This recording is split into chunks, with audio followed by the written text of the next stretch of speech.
welcome to this opening round fixture of the Women's Open competition here at the Murri Carnival 2022 from a picture-perfect Redcliffe Dolphins ground. We are on field number 4 here at the Murri Carnival, the Tony Obst field for this clash between the Sunshine Coast Bunyas and the Brisbane Blacks.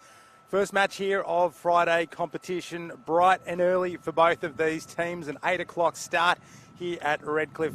No rest for the wicked, and great to get into the women's competition and the men's competition after some fantastic kids football. If the kids footy's anything to go by, well then the all ages should put on quite the spectacle for us over the next few days. 3 more days of football to come across 5 ovals here at Redcliffe, and all of it live and free to stream thanks to the Queensland Murri Carnival and their generous sponsors as we get underway. And no prizes for guessing that the Brisbane Blacks are in that predominantly black jersey and running from the right to left on your screen in this first half. The Sunshine Coast Bunyas are running from left to right for the first 25 minutes as Donald Johannesson, our fearless leader here at the QMC commentary, joins me up here in the box for this women's clash as the Sunshine Coast girls get quite the opportunity here. Yeah, thank you, Dan Conifer, and great field position. And fearless is probably a word I wouldn't use that much, but it's looking great. And the girls have been warming up this morning, so looking forward to a great clash. And clashes is indeed what we will see. Some big defence in the girls' competition. No doubt we'll see that in the women's as well. Can they hold out Sunshine Coast close to the line? No, they cannot. First points to Lakari Mason in the 9, just burrowing over close to the line and picking up the first 4-pointer of this match with 2 minutes played. Oh, great lead up to that as well. Great conditions too to score tries early in the morning.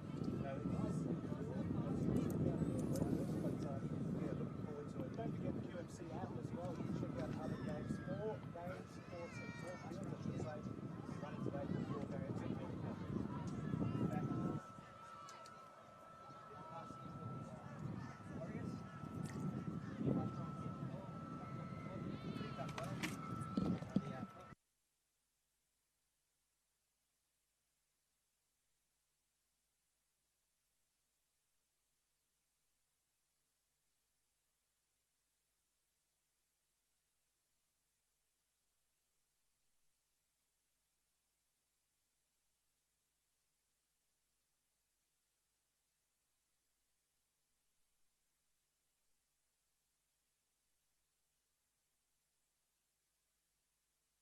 And good kick there too, successful.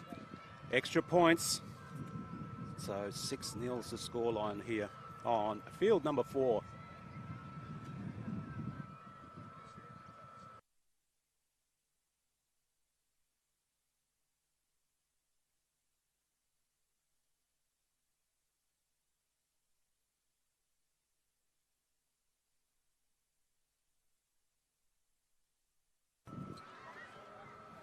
We are back underway with 3 minutes played here in this contest and some strong defence. Let's take a look at the assignments ahead for both of these teams here in the Queensland Murri Carnival competition. As another strong run almost brings them up to the 40 there. For the Brisbane Blacks, well, they have the Sunshine Coast Bunyas first up here on field number 4 before they take on, a little bit later today, this afternoon, the Redbacks on field number 3 before tomorrow clashing with the Andos Memorial side. Midday back here on field number 4. As for the Sunshine Coast Bunyas, they will take on the Brisbane Natives after this clash. That one will be at 2 o'clock today. It's another strong run there, getting a hands on it again, the number 13, and going within 20 metres of the line. Last tackle here, kick going into the in-goal area. The bounce could go anywhere, but it goes over the dead ball line and back to the 20 we come. The Sunshine Coast Bunyas ending the round robin phase of their Queensland Murri Carnival 2022. Spot on midday tomorrow, 12 p.m. on field number 2, taking on the Bayside Sisters.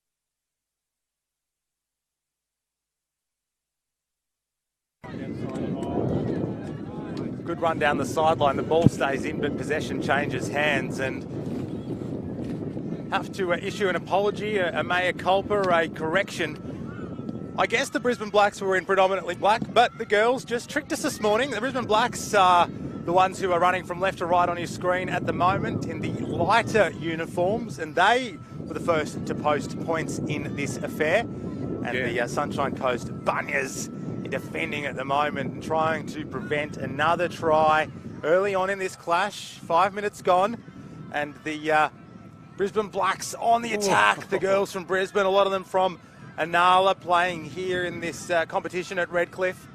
Still got tackles in this set. They go out to the left. They have the numbers. Can they use them? Oh, they could have. They easily could have, but the ball not sticking to hands. Yeah. And a second 4-pointer goes begging. Yeah, loose hands there. Pushed the pass, but she had good field space there, and unfortunately, no good. And advantage now, Sunshine Coast.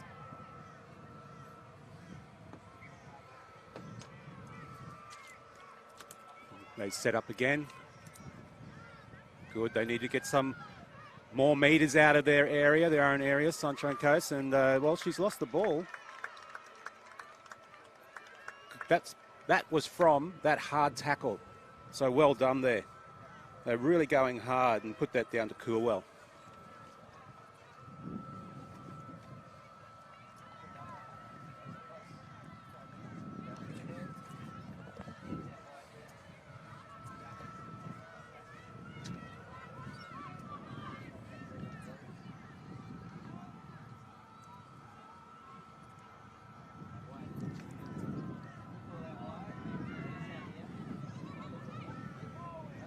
Setting for the scrum.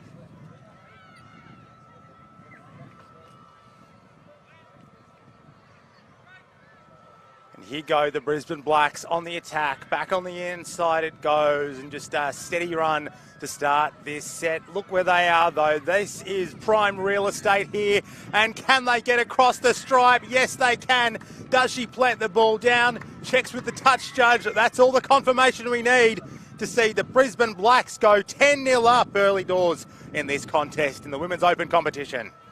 Wow, Sunshine Coast, that close to the line. Always hard to stop, but unfortunately they get over the line, Brisbane Blacks. But Sunshine Coast now have to regather. They're having a chat at the back there too to say, what are we going to do? And obviously sliding defence is probably one of the things they need to start doing, and talking to each other. Communication is the key.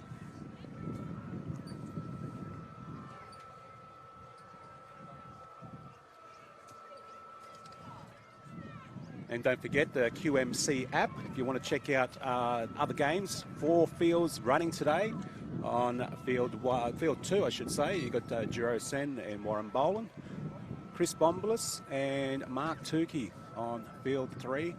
Dan Conifer and myself, Donnie Johannes, on field 4. She pushes that away. And field 5, Alex Durante with Alden Lyle, the 2 young guns of broadcast commentary for Indigenous Rugby League. So the girls get back up now, ready for a kick-off.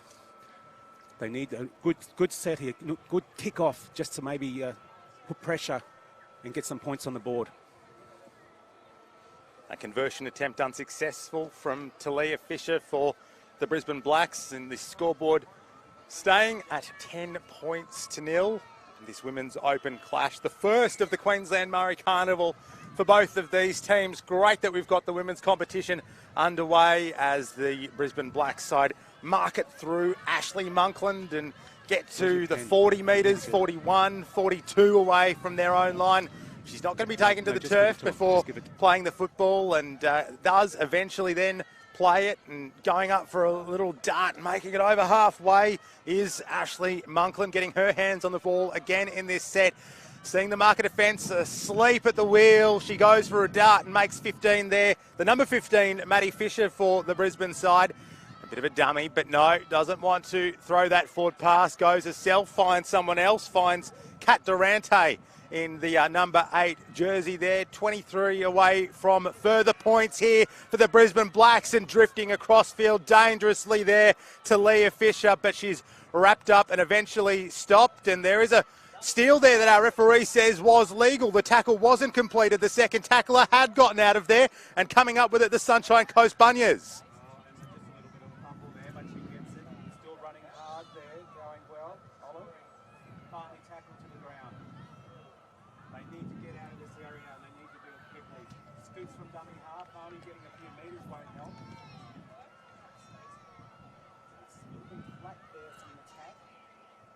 metres now. Big hard run. They need runs like that too to get them over the line. Well done there, Jacobs. Still need to get more metres. Going well. That's a little step there. Almost worked for Smith. She's to ground. Last tackle. Coming out the Bunnies. Watch it all. High pass. It's going through the hands, not going for the kick, but still going down this left-hand attacking side. It's the last kill. I hope they know that so they can do some more damage. Kick put in finally. Well done there, Guy Moore, but it doesn't go very far. It's fielded very safely there by Kiara Williams-Brown, and they'll have this set of 6 start from 46 metres within their own side of the field, and just a single pass, but a nice hit and spin there from Stevie Murdoch, and she makes a good 10 off that run. And again, simple football doing the job here for the Brisbane Blacks, and creates the overlap, draws the defender in, off she goes. Ruby Wharton, she'll go all the way. Yes, she does. Putting the football over the line for their 3rd try here this morning. It's only 12 minutes past 8, but they are well and truly awake, the Brisbane Blacks. Oh, well, she was side-footed, the winger there for Sunshine Coast. Unfortunately, just waiting to see the pass, but unfortunately it wasn't. She was turned around very quickly, couldn't make the tackle, unfortunately, and again another try.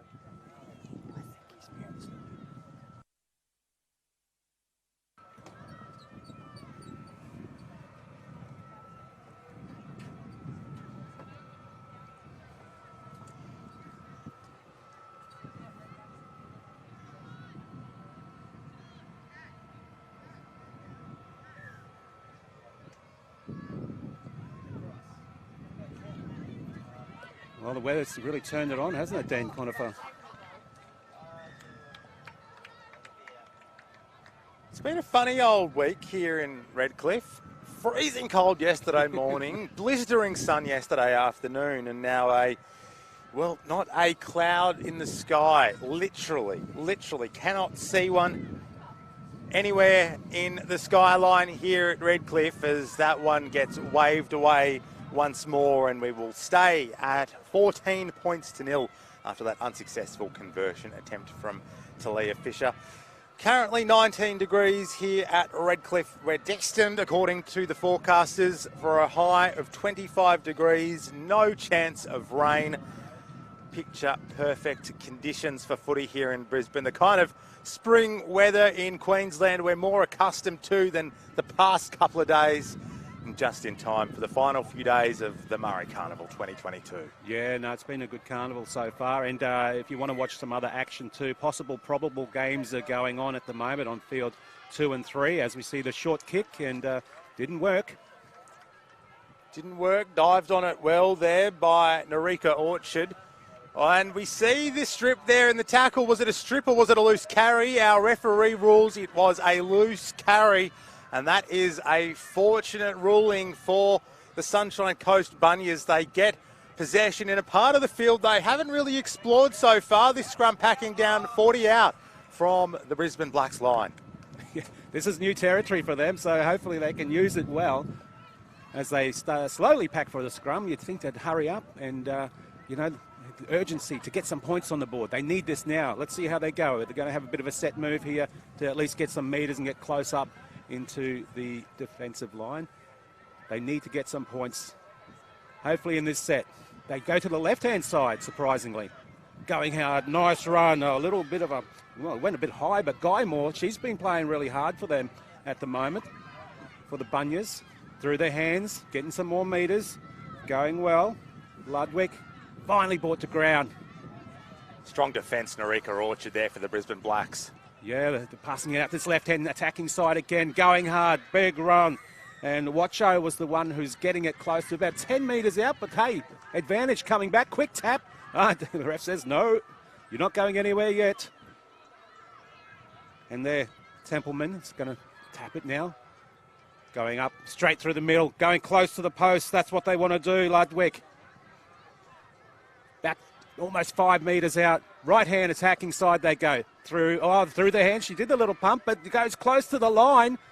She must be centimetres out, Mosby. Playing it to this left-hand side now. Through the hands yet again, straight up the guts. Little pop pass works, gets the numbers out this left-hand side. She decides to go herself and passes it away and gets in the corner, and that's the points they needed. Guy Moore, she's been busy all day, finally gets rewarded with a try in the left-hand attacking side. Lovely stuff there from Sunshine Coast. They saw the opportunity was on, and it looked like they might have squandered it there when she went herself, but popped the pass away, managed to keep her arm free and getting it outside and unable to chase. She tried valiantly, but unable to track down her woman, Priscilla Ventura, in defence, diving to try and stop that 4-pointer, but it wasn't to be. And great to see Sunshine Coast post first points for them in this clash, 14 points to 4 with 16 minutes played. Yeah, and that's the thing too, Dan. They never gave up. It came from that mistake just over the halfway line, and they packed that scrum, and they went up the field, a couple up the middle, a couple to the right, and then it worked out on the left.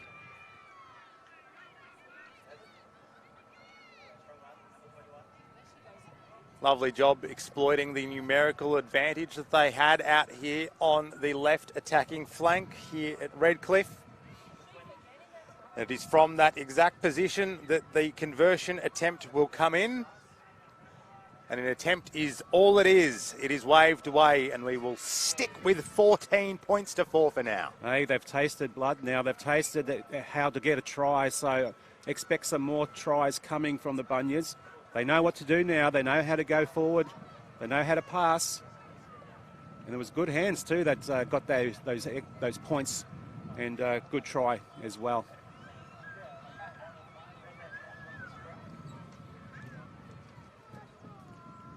Well, they're coming up gingerly, Brisbane Blacks. You think they'd want to rush this up and try and defend this lead at the moment. Surely they're aware. Oh, they are aware that there's no stoppage time, so they're just wasting time. Fun fact, Donnie, this sporting complex that we're playing on here at the Murri Carnival 2022 at the home of the Redcliffe Dolphins, well, it's actually known as the Dick Tosser Turner complex. Yeah, he was a lot. He did a lot for Queensland Rugby League, and especially the Maroons State of Origin team as well. So, yeah, legendary name there. And we'll see some legendary names coming out of this possible probable teams too later in the day as well. So they'll be representing Queensland Murri side that will probably play against the Corey side in the future. Donnie, can you just stop telling people to go and watch other fields? They need to stay with us here on Field 4. What are you doing, mate? This is the future of female rugby league too. You might see some NRLW players coming out of this as the Sunshine Coast Bunyas going on the attack yet again. And they're doing well. Oh, she finally was brought to ground. It's hard to stop Watcho, but she's doing all the metres. They're getting the metres in now. Little chip over the top, unexpected by Mosby, but they chased, and kick and chase was good. Well done. Field position advantage to the Bunyas. They'll look to try and solidify that field position advantage here with a strong defensive set to try and keep the Brisbane Blacks down this end of the field and away from the danger zone. That bobbled, but it bobbled backwards, says our match official, and play on 22 metres away from the Brisbane Blacks line. Oh, good hard hit. Well done there in the attack as well, Coulton. Saltner playing it out of acting half and a couple of passes, and the forward distributing to the halfback. It's supposed to be the other way around, but off they go here, the Brisbane Blacks. They're over the halfway line, but wrapped up well there. An important tackle from Jaquetta Smith for Sunshine Coast. She plays the football. Maddie Fisher over there, 45 away from the line. Last tackle signals our official in pink, and a bouncing football is a dangerous football, as the truism says. And the number 5 gets it down there, but she is crunched into her own end goal area. And what a kick chase there from the Brisbane Blacks, giving them another set of 6 in prime real estate here in Redcliffe. Well, maybe the sun was in her eyes, but letting that ball bounce was a bad option, and Chesworth was wrapped up there in play for this dropout now coming for Brisbane. But yeah, they need to think again and talk to each other. That's a little bit short. Might go advantage. No, goes back to Brisbane. Well, what an opportunity this is. Janaea Orchard She'll play it for the first 5 metres out. Let's see what the Brisbane Blacks can do here. She might be able to do it all on her own. She gets over the line. Our referee looking closely. Did she get it down? No. We'll come back out for a play the ball and some more tackles in this set of 6 for the Brisbane Blacks to draw further blood here at Redcliffe. 21 minutes played in this first half. We go out to the left again, our front row forward playing almost a halfback distributor role and doing it well because they are over. TRY is what we have, and the Brisbane Blacks make it 18 points to 4. Daniel Conifer changed that to TRIES. Tries galore now coming. So this is not what they wanted after that good try that they did just recently, the Bunyas, but just missed tackles. That's all that happened, and the sliding defence wasn't sliding, unfortunately, and then Brisbane go in again. And in the corners too, they're really using those left and right corners.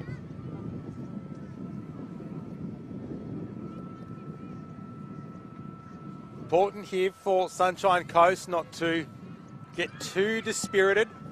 They've got a whole half of football to go after this. And if they can keep the Brisbane Blacks out of the red zone, those attacking opportunities that they've had, they've taken almost every one of them when they've been down that northern end of the park here on Tony Obst Field. Well, they'll be talking and hopefully looking for the halftime break to regather. And again, waved away, the kick from Talia Fisher. We will remain at 18 points to 4, a 14-point differential between these two outfits. The Brisbane Blacks certainly acquitting themselves well early.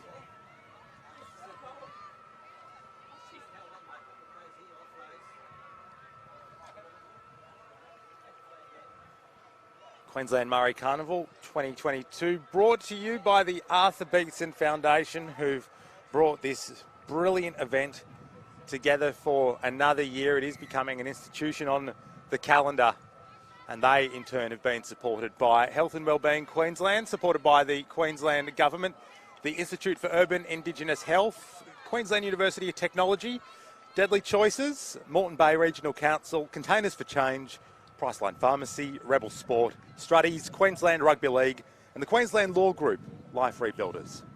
How good Struddies, seeing all these strips out here, all the teams and their colours. Really, really nice. Advantage now coming back, hopefully before the halftime break. Some points on the board for the Bunyas. They know how to score. I think the wind's coming from left to right. I think it is, Donny. It's blowing you almost out of our commentary position here. It's picked up in the last few minutes. A southerly blowing behind the Brisbane Blacks for the last minute of this first half. Sullivan runs it up hard, but pushed back too. She made 5 and lost 5. Good defence there from Brisbane. Oh, she's been playing well. Templeman. She was instrumental in that first try, setting it up right in front.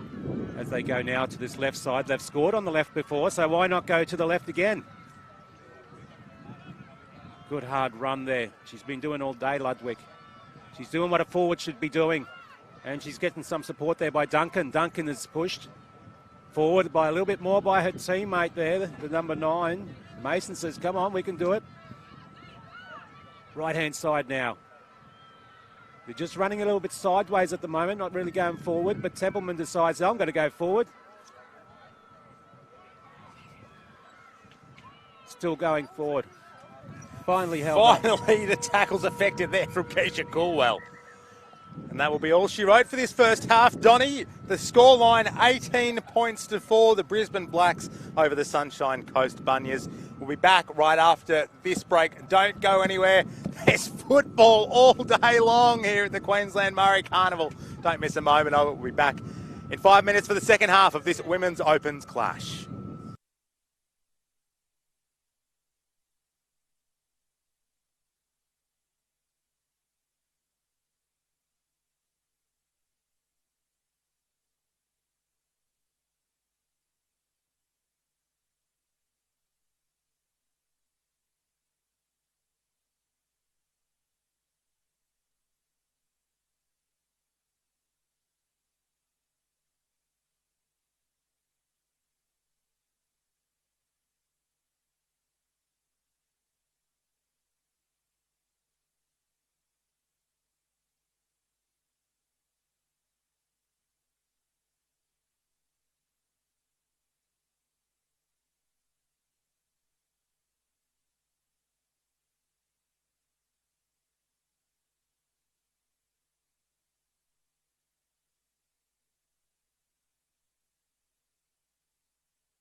The girls walking back into position in preparation for this second half to get underway between the Brisbane Blacks and the Sunshine Coast Bunyas. The Brisbane Blacks dominating the first period of this match. 18 points to 4 the score after 4 tries and one successful conversion attempt over the Sunshine Coast Bunyas, with just the 4 points to show for their efforts in the first half. But with the breeze behind their backs and running from left to right on your screen in this second stanza, what can the Bunya girls do? Well, they've got a strong run here from Brisbane to start off this second half. The number 11 for them, getting it up towards the 40. Janae Fisher is her name as they go up almost over halfway already here in this second stanza. And there they do it, galloping over the 50 and the 40 and almost the 30 as well. Has she held on to possession there? No, she hasn't. Alexis Mikolo, the defender there, getting her arm around the football. The number 18 for Sunshine Coast, Abby Templeman, looked like she was going to attempt the strip. And that defensive pressure costing the Brisbane Blacks. Well, she's been very consistent, Abby Templeman, so especially in that first half. But yeah, second half, she's fired up. So whatever was said there by the coaching staff is seemed to be working. Well, they've got the ball now, as we see a young one run on the field. Future generations of footballers coming through the ranks here at Murri Carnival 2022. And feeding the ball, nice. Attacking right-hand side. Oh, try to get a few metres there. Almost worked. Going again. Sunshine Coast.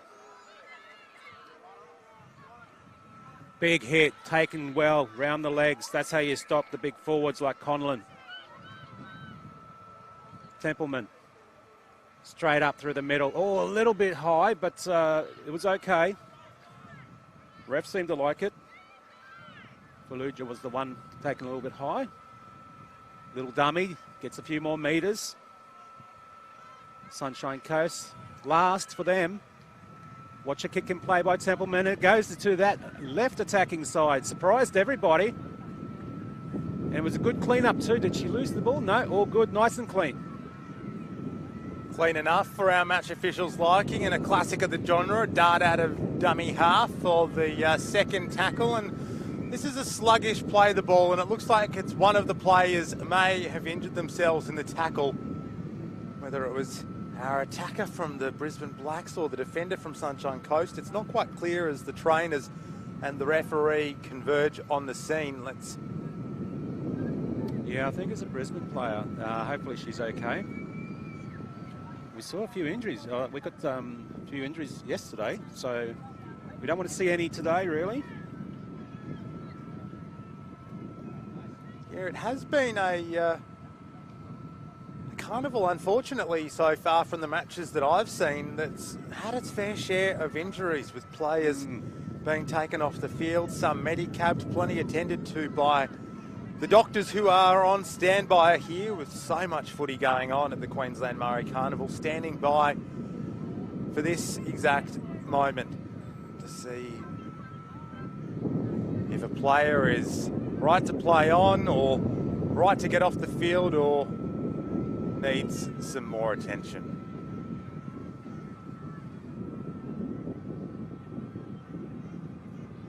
And while we have these breaks in play, this one, 4 minutes into the second half, a reminder that there won't be any additional time. There's no time off, if you like. The siren will go at 8:55, 25-minute halves, and there's no wriggle room for any injury time, additional time, time off, anything of that nature.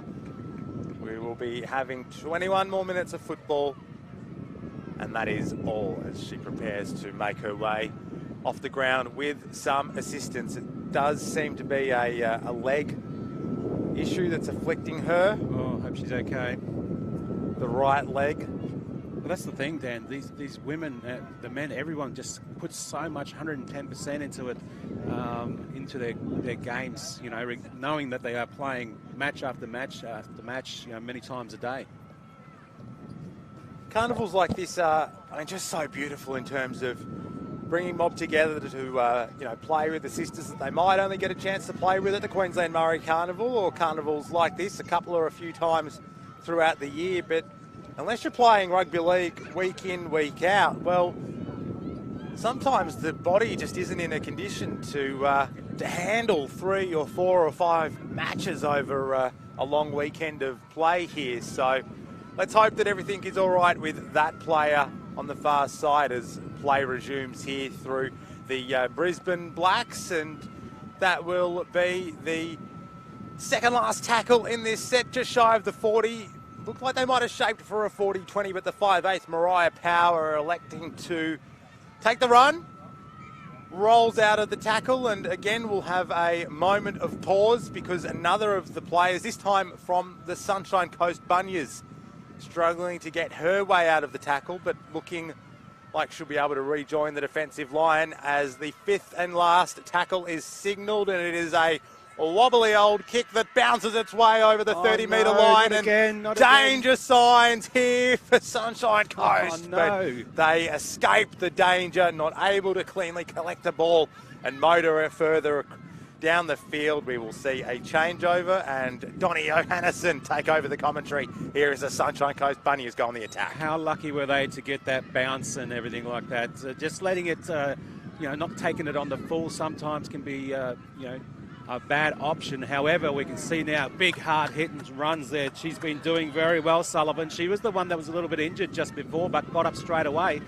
So she's doing well for the Bunyas as the ball comes out this right-hand side. Templeman's calling for it, actually, and she'll probably get the next one. She's directing a bit of traffic over this right-hand side. They know that they can score. Here she goes. Oh, the commentator's curse. No, that's unfortunate. And pops a pass away, and there's space here if she can exploit it.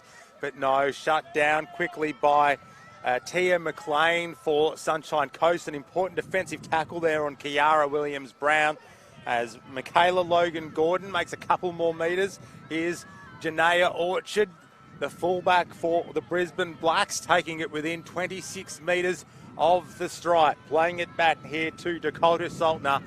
It's a second woman pass as they go across field, and assessing the options, Ashley Monklin gets a pass away. Can they get it further out to the right where there are numbers lining up in attack? No, they can't. The opportunity still might be on. That's the direction that they go in. Hot ball out in front to Leah Fisher. To Leah Fisher in the 4. Can she pick up another try here? Not this time. She'll play the football 7 metres out from the line. This is a brilliant attacking opportunity here for the Brisbane Blacks. Tries to go herself, gets the ball away. A bit of tunnel ball that goes backwards, says our match official. But going backwards and then collected by the Sunshine Coast Bunyas. Yeah, well, unfortunately, but who was on the spot? Templeman picking up the scraps there as Bunyas now. Oh, we might have another little bit of an injury here. So we'll just see what happens. They've called, well, stoppage, but no stoppage as Dan mentioned before. A little bit of a breather for both teams now. Advantage possibly Sunshine Coast to have a big breather. One of the team officials down there just signalling to the bench, putting their hand up. There might be further assistance needed. And here, right on the scene, comes the Medicab in case this player does need to be taken off the field by car. Oh, that's not good, Dan. She is clutching at her upper chest, neck region with her right hand there. No doubt the doctor will soon make their way onto the field as well. Indeed they are. I tell you what, the Sunshine Coast Bunyas, the players that have just really stood up, Sullivan there, number 13, and, you know, Watcho, she's been doing well. Templeman's been really good and consistent too, making sure the ball gets out to that left and right-hand side, directing a bit of traffic there. So they know how to score. They've got good hands, but unfortunately it's just one of those days in the office.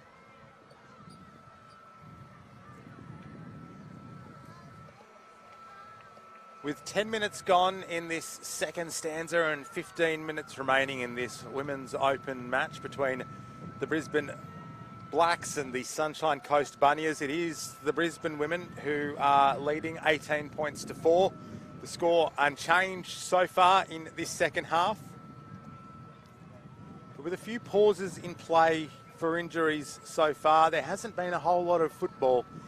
If you are wanting to watch some play while this break takes place, then you can have a look at Field 5, Field 2, Field 3, all available on the live stream through the Queensland Murri Carnival app, YouTube. Feel free to go and take a peek at some of those other games and then come back to Field 4 in a couple of minutes. Now come back to Field 4. You've always got to come back to Field 4 with Donnie and Dan in the box today. But how about it, Dan? 5 fields yesterday live. The technology that we use is to get our people can watch the 5 fields. If you've got 5 iPads, you can watch those 5 fields and put it up on the wall. Just amazing. Imagine you're in the lounge room watching all this Murri Rugby League action. But keep the commentary here on Field 4. Donnie Johannesson and Dan Conifer in the box. Mute the other fields. Yep. But keep Field 4 up. That is what you got to do. What you got to do. The Blacknology. Love it, Donnie. How do we do it? Black magic. That's how it's done. That's how it's done here at the Queensland Murri Carnival 2022. We're up to day 4. Struggling to keep count. There's so much footy here over the week.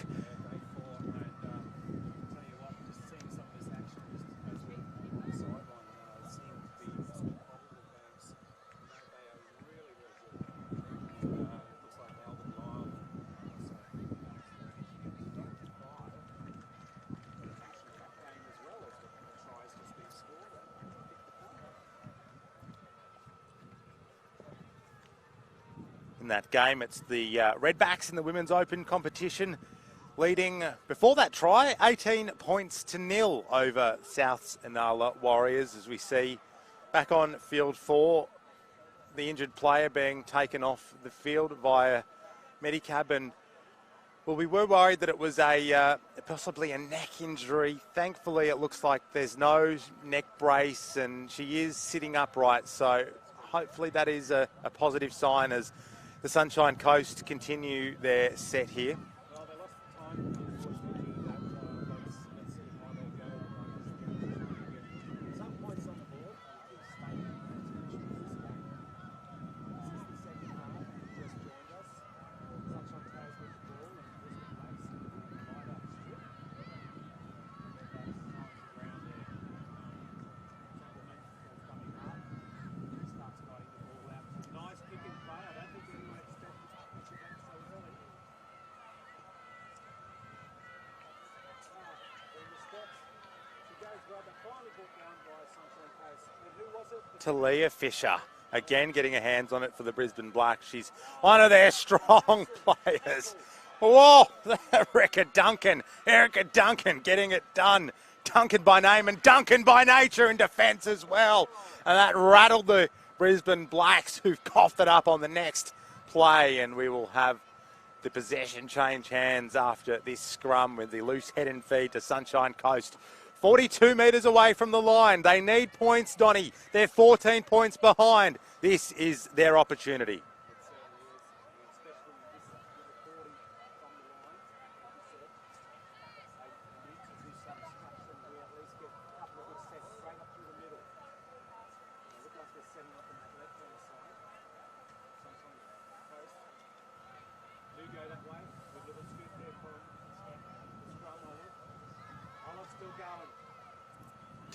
Tamika Olive, one of their good players.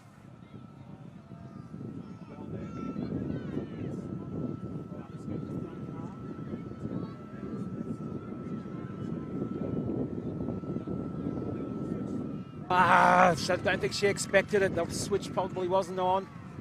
Well, they had numbers on this right-hand side for at least, for that third tackle to get to more metres.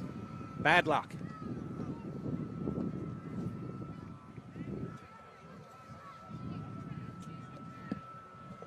15 minutes played in this second half. 10 minutes to go in these 50-minute affairs, with a 5-minute break at half-time and a 5-minute break at the end before the next match here on field number 4. There is more football than you know what to do with today here at the Queensland Murri Carnival. Don't go anywhere, as they say in the classics. Whoa, good defence there from Bunyas. And again, it's that number 13. She's been all over it. She has a strong tackle there from the number 13 on Janaea Orchard for the Brisbane Blacks, but making amends for it with the next hit-up, who's been a player that has gotten a few touches in this one, and they have all been impressive indeed as they get over the 40-metre line with a strong run that almost went into the backfield for the Brisbane Blacks. Narika Orchard, decent play the ball as well as the Sunshine Coast side still makes their way back into the defensive line, and it shows. You can tell as Dakota Saltner makes the most of a broken defensive wall to make it within 13 metres of the line. Pumps it again, then decides to go herself, does Narika Orchard. She plays the ball 8 metres away from the line. The defence for Sunshine Coast still getting back. It's a sluggish start to this play, but they get it across field, and she drifts through the defensive line, and over she goes to Leah Fisher, posting first points in this second half and taking the Brisbane Blacks women 22 points to 4.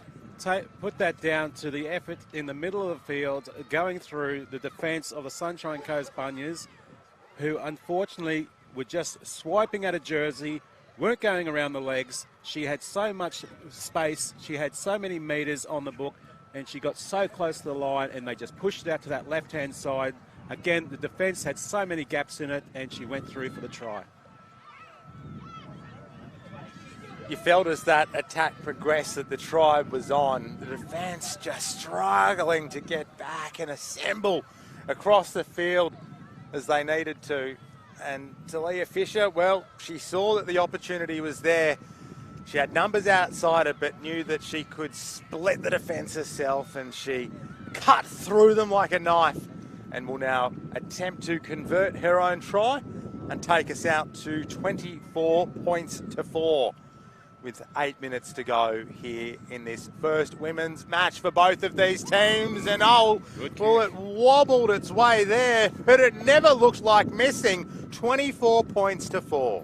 That was a brilliant kick with a little bit of a breeze there too. And the other thing too, Dan Conifer, was Sunshine Coast held them out for such a long period of time too. And just little mistakes up this end, just cost them. They could have turned it around, just get another try. And that all came from that mistake with the switch back inside that they weren't expecting. Sunshine Coast now. Well, still got a bit of pride there, so they're going to kick off. Goes a little bit short side, but taken well. And they're on the attack yet again, Brisbane Blacks. The short kick-off, it's a risk-reward proposition. You can get the ball back or you can concede territory like they are here, Sunshine Coast. Look where the Brisbane Blacks are. They're only 22 metres out from the line.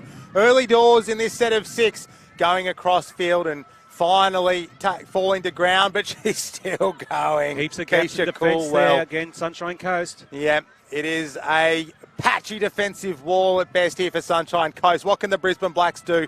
Directing traffic back on the inside you go, says the halfback. Oh, and no. that is what she does. Kat Durante getting over the stripe. The number 8 for the Brisbane Blacks getting her name on the score sheet and getting the scoreboard to tick over to 28 points to 4 with a conversion right next to the sticks. I didn't expect a try to happen so quickly. I thought Brisbane Blacks would be tested by Sunshine Coast, but unfortunately that short kick-off taken straight into the arms, right down that right-hand attacking side. Plenty of space, and unfortunately leads to yet another try. Kat Durante, the scorer there, the number 8 for the Brisbane Blacks. And, well, they are called the Brisbane Blacks, but some of the girls coming from different parts of the country for this Murri Carnival. Kat making her way up from the nation's capital, Canberra, where she lives and works, to come back and play with Bob here at the Murri Carnival. That's committed. That's really good. Yeah, and we've got some teams, obviously, from Torres Strait down here as well. So, yeah, and I remember there's the FNQ girls. They're from all over the place as well, and they all met on a bus in Cairns, and on the bus from Cairns down to here, to Redcliffe. They all got to know each other. That's the first time they met. So, yeah, and that'll be long life friendships there too. Conversion unsuccessful with the breeze wreaking havoc here at Redcliffe with 5 minutes to go in this clash. It's picking up, blowing from the left to right on your screen, south to north here at Redcliffe on Tony Obst field number 4 for the Murri Carnival. And look at them, they're actually getting up so quickly. They want to kick off, they want to get some more points on the board. They've still got, you know, some grit and determination. They're not out of this, well, score-wise they are, but they want to show some more passion. Deeper kick this time. Goes well, taken well. The Sunshine Coast kicked off well, but now advantage back to Brisbane. She'll play the ball, 35 away from her own line for the first. And Kat, the try scorer, getting her hands on the football and making a few more metres after making contact. For playing it, just shy of the halfway. Yeah, some of these girls can just keep running, even though there's like 4 or 5 hanging off them. Silly mistakes like that are going to cost the Bunyas. Priscilla Ventura opts for the tap and charging into the line. Georgia Bell, as you were saying, Donnie, making contact with the defensive line isn't a guarantee of your momentum being stopped. Georgia Bell proving that there before finally being halted in her momentum. This is the 16, Keisha Coolwell, playing the ball back to Ventura, goes for a little scoot, tries to exploit the gaps the little woman does as they head out here to the right attacking flank. There's numbers outside, but she doesn't need them. She goes oh so close to the line. She was almost there. Ball goes loose, picked up by Williams-Brown. Distributes out to the left attacking side. They're lining up, but again, she doesn't need them. She does it all herself to Leah Fisher. She could see a route to the line, and she took it over again, the number 4 for the Brisbane Blacks. We are now at 32 points to 4. Unlucky there for Sunshine Coast Bunyas. They held it out on that far left-hand side. Thought it was a try over there, but she was just centimetres short, but they kept the ball alive. The loose ball too was picked up cleanly and then spread out to this left-hand side yet, and pretty much scoring in the similar spot as the last try. So Brisbane Blacks now piling on the points. Talia Fisher scoring twice in this second half. The first try of the stanza and now the latest one as well, as she attempts to convert her own 4-pointer. 15. Well, she's kicked it from here before and missed as well. Make that 17 metres out from the goal line, and it looks like it's got the accuracy and wobbles its way there once more. 34 points to 4 with a couple of minutes to spare in this women's match between the Brisbane Blacks and the Sunshine Coast Bunyas, and it is Brisbane's morning here. They are on the way to win 1 of 1 in the carnival so far, as the Sunshine Coast side make their way back with a minute to play. They haven't got their heads down either, Dan Conifer. Look at that. They've all still got their heads up. They want to still try and put some points on the board. Good on you, girls. Let's see how we go. Will we see a short kick? Well, kind of. Goes 18 metres, bounces off a Brisbane Blacks player, but bounces backwards, and they play on here and play it 38 metres away from their own line for the first. Can they pick up another try before the siren sounds? Well, good defence there, Durante popping the pass back, and this could be dangerous. They've got numbers lining up out here on the left. Dummies, and the ball going backwards, and finally picked up by Michaela Logan Gordon. There still might be on here. She gets past one defender, but is wrapped up finally by Shyla Coulton. But Shyla Coulton looks like she may have hurt herself there in the tackle, blood flowing from her head. Oh, And that pause in play coincides with the siren, and that will wrap us up here at 34 points to 4, the Brisbane Blacks over the Sunshine Coast Bunyas. The first game for both of these women's sides, but more to come here at the Murri Carnival. Stay tuned for these two teams and stay tuned here on field number 4. Don't you dare go anywhere. More footy coming up in 5 minutes' time.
Good morning and welcome to field number 4, Possibles, Probables. Donnie Johannesson joining you with Dan Conifer, and this should be an interesting game too.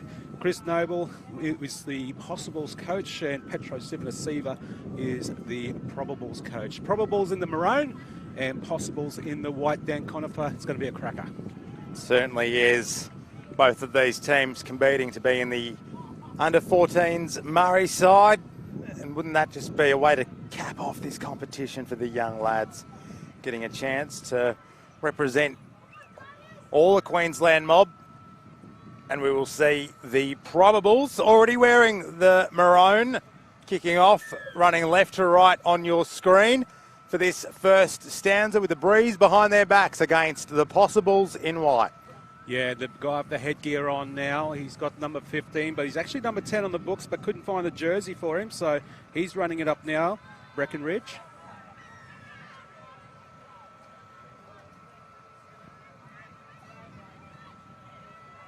Oh, and how quick did they get the ball now, the Probables? Yep, they've come up with possession quickly here. That's why they're the Probables, because they're probably all right at rugby league as Kai Morris plays the football and they swing it out here, and trying to do it himself is Titus Order. But Order is taken back and playing it Ezra Cubby. Cubby the next to play the ball from Cohen Dyball and trying to do it all himself and bury through the defence is acting half E.J. Weatherall. He'll play it back to Titus Order, deputising in that role. They'll use the hands here to try and exploit some open space on the left-hand attacking flank, but they can't do so. And the Possibles come out of the danger zone. I was worried about that, Dan Conifer, because actually they come up so quick, the Possibles, that they created gaps for the attack, but they got the ball back from a loose carry, and they continue now, and a good hard run there from Carlo. Held up, slowly plays the ball. The thing is too, these two teams, they haven't really played together a lot because they're selected from other teams, but there's few in there which would probably recognise each other as it gets the pass away after being lifted high. Hopkins going through there now, nice little wee speedy run. On the attack, the Possibles in the white, if you just joined us. Going this left-hand side, number stack, kick, good chase coming up too. Taken well by their number 1, Jun. Yep, young Liam in the number 1 jersey coming up with the football. A nice clean take, and he'll play the footy 23 metres away from his own stripe. As bouncing out of one before, finally thrown to ground is Bailey Noy. So they play some pretty simple, steady football here, do the Probables, but Damien Hewitt hitting a hard tackle. Yeah, Addo Anderson, well done on that one. Look at that defence there coming there from the Possibles. It is Strong playing the ball, Statham Evans. And this time it is another lifting tackle, this time on Anua Heather, who'll play it just shy of halfway. Tackles up the sleeve, but they elect to kick early and unable to handle it, the fullback down there. But Jacoby Murphy cleans up and runs into the teeth of the defence, 25 away from his line. Yeah, good work there, Murphy, under pressure, and there was a good chase too coming there from the Probables. So he was under extreme pressure. Coach on the sideline yelling out some, orders there. That's Petro Sivanasiva for the Probables, telling them to get up, especially in defence. And running now, he's got a few metres on before, and he's got a few metres yet again. Leisha's still running. He runs so fast, he boots comes off. That's how fast he runs, Dan Conifer. The blue and orange Adidas sneaker. The other side of the field as we take a moment of pause here with one of the Probables players in back play, just hobbling his way back into the defensive line. Riley Tatum, he's with the trainer at the moment. It looks like he's trying to play on here, but he also looks like he's got quite the hobble about him. Petro Sivanasiva out there checking if he's all right and checking if he'll be able to play. But no seems to be the answer to that question as he makes his way over to the bench, unaided by the trainer, which might mean that it's not too bad. Let's see if we see him again in this clash. And the bench, they are so eager, both sides. They're just stacked over there as they're watching their fellow teammates, new teammates, and Possibles or Probables, and they're just itching to get on and replace their fellow players here as we go on this right-hand attacking side. Little switch back on the inside. They didn't fall for it. The ball goes to the ground. I thought it was lost. Yeah, yes it was too. Looked like it went backwards cleanly, Dan Conifer. Yeah, referees, as soon as they see a drop ball, are all too tempted to put the whistle to their mouth and blow it. A little bit too keen for my liking. We all like a bit of play on football, don't we? But we instead will see the two packs merge as one on the 40-metre line. Probables end of the ground. They're in the maroon and the possibles in white, and the possibles on the attack, Donny Johannesson. Yes, and they're going really well, and he's a good player too. Jacob Murphy plays the ball. Button gets it out, and this guy, Addo Anderson, he's been getting plenty of metres for him. Still going to this right-hand side, and that man, Sonny Breckenridge, he's got number 15, but he is number 10 on the books. They found a jersey for him eventually. Oh, he ran so hard he injured one of the players there too for the probables, so hopefully he's okay as they still go on the attack. Play hasn't stopped yet. They keep going, and they're on the attack. Straight up through the middle. Pops the pass. Goes to ground. It was a good effort and good idea, but unfortunately it didn't work. Leisha was trying to get it away to a running Bell, but Bell didn't get the ball in the end.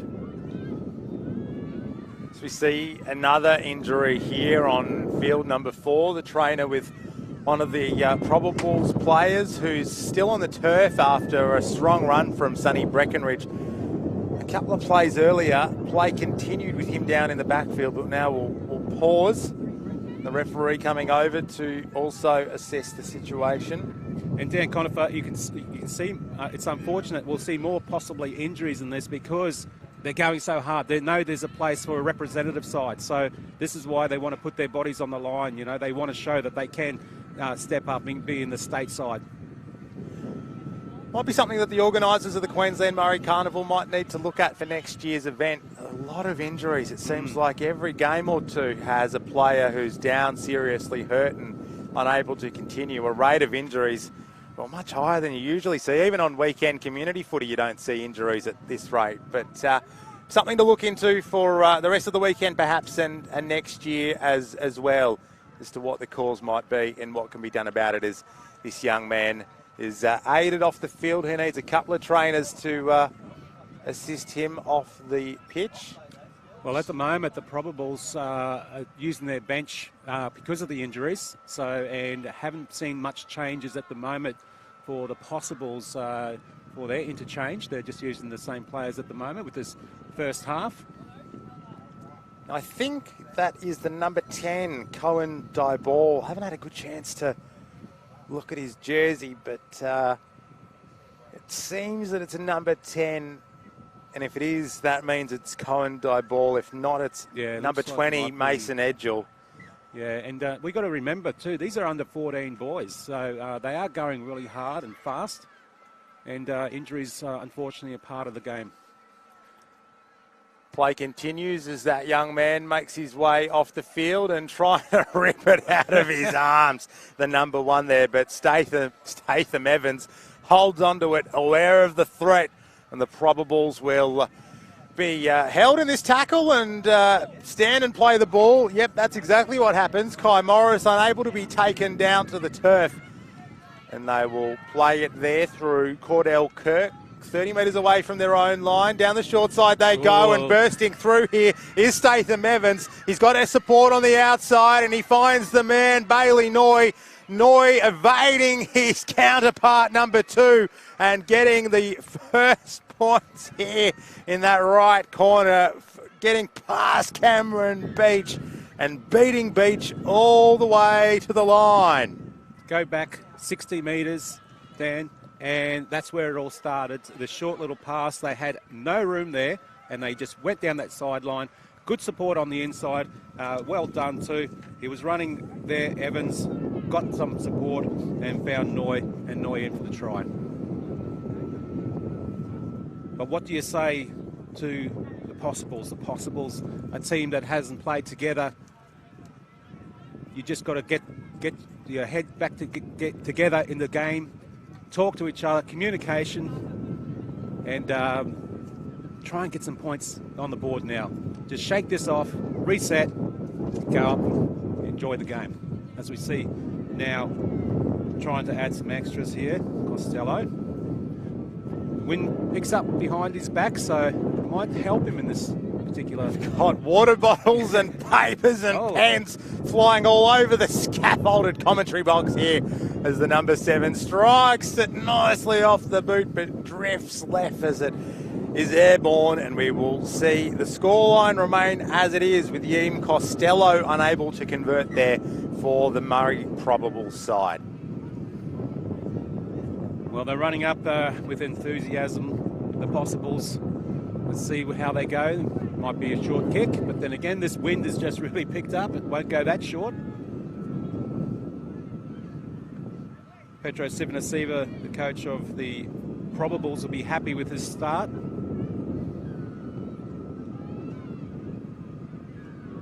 Nice deep kick. Taken well, under pressure. That was a good chase too. And Hopkins gets involved in this tackle first all for the possibles. Probables on the attack now. Here they go through there. Number 9. He's a smart little player, knows when to go with himself and knows when to distribute EJ Weatherall.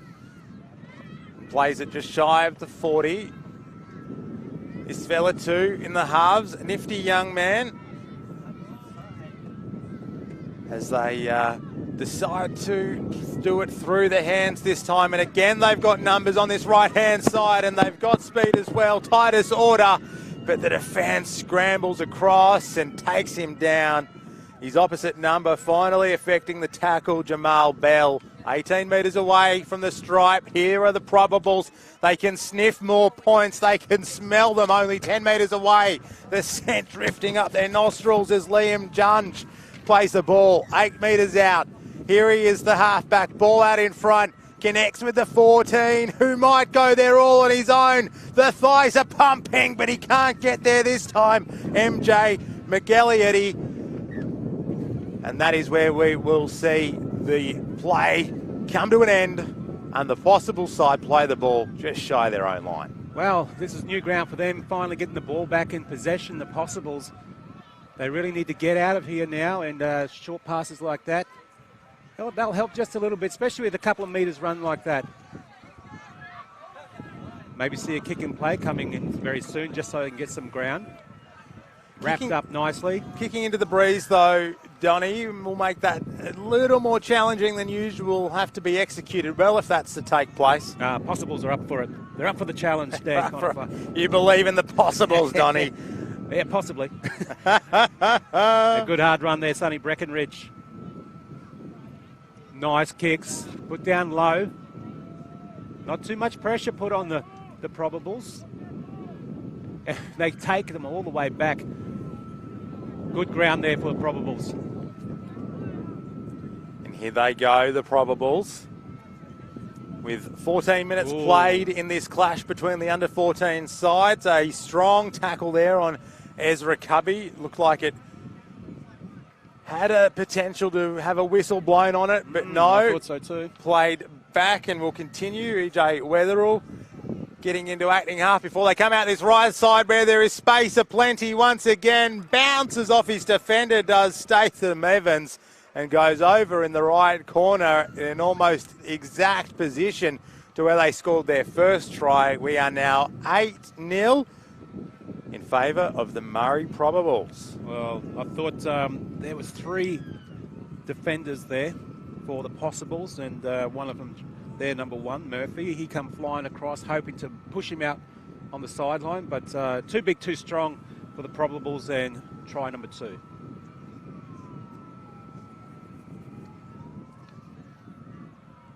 Well, don't forget the QMC app if you want to watch some other fields too. On field number 2, another possible probables, and Juro Sen Warren Bowler on that field. And number 3, you've got Mark Tukey, the great one.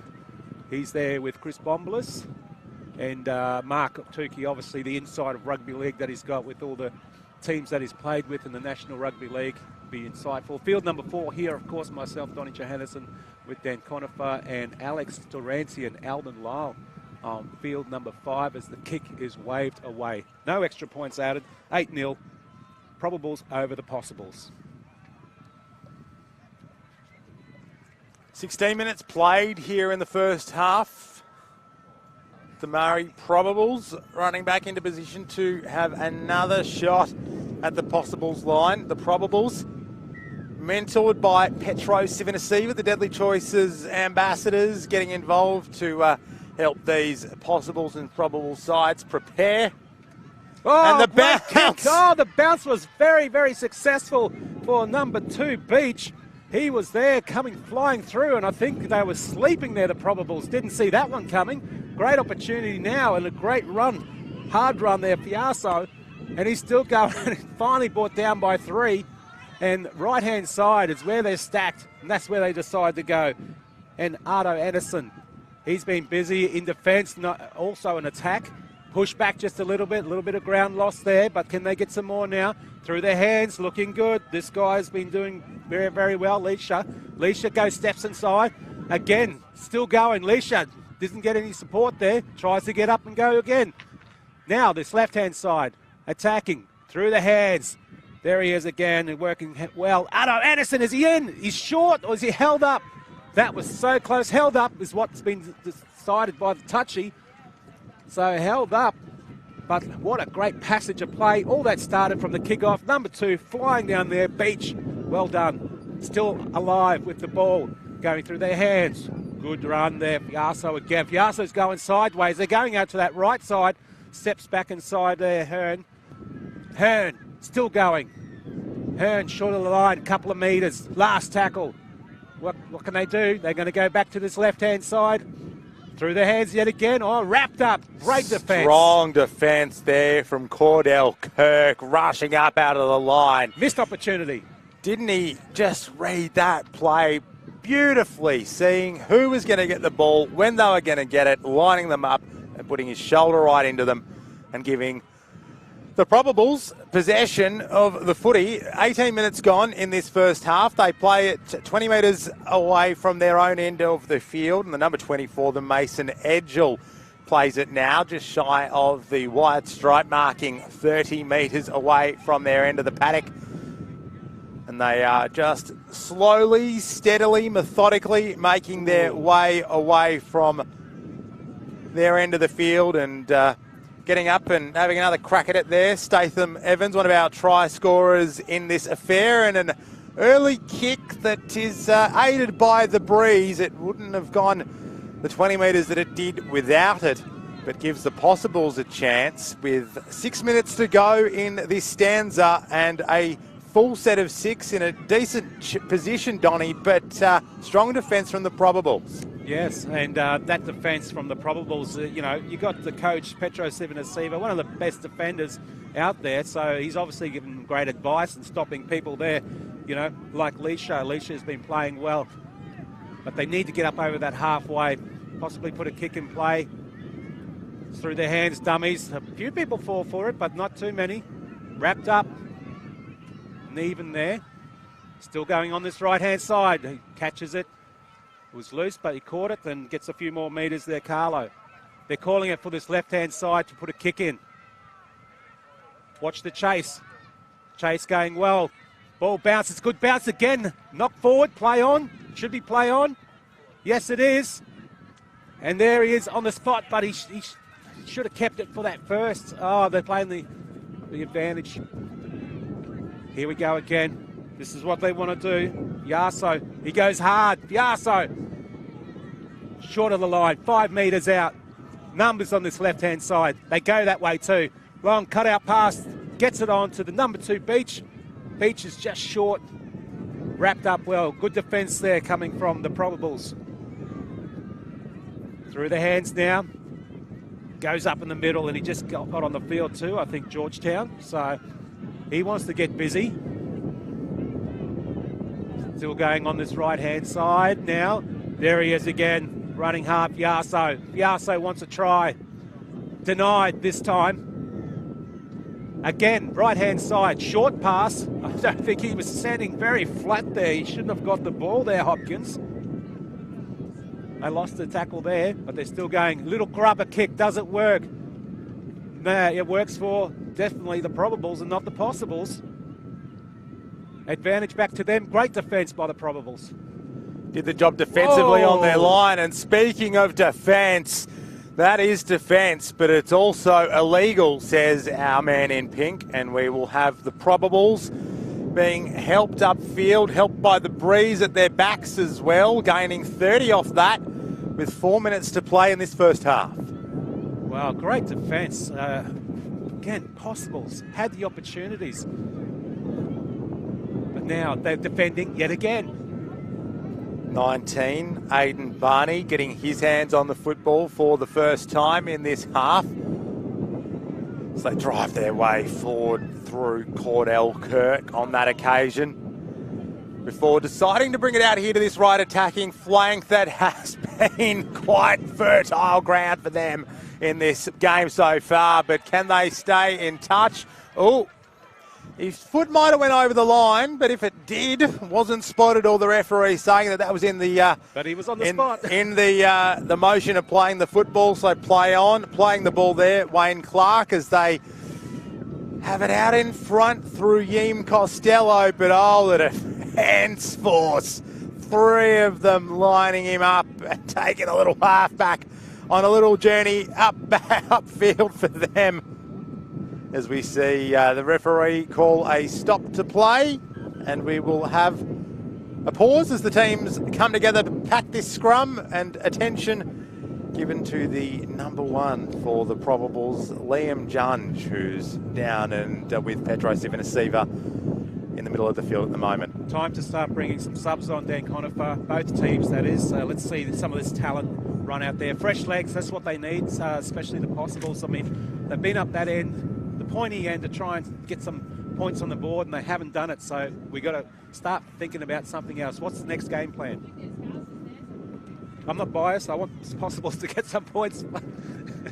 You want to call a try, Donny? Yes, I want to call a try. I thought I was going to call 2 tries before, but denied. 8 points to 0, the scoreline in favour of the probables in maroon over the possibles in white. These young fellas competing for a spot in the under-14s Queensland Murri side, as the young man in the number 1 hobbles across field. Unclear whether or not he's going to be making his way off the field entirely or back into the defensive line. It looks like he's making his way for the sideline, and replacement coming on to bolster defensive numbers for the probables. Straight out of the scrum, going onto that far right-hand attacking side quickly. That's a good idea to get some metres. They need that in the first. Starting to get really syncing up together now, the possibles. Nice back line they got there. They're going to start using it. Pushed up again there, Ardo Edison.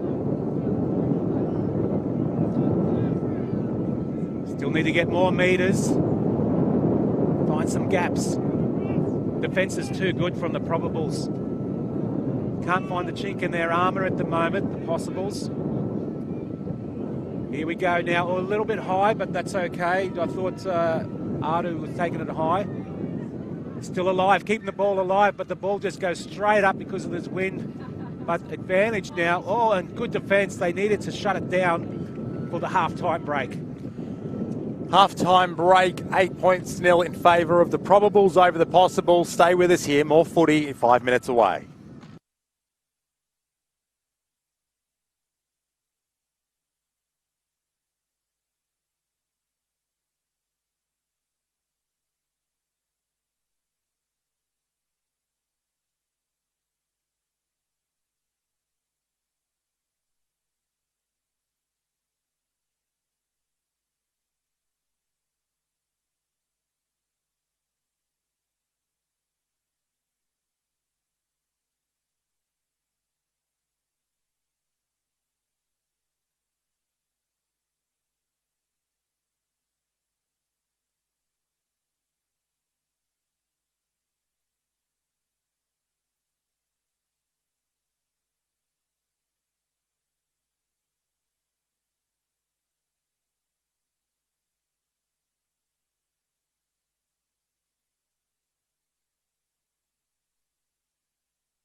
Well, welcome back here on field number 4. Possibles, probables. Donnie Johannesson joining you with Dan Conifer. And at the moment, 8-0 to the probables, who are in the maroon, if you've just joined us, and in the white is the possibles. And they were good tries too. Not to say, take anything away from the possibles. Possibles had opportunities, but the defence from the probables really shut them down, shut them out. Good hands so close to the line, but unfortunately they couldn't get over the line. But let's see how they go in this second half. Advantage to them now is that the wind is on at their back, so maybe see some kicks in play as they kick off now at the moment to the probables. Good kick. Way down the field. Good chase as well too, coming from the possibles. So probables bring it out of their own end. They've got an 8-0 advantage to start this second half with, and given another advantage there with the penalty being blown, and it will be sent in touch by their number 6, or will it? Or will it? No, it will not. The breeze wreaking havoc with that one blowing from the southern end of the ground behind the possibles' backs in this second half, and that one not finding touch. That is a critical error and giving the possibles the chance to post first points for them in this match. They're 35 away from the line, Donnie Johannesson. Yeah, and that's great advantage for them too. Now let's see if they can use it properly. And you can hear the probables going, hold up, and they go through the biggest gap, and he's the biggest man on the field too. Fiaso goes all the way. I told you he'd score. Fiaso, he didn't do it in the first half, almost did, but finally gets one in the second, and minutes only into the second half too. Well done, finally gets points on the boards for the possible team. He's looked dangerous at various stages of this match already, has Fiaso, and they're being able to show what he's got. He's got size, that's for sure, and he's got speed to match it. I felt sorry for the poor little fullback back there for the probables. He was about a third of the size of the lad. He had no chance that close to the line. In my day, I'd let that go as well. So it's all yours, mate. You're welcome to score. Yeah. Well done, Lays Fiaso. out the red carpet for him. That came from the mistake of the probables not kicking the ball out too, so they took advantage of that straight away. Well done. Points on the board, and let's see if they can get the extras too.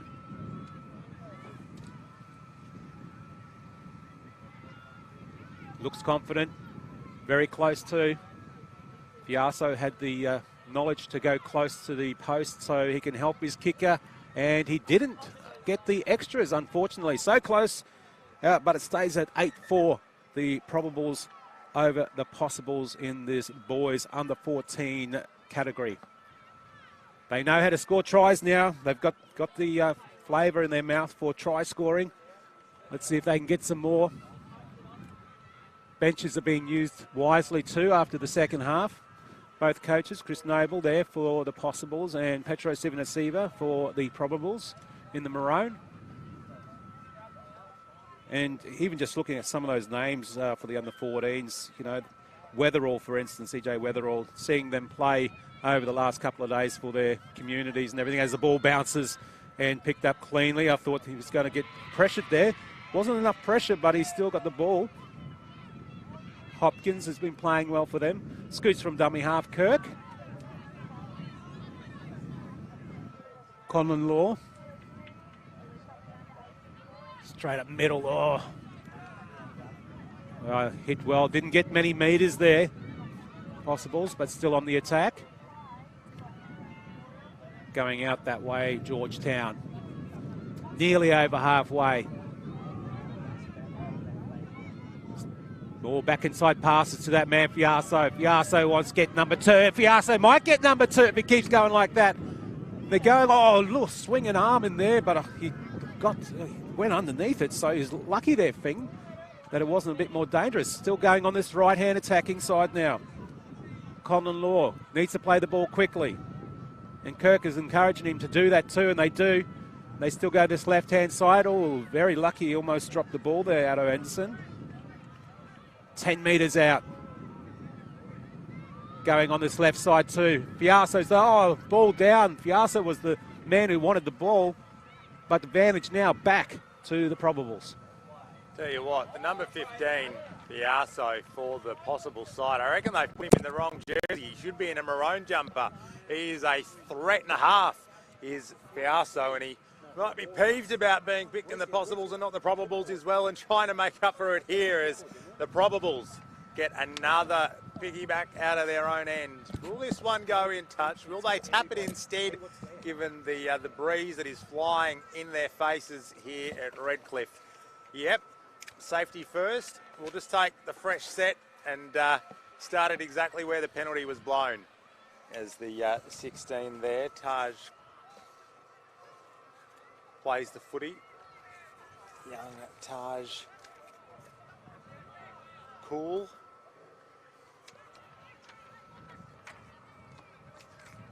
And taking it up the centre corridor this time and bouncing out of one before finally succumbing. Anua Heather.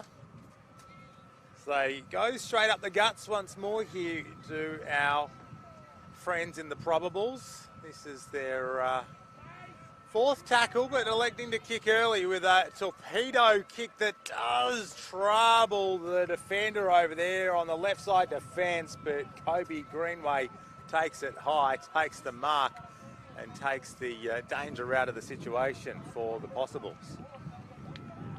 Well, that's what they needed now. Let's see if we can get some more points on the board for the possibles. Good run. Here he is again, Piasso. Goes hard, breaks 3-4. Almost looked for a pop pass to his left-hand side, and it does go left-hand, and good hands to keep that there as well. Ardo Anderson wrapped up. Well, the ref's called something here. That's a shame. He was doing so well. He's usually got good hands too.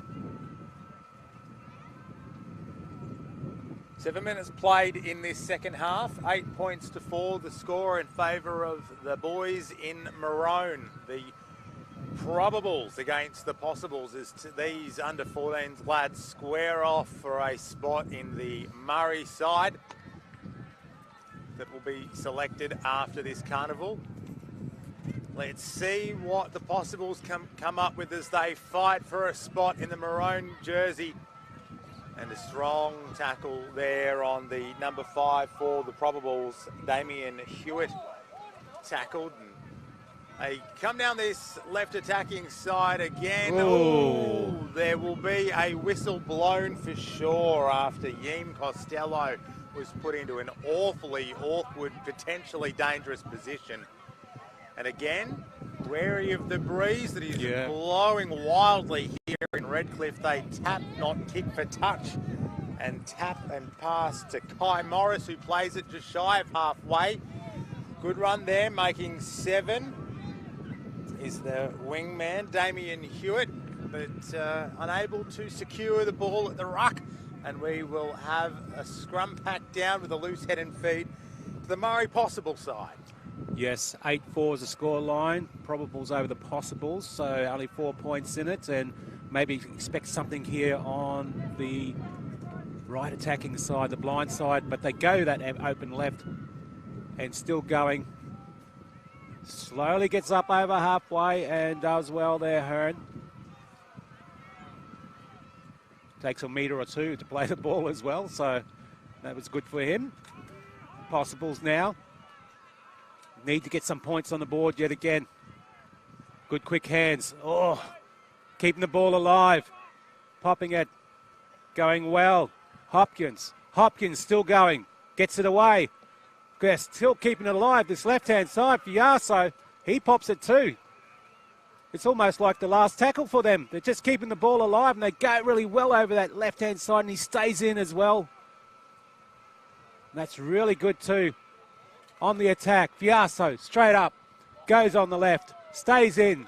About 3 or 4 trying to push him out. Last tackle.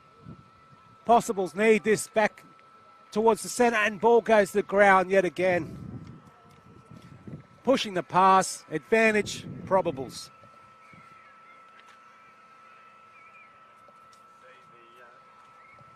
We'll see the probables go on the attack here.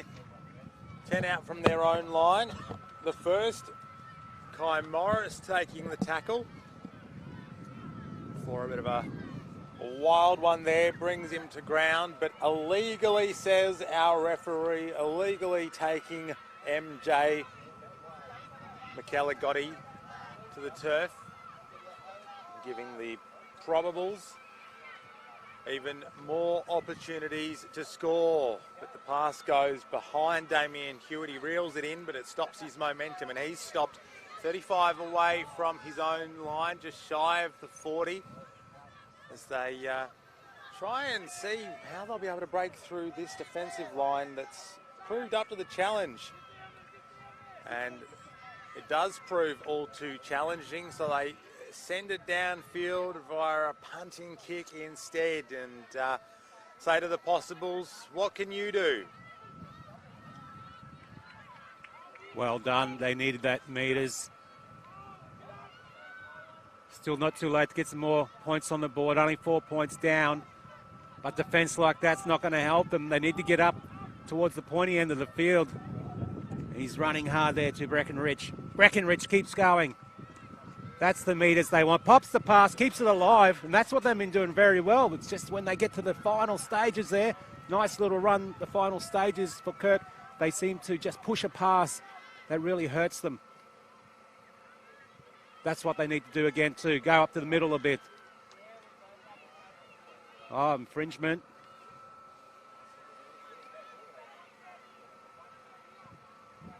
Maybe we can see a set play coming from this, Dan Conifer. See what they can do and who they do it with. Strong run there, bouncing in, spinning the number 19. They're getting close here. They'll want to get some points and get back into this clash. Yeah, going well there, Neven. About 5 metres out now, the Possibles. Switching it back. Just running up a few more metres, and he's going, still going, and he's close to the line. Will he get there? It's like he just bounced off him and pops the pass, gets it close to the line as well. And he was held up too, Feng. Numbers to the left. Ball goes, nice switch back inside. Breckenridge, is he there? Is he close? Must be millimetres. Scoots from dummy half, no success. Held up, pushed back. Last tackle too. Oh, infringement here too. Oh, is he okay? I thought there was a little injury there, but they play on now, and this is the last. He puts the little grubber through, no success. Oh, unlucky again, the Possibles. Unable to thread the kick through, similar to another grubbing kick earlier in the match for the Possibles, where they again couldn't kick the ball through the forest of legs in front of them, just unable to get the angle right on the kick as the Probable side play it 25 out from their own end of the field, and some good metres gained there. Scrappy run, only one marker, and making the most of it here in the goose step and running backwards to evade the defenders. Look at him go, the number 7, Yim Costello, and he puts the kick through but unable to regather it is Taj Cool. But they will get another shot here. The Probable side unable to handle it, the Possibles. And the scrum will pack down 15 metres away from the line with 13 minutes gone in this second half.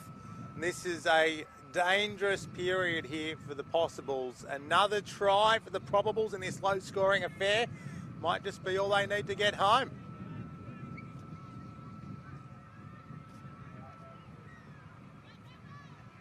Looks inside, instead goes outside. There is room to move. The hands are good. The ball is good, but the defence swarms and stops him 2 metres away from the line over on the far right side, but out of acting half, tries to bust his way over himself. He might still do so, loses the ball, but strips as our referee. Statham Evans earns the penalty for his side after trying to go it solo.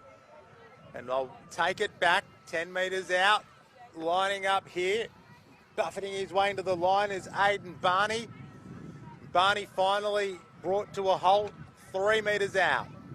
Through the half, strong run here. The front row forward trying to bust over near the posts. Cordell Kirk, but loses the ball. Is that our ruling from our referee? Yes, Cordell unable to hang on to it. And with tackles up their sleeve, there goes an opportunity begging for the Probables. Yeah, finally Possibles' defence was really, really good. That's what they needed.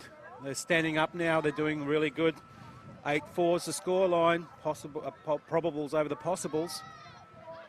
Very lucky to get away with that one. Now they need to get some more meters. Get out there. Go down the line. Run like that. Oh, he's doing very well there too, Georgetown. Straight from the scrum. They needed a run like that. He's stepping up for the team. Oh, not many meters there for getting from the dummy half there, Conlon Law. Georgetown again. He's busy. He wants to work hard. Possibles. Good hard run. Breckenridge got so many meters. It was fantastic. Still going. Drops the ball.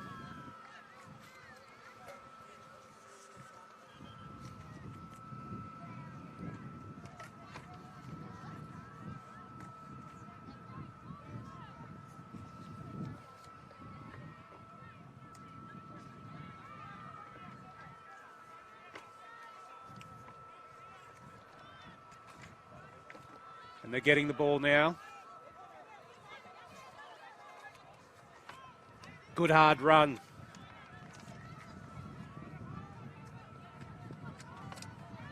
Plays the ball.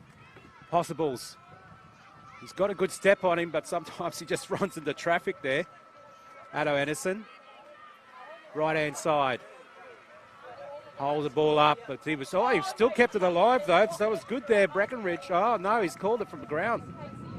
Oh, unlucky there. And the probables getting the scrum feed, getting the reprieve, getting the breather, the changeover I should say. As Donnie Johannesson goes from commentator to producer, and I'll just mute your mic there, brother, for a second while you get us the team sheets ready for the next match.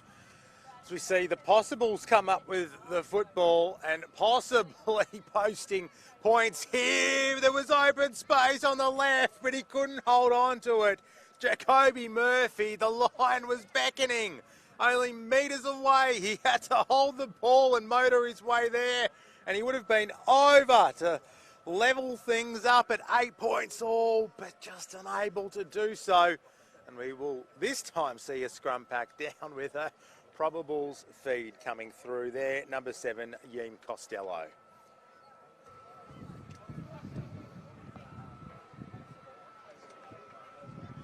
Well, they're still looking good. Great shape there, probables, but I was hoping possibles might get some points, but speed like that. Oh, Liam Junge.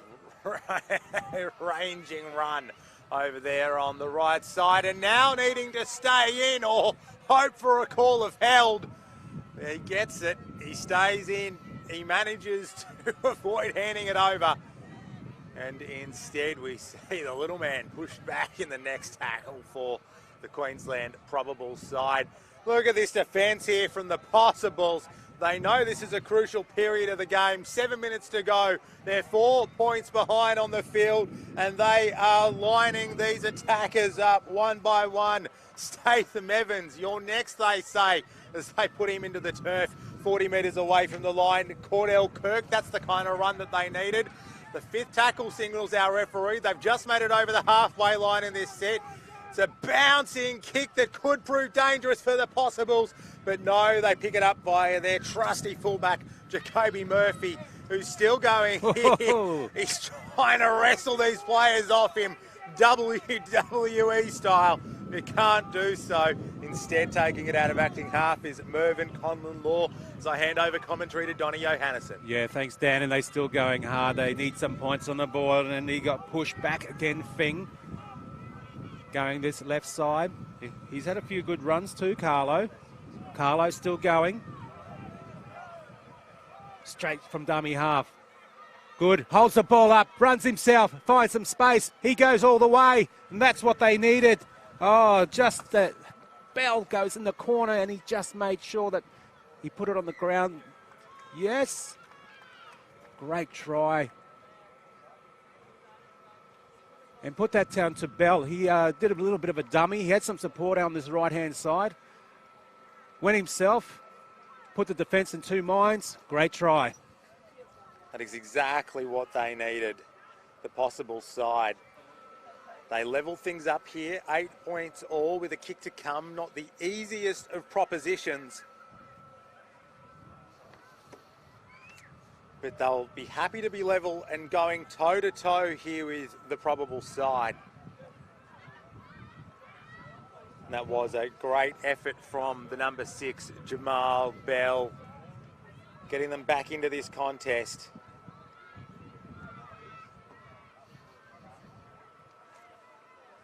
Picking it up out of acting half himself and then beating 1, 2, 3, 4 defenders to get over the line.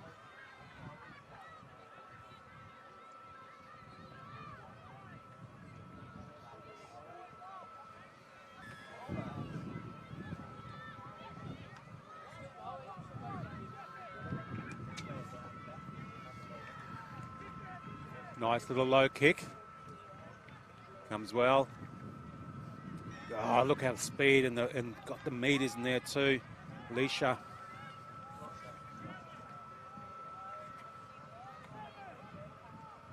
On the attack now, the Possibles. He's doing well. There, number 13, Carlo. Carlo's been really stepping up in the second half.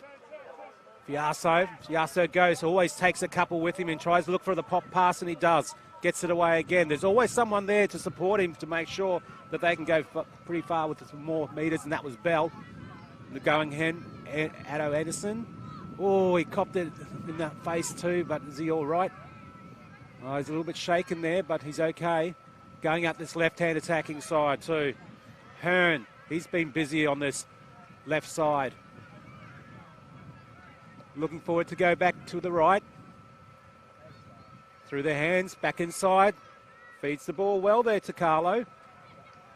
This is the last. What are they going to do? Great opportunities for this short out, and goes through their hands, and yes, it works well. And he goes in for the try. That was great effort there. They had numbers to the right, but they did a little switch. Cut out pass, went into the left-hand side, scored in the corner. Well done, Possibles. They're hitting back the Possibles. Great comeback from them.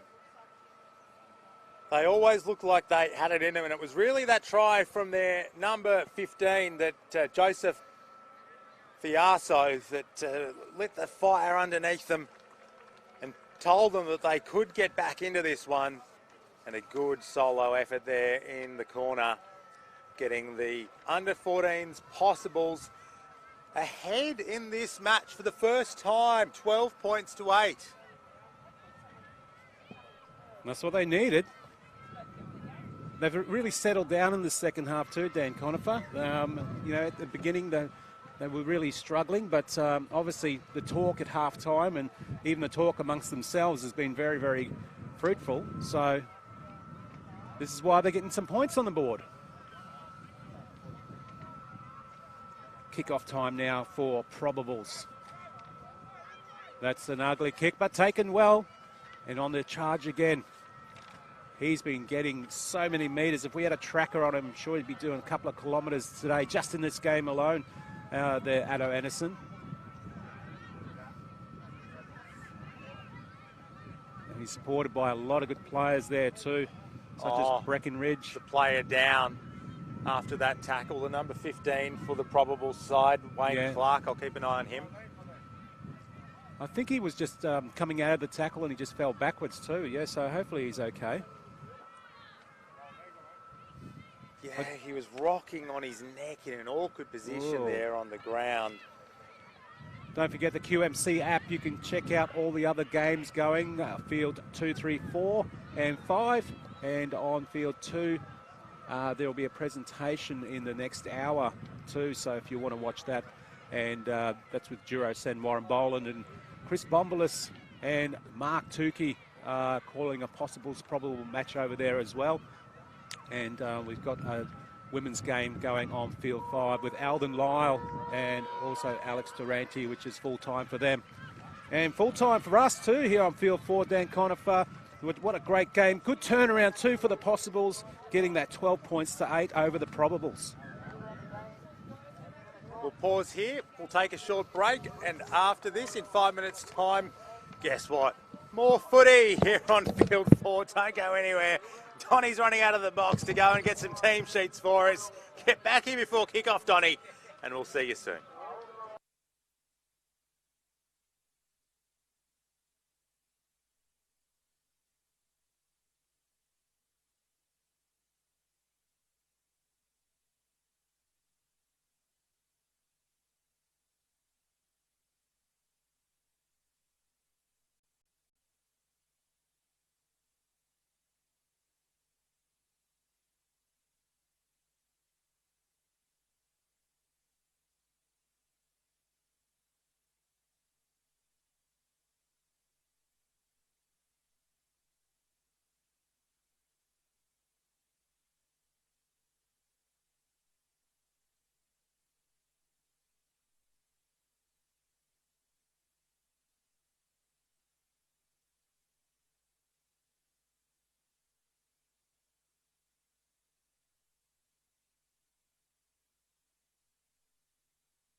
And here they come, the Brisbane Titters. They're running onto the field from the southwestern corner.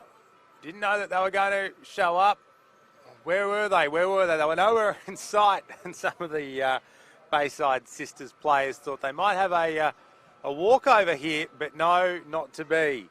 They meet in the middle of the field before this, well, what's due to be a truncated first half. You can see the clock already ticking over in the bottom of your screen there.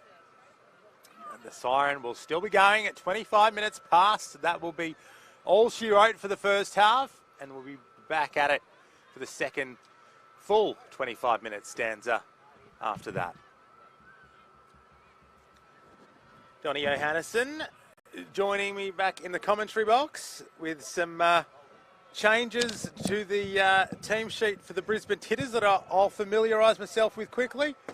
Donnie, I'll give you a moment to catch your breath as well.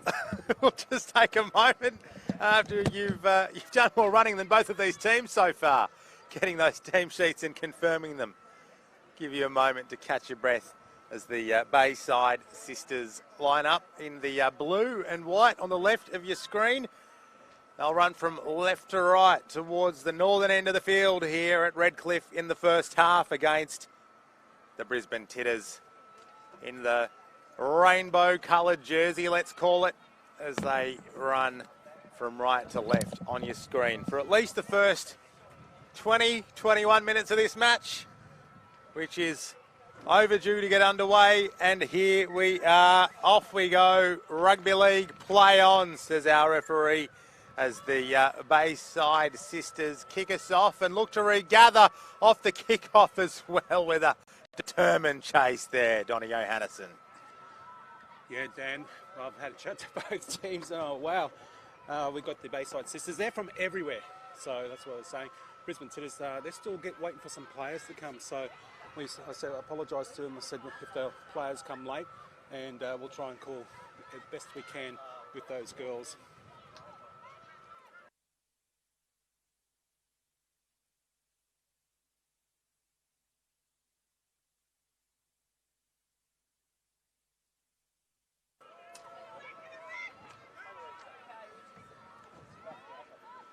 Brisbane Titters on the attack already over the halfway line. And a strong tackle there. A couple of them taking that woman to ground. Distributing here to Rhonda Walsh, but losing possession, and the Bayside Sisters will come away from their own end and soon be in Brisbane Titters territory. Indeed they are, Donnie Johannesson. Oh, look at that. Just showed the dummy. Goes all the way. Nagiri Green. That was just too easy. And, well, I'll tell you what, they really didn't talk in defence there, Brisbane Titters. But, yeah, straight through. Quick dummy. First points on the board. First few minutes of the first half.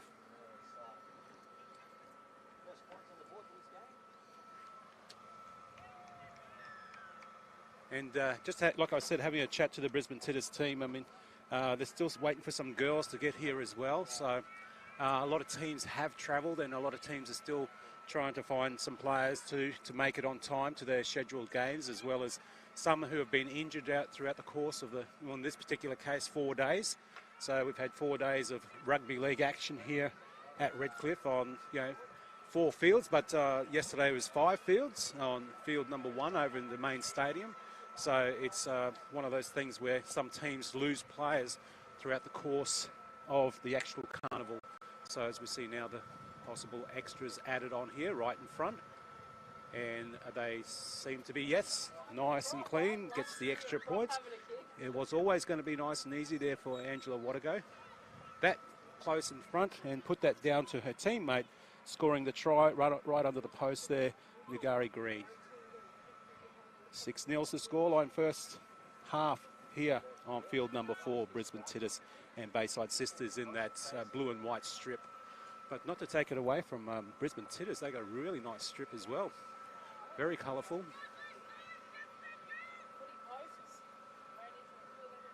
And as you can see too, if you can see maybe in the wide shot, they don't really have any substitutions too, unfortunately, Brisbane Titters, so it's going to be a long game.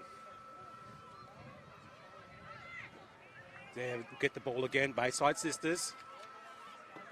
Oh, good defence though, showing some strength. Nice hard run. Gets it up there. Nawi.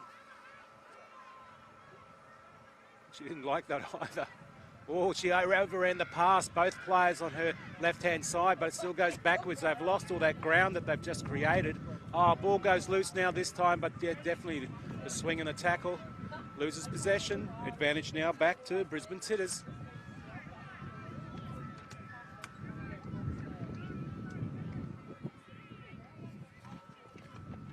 And there's just waiting here now.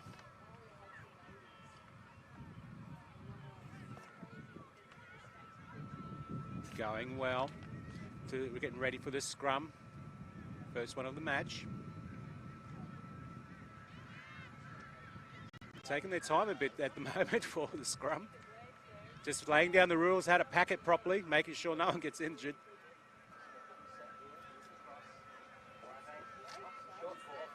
And finally, I think the ball goes in. Titters, Brisbane Titters got some numbers on this left-hand side, but they're really matched up with the defence. Oh, big high hit. She lost the ball, but he called it. I thought the high hit is why the reason she lost the ball, but yeah, they get the ball back, so that's good straight from that scrum there. Good to see Rhonda Walsh straight to her feet after that illegal tackle there. He's keeping a deep 10 metres is our referee. Oh, the two number 10s on each other. Katie J. Broom coming in with a big tackle. The hit on Brianna Parsons, but Parsons is straight back up and the Titters are straight back on the attack here. They're 22 metres away from the Bayside Sisters line. They're lining up head here on this left to collect the footy and go on the attack. Going to ground there for them is Margaret Jerome playing it. Still 20 metres between them and the line, but narrowing that gap is the number 3. Unfortunately, I don't have her name on this score sheet, so apologies for not being able to call her name today as they get within 5 metres of the line as the referee puts his 5 fingers in the air to say that is the end of this set. What are you going to do with it? The 3 puts the kick through, but there's a little bit too much weight on it. And we'll come back out and the Bayside Sisters regain possession 20 metres away from their own line. Well, it was a good option though. I mean, putting the pressure on and everything like that, that's always a good thing. But yeah, just a little bit of talk in the attack would have made a difference. Oh, as they see a good tackle around the legs. That really stopped her, not giving her much advantage with metres. Another good run. These inside passes seem to be working there for Bayside Sisters. Cut out pass. Got some space out here. She throws the dummy but goes back inside again, and that's the try scorer, Green. Left-hand side. Goes through the gap. Steps again. Oh, she's away. Oh, well done there, Kendall Sartor. And she's just beside the post as well. It was just the defence. She saw the smallest of gaps, and she stepped left, stepped right, got through. Unfortunately, the sliding defence did not work for Brisbane Titters. Margaret Jerome trying valiantly to catch up with that sprinting, dancing, jinky number 11, Kendall Satter for the Bayside Sisters, but just didn't have the speed, and she goes over right next to the upright. 10 points to 0 after 11 minutes here in this women's match between the Bayside Sisters and the Brisbane Titters. I hate to say it, Dan Conifer, but hits the post, so no extra, still 10-0 Bayside Sister. But I was just about to say, I hate to say it, that unfortunately at the moment Brisbane Titters look like they're just a little bit tired in this early stages, and like I was saying, they're still waiting for some players to make it to the field. So substitutions would be ideal at the moment, but they don't have that at the moment. They don't have that thing happening in their arsenal at the moment. So they're going to have to stay out there this whole time. They did leave a big defensive gap on the inside for the number 11 to run through. It was almost inviting her through the Sydney Heads almost, although that reference doesn't work as well, through the mouth of Moreton Bay. Yes, that's This is where they were inviting her there, the defensive line that just was struggling on a hot day here in Redcliffe, and depleted on numbers are the Brisbane Titters, but they're doing as good as they can against the Bayside Sisters, who will go on the attack here. They gallop over their own 40-metre line, Donny Johannesson. Yeah, another gap goes through. Oh, over the top. Oh. 4 on floor, and Alicia Harris was the one who copped it into the back and into the ground for the Bayside Sisters. Advantage again. There's another gap. She goes through. Oh, the defence was sleeping. Oh, straight from the tap off. Nakia Asasuma.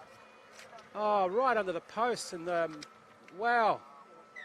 The defence was just having a sleep, and she does a little dance as well. And why wouldn't you? Because you just scored a great try. Nikita Asamuna, the try scorer there. Ball out in front.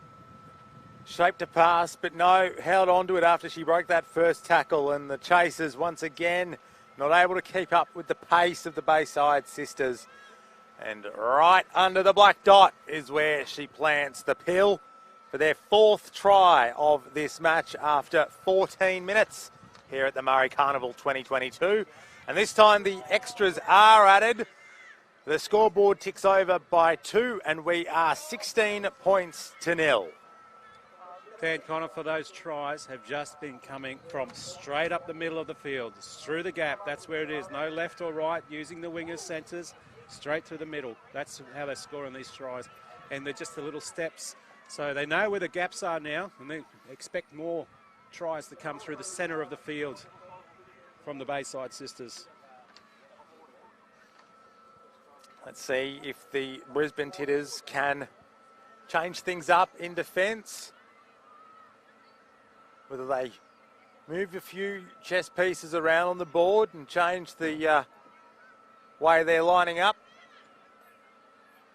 Or whether or not they can muster some more determination to try and stop what has been a sizzling Bayside Sisters side so far. Well, that was interesting. She got the ball, was sliding, and like it's a bit slippery and wet out there, but still got the possession there, Bayside Sisters, as they now go towards the centre of the field where they know they can get through the gaps, but finally wrapped up. Calling out for the ball now. That's that centre we were talking about. They've closed it this time. No gaps this time there from Brisbane Titters. They're calling it out this right-hand side. Steps inside. Still keeps the ball alive. Goes well. Farrell. Still going. Oh, scoot from dummy half. Gets the ball. Tries to keep it alive. Wrapped up well. And good work there by Brisbane Titters. Putting the pressure on them now. Straight up the guts. Sator going. She's going to try and look for 2. She's still going, back the ball behind her back and still kept possession. How she did that was amazing. She plays the ball now. They go out to this left-hand side.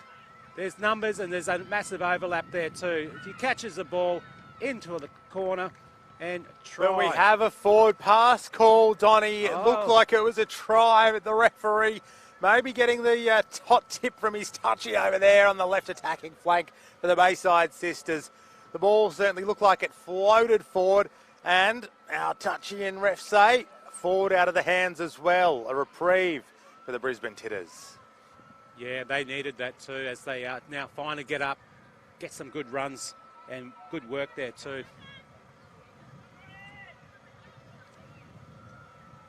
Rachel Hill playing the ball for the Brisbane Titters. The first tackle of this fresh set.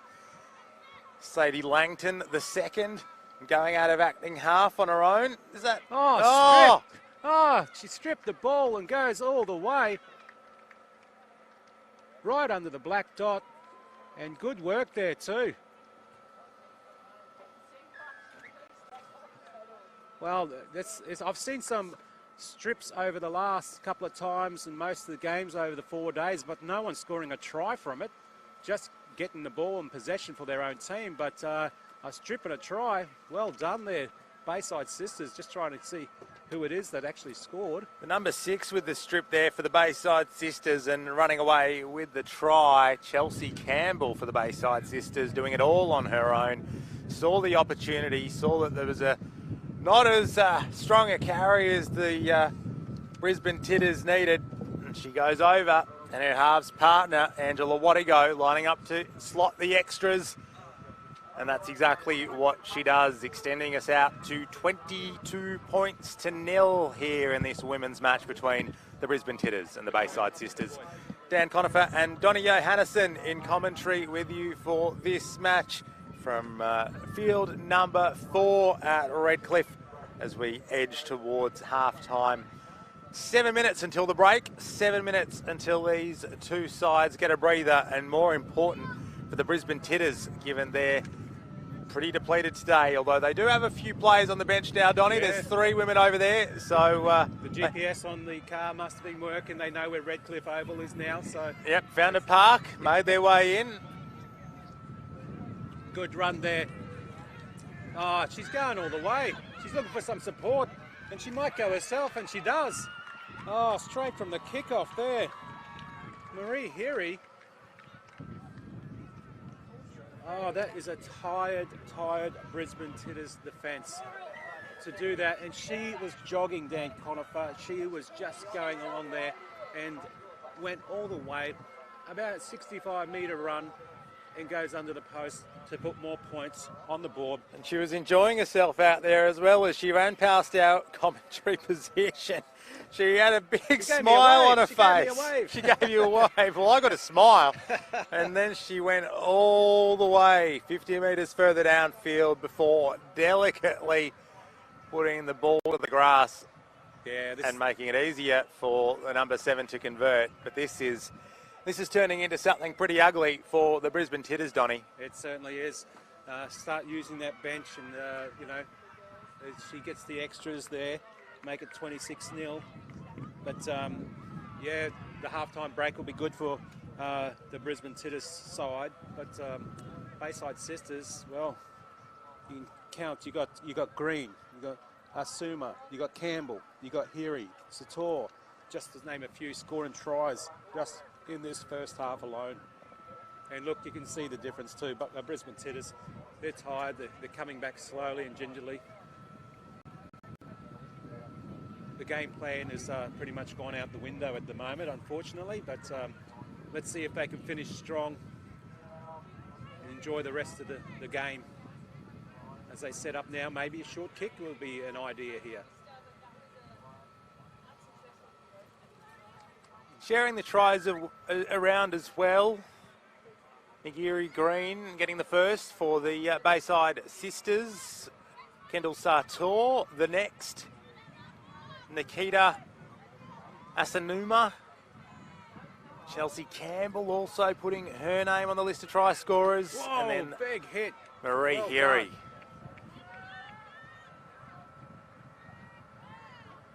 And Dan Conifer, is it just me or do they have 12 on the field, the Brisbane Titters side? Let me do some maths and I'll come back to you. Yeah, get the abacus out as they now might need it for the score line here if they keep going like this. So going straight up the guts, almost really well. Donnie, I can confirm your eyesight and your maths are pretty good. Well, that's probably why they got the overlap. And then there you go, the holes in the fence. Yeah, it's the 12 players on the field at the moment. So that's what I thought was going on. As we see an injury in back play, but a try there coming there from Bacco.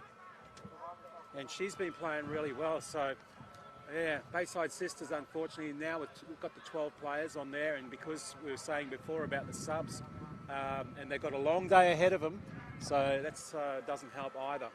But more points on the board, making it 30-0, still in the first half. Natalia Bacco doing that one on her own, seeing that there was those gaps in the defensive line caused by the numerical disadvantage that the Brisbane Titters have, and taking us out to 32 points to 8 with 3 minutes to go here in this first half of this Women's Open match between the Brisbane Titters, having a pretty tough morning of it so far against the Bayside Sisters. Yeah, I wonder if Bayside Sisters know there's only 12 players on there and if they would be gracious enough to make it 12 on 12. Then again, it's a competition, so you want to try and win. So 32 points to 0 now after a successful conversion from Bayside Sisters. You know, and as you know, for and against always helps in round-robin matches as well. So, but there's also like a mercy rule too, isn't there? Well, saw in an earlier match in one of the junior competitions, the match ended when it was 60-0 with about 5 minutes to play. So let's hope that the Brisbane Titters can come back here and we don't need to consider anything like that. But so far, in what has been a shortened first half after a delayed start, the Bayside Sisters have been putting on the points. 34 of them to be exact, with a couple of minutes before half-time. Donnie, having a look at the Bayside Sisters team and counting their numbers, how many do you reckon they've got on the field at 13, the moment? Donnie, yeah. They've got 13? I can't count any higher than that. So 13 on 12 here with a scoreline of 32-0, Bayside Sisters over Brisbane Titters, who are kicking off. Oh, takes it well, ugly bounce, but she picked it up nice and cleanly. Oh, she's going, she's got some space, no support, but still going. Well done. Oh, Farrell, she's had many, many metres added on her chart in this particular game. Nice little pass there too. She knew that her mate was on the inside there, Hiri. Again, Wattigo. She's in charge at the moment. Oh, big hit. Keeps going well. Guard side. They go this left side, cut out pass. Still going through their hands. And that's what they're doing, keeping the ball alive. That's how they've been getting points on the board. And she ducks under one, keeps going, ducks under two. She's pushing it outside, keeping the ball alive. She's going all the way. Did she get it down cleanly? No flag from the touch judge. And a whistle from the referee. She did indeed. And just on the sound, as the hooter sounds for half-time, the Bayside Sisters rack up another, I think it might have been Chelsea Campbell, rack up another 4 points, taking us out to 38 points to 0 with a tough conversion ahead. And also, that's number 2 for Chelsea Campbell as well, so well done. And great individual effort. So yeah, 38-0 here on field number 4, Bayside Sisters over Brisbane Titters.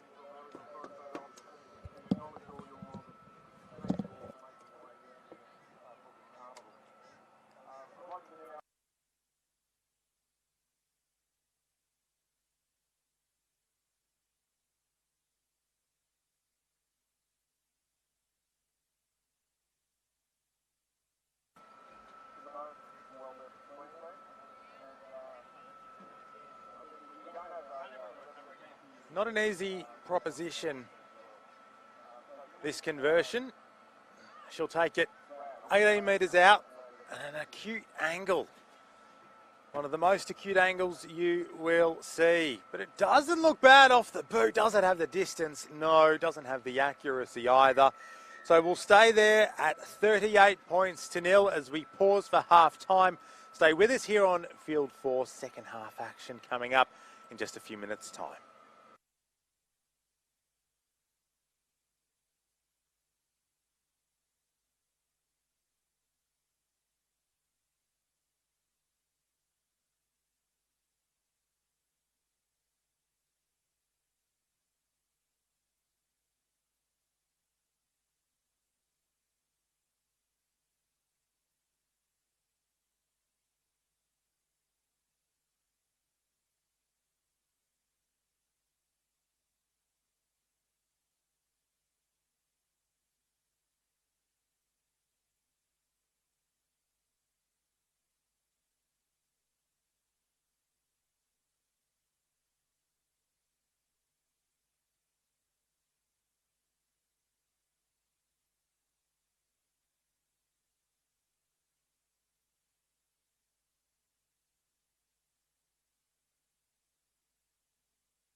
And it will be the Brisbane Titters kicking off for this second half, running from south to north here at Redcliffe, taking on the Bayside Sisters, who hold what you would think would be an impenetrable 38-0 advantage at half time.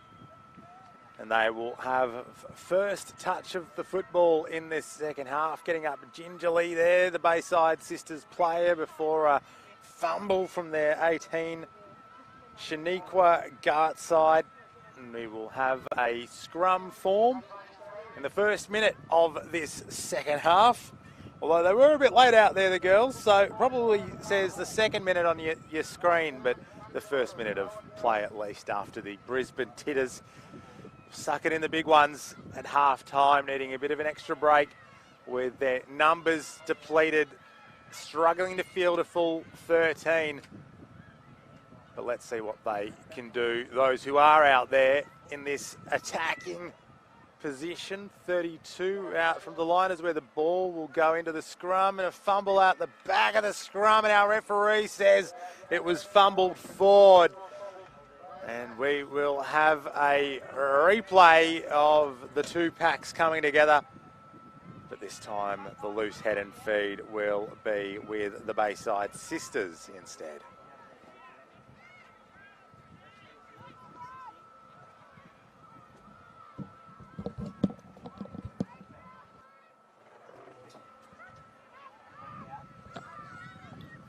Welcome back to the second half. They're going well yet again.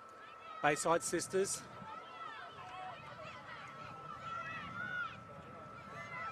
Good through the hands there. What a go. Steps. Gets the pass out. That's what they want. Oh, I thought it went a little bit forward. But they still play on. Wait for the whistle. Harris wrapped up. Bayside Sisters, they've been up this end of the field. They know how to score points. Good clean pick up there from Gartside. Standing tackle. Through the right. What a go again. She's calling it. She wants to set it up. Puts a little grubber through. Oh. She's calling it. That was not touched.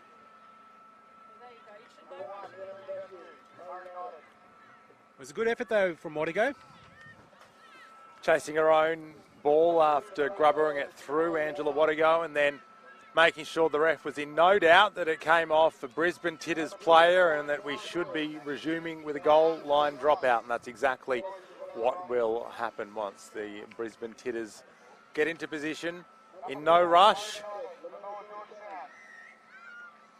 to get us back underway, and a torpedoing low to the ground ball coming up.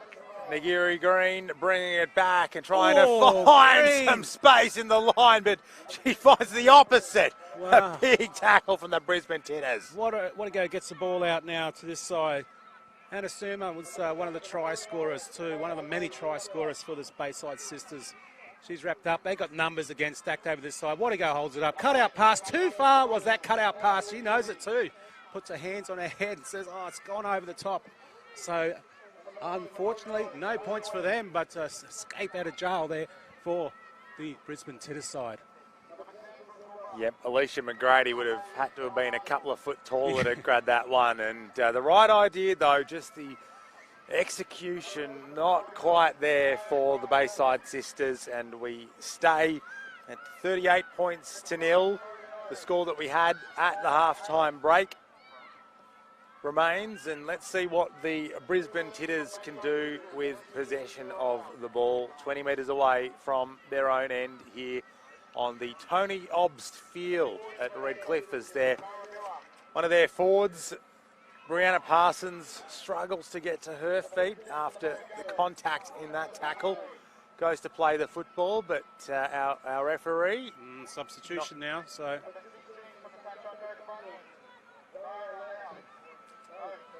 She will depart the field of play, Brianna Parsons. Yeah, regardless of the scoreline, Daniel, she actually did okay in the first half too. So a few run-ups and a bit of defence too. So she deserves a break. So go have some oranges as we restart. strong tackle. Two of them there, slamming onto her back, and as soon as the tackle was affected, you could see that she was ginger getting to her feet, needed a hand from her teammate to get back on her feet. Tried to play the football, but the referee had already paused proceedings. As we resume, 32 metres away from the Titters line, and again a slow play the ball here, that time from Ioka Cloudy. And they're struggling to get out of their own end. Good tackle there, Tyrelee Link. Ooh. And a grubbering kick makes its way downfield over the halfway line, and Tanae Blanco-Burns returning it with interest as well. Over the halfway she goes. Yeah, Blanco-Burns got at least a good 15 metres there, so from that kick return. Oh, big hit. She's been going well there, number 10, Broome. Broome finally brought to ground. Brisbane Titters player, though, down just behind the ruck after that attempted tackle that she tried to make.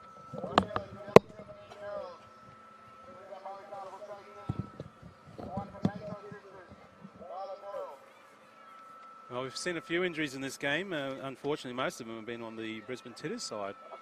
So they don't have the complement of a full bench.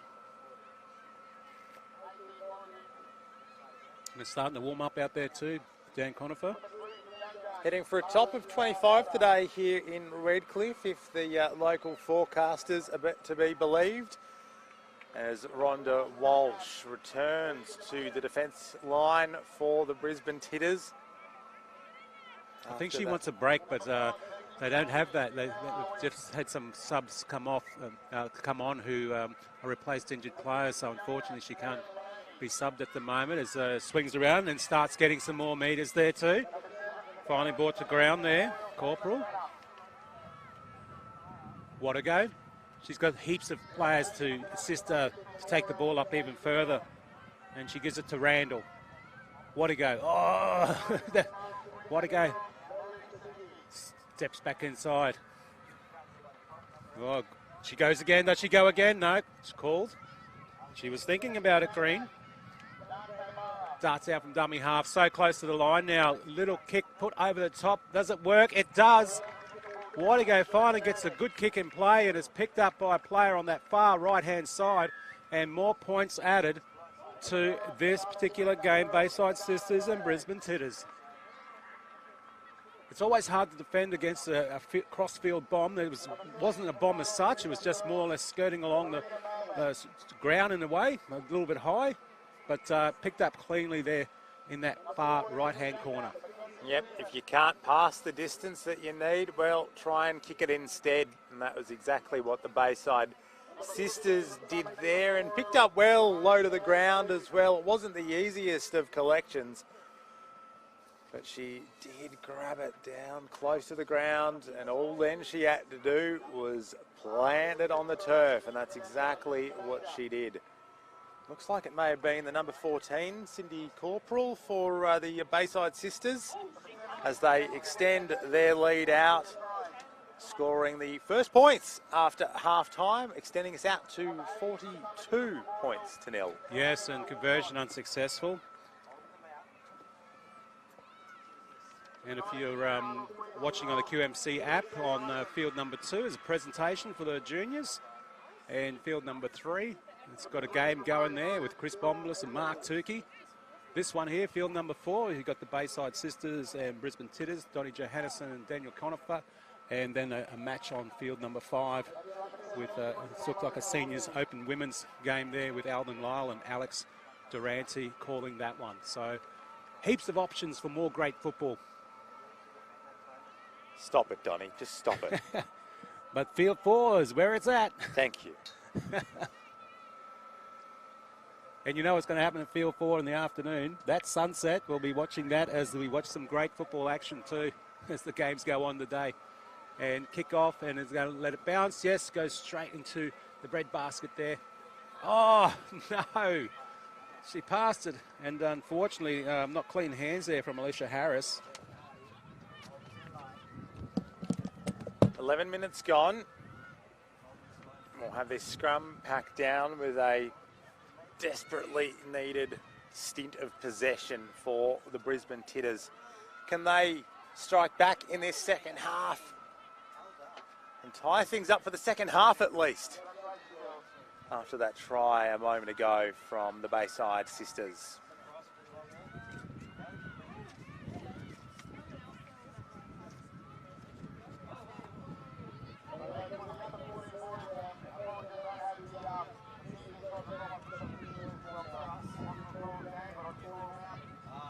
"30 metres away from where they need to be, the Brisbane Titters, and goes without the ball.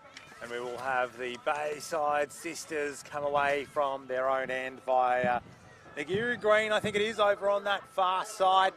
Those delightful lime boots of hers, and bouncing away up towards the 40, Dunn Taunoa.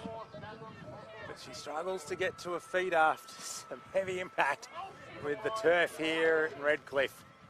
Well, they scored in the first half straight up the middle, and they're trying it again, but they've realised, Brisbane Titters, hey, let's shut them down, and they do. But there's the smallest of gaps again, and she's going straight up there, Heary.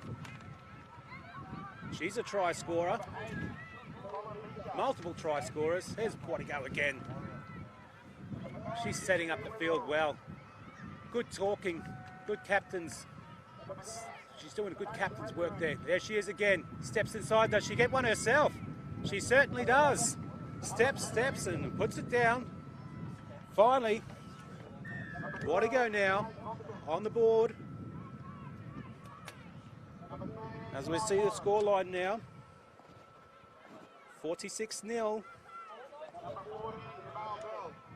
And Quadigo, she was leading the charge. She got him up there, and then 10 out, she decides to go herself. Sees the gaps, and unfortunately Brisbane Titters just letting some of these tries come in now by the Bayside sisters. The defence needed several women there to take the forward in the previous tackle, which left a bit of room open, which they didn't tidy up. They didn't close, allowing Angela Quadigo to exploit those gaps with her guile and her speed, getting them to 46 points to nil. 14 minutes played in this second half. Conversion attempt coming in, but it does not have the distance. That is plain to see. And the referee waves it away, and we will stay at 46 points to nil in favour of the Bayside sisters.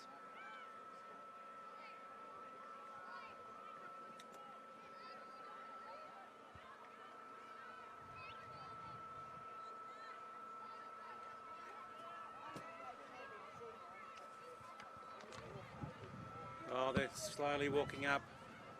The heads are a little bit down. I don't think they thought it would be a scoreline like this. But when you only got 12 players on the field, it was always going to be difficult. So, Bayside sisters. We'll have 10 minutes before the siren sounds on this first match for both of these women's teams at the Murri Carnival 2022. The Brisbane Titters and the Bayside sisters. Just having a look at the matches ahead for both of these teams. The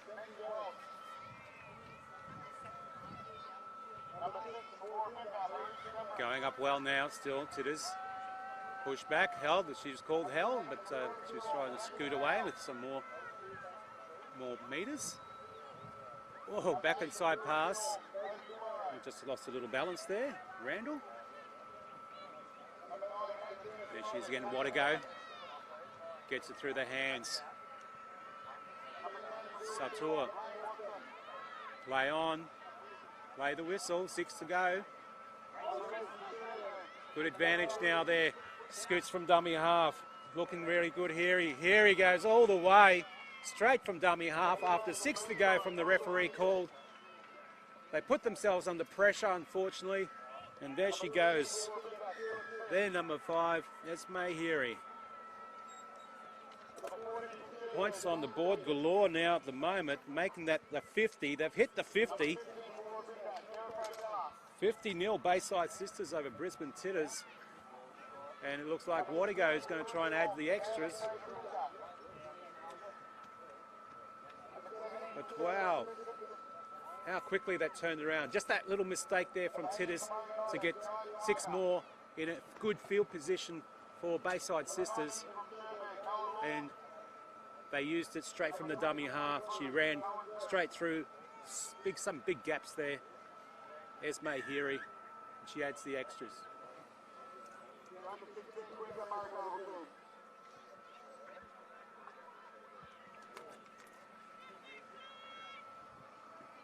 Eight minutes to play here before the siren sounds across all the grounds here at the home of the Redcliffe Dolphins. But will we get there? Will they call an early end to this match? Let's see how the Bayside Sisters go from here. They could easily rack up some more points.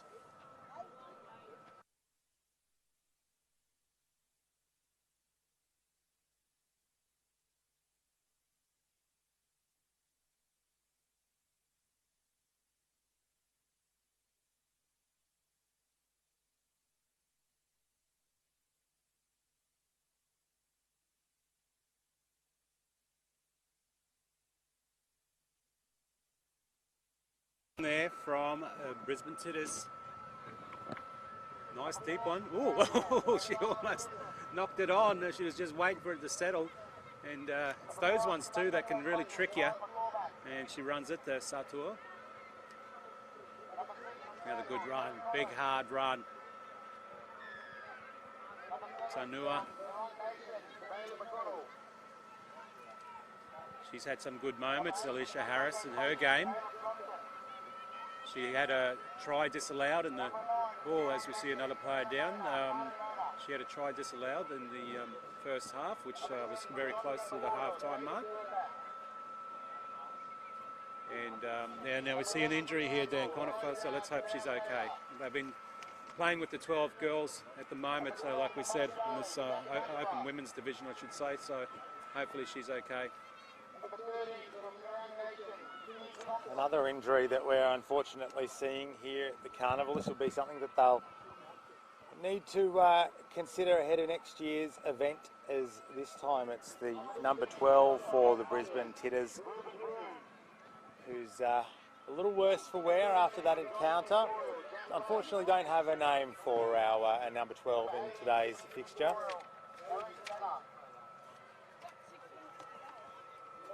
As we have 6 minutes to go.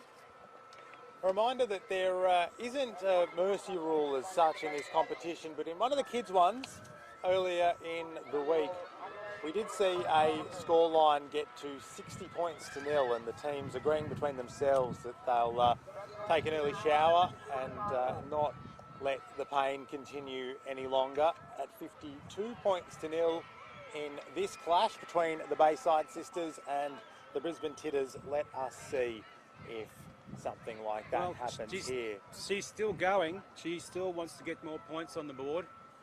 And like you said, yeah, they're not too far away from the 60 as they pass it through. Ball dropped. Oh, she gets a shove in the back for a attempt there too as well. So, yeah, they're pushing passes now, and even you got Wadago there. She knew that she passed it. It was a bad pass from her. She says, sorry about that to Sator, who was close to the line, but unfortunately misses a try, and that would have been Sator, number 2 as well. There's a couple of people who've, I think we've got number 2 for Chelsea Campbell, and a few people who are just with the 1 tries at the moment.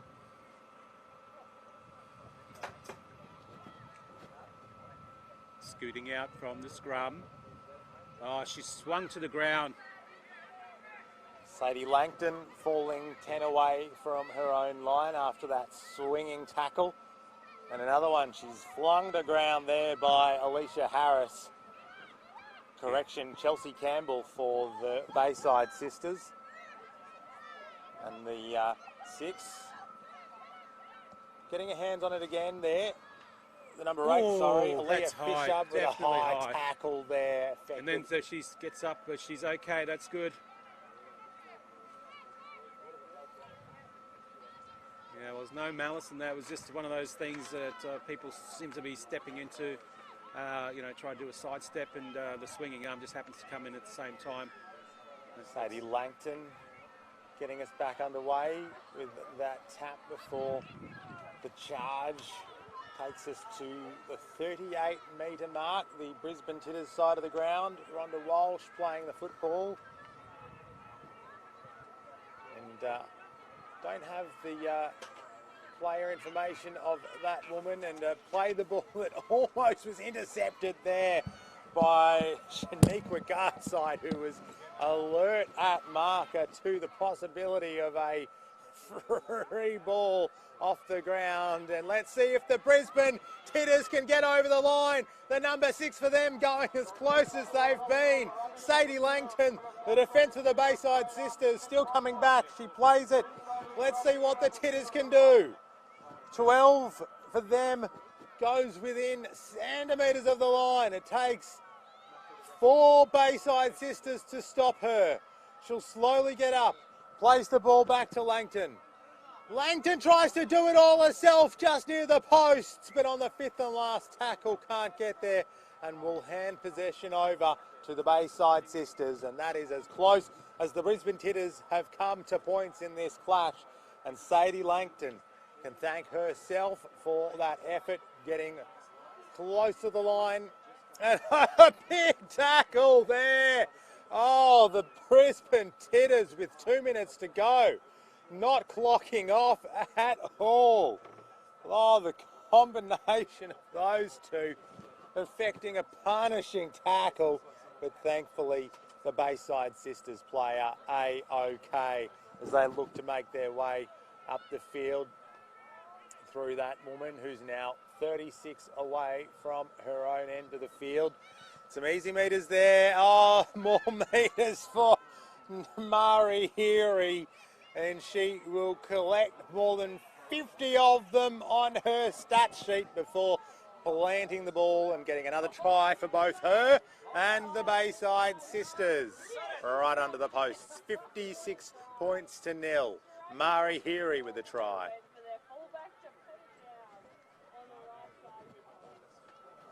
And that will be our last play of the match, bar the conversion attempt. With under a minute to go here on field number 4, we are at 56 points to nil. Fortunately, the rate of scoring from the Bayside Sisters has been too much for our statistical operator to keep up with. The score at the bottom of your screen is a little behind the rate of scoring that the Bayside Sisters have been doing. It is 56 points to nil with a kick to come. And that conversion attempt as the siren sounds from Angela Wattago. And aptly for her, after a fantastic performance individually and as a team, slots the extras. 58 points to nil is where we will finish. And we'll leave this match there. 58 points to nil. More footy up in just 5 minutes' time. Don't go anywhere. Field 4 action still to come.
Hello and welcome to field number 4. Donnie Johannesson joining you with Shah Walden and the team that we got here, Saltwater Murris, East Coast Sharks. Saltwater Murris in the light blue, dark blue, East Coast Sharks. So how do you think this one's going to go? Well, it's a bit of a hotter day today as opposed to the last couple of days, but you know, to kick off the carnival for some of these young men, and it should be a good battle, I think.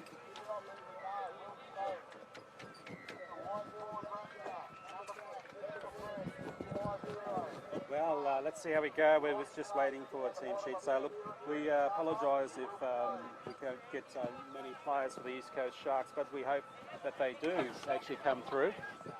And we're underway here. Kick off from Bernard Mosby. And the East Coast Sharks will bring it back up the field. Good defence here from the Saltwater Murris. And I think he's lost the ball. Well, ref's giving him a penalty. That early in the game too, that's what they need. A bit of a killer there for the Saltwater Murris. In these short games, I think field position is going to be key here. And, you know, the East Coast Sharks are going to march up the field. And let's see if the Saltwater Murris, how they go on defence.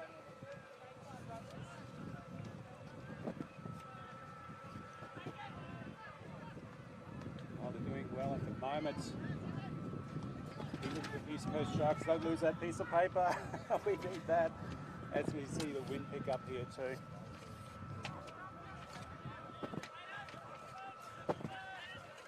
They're marching forward here inside their 30. Got a bit of a backline set.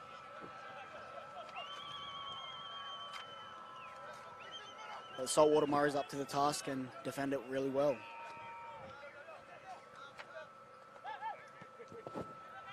Ball's kicked Come off high. the right side of the boot. They've let it bounce.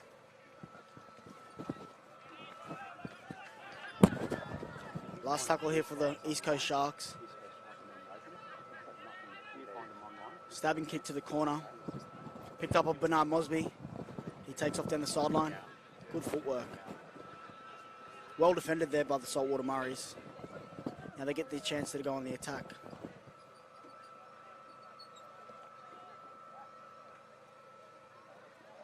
Toy plays the ball. Here we got here. Pushing back.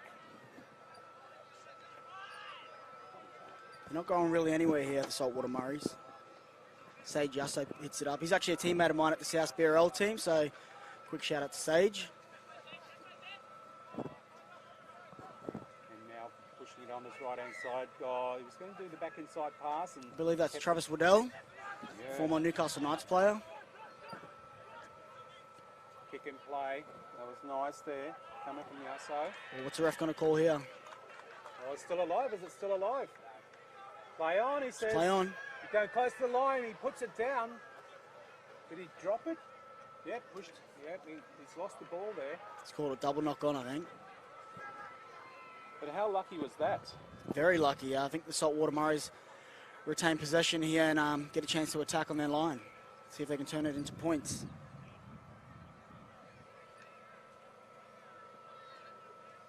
Yeah, I've got a couple of my teammates out in the field actually out there. Number 8, Braden Grogan as well. So just a quick shout out to them guys. They didn't give you a call up? Say, hey, what are you doing, brother? I'm not definitely not playing this year. So I let them boys do the hard yards in the heat out there. So Yeah, definitely. As we see now, swings around there. Chapman goes close to the line. He's about 5 out. Goes Mosby. himself. No luck.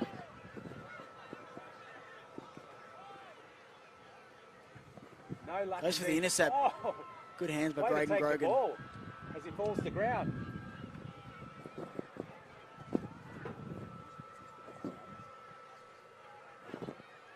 Just outside the 20. Nothing really on at the moment for the Saltwater Murris, but let's see if they can string some plays together. Well, they've been down this end for a while now. Still nothing has come from it. Last tackle. Switching to the left. Through the hands. Long oh, ball. pick up. Oh, was he taken cleanly? Well, he's taken without the ball, but anyway, the ball goes out.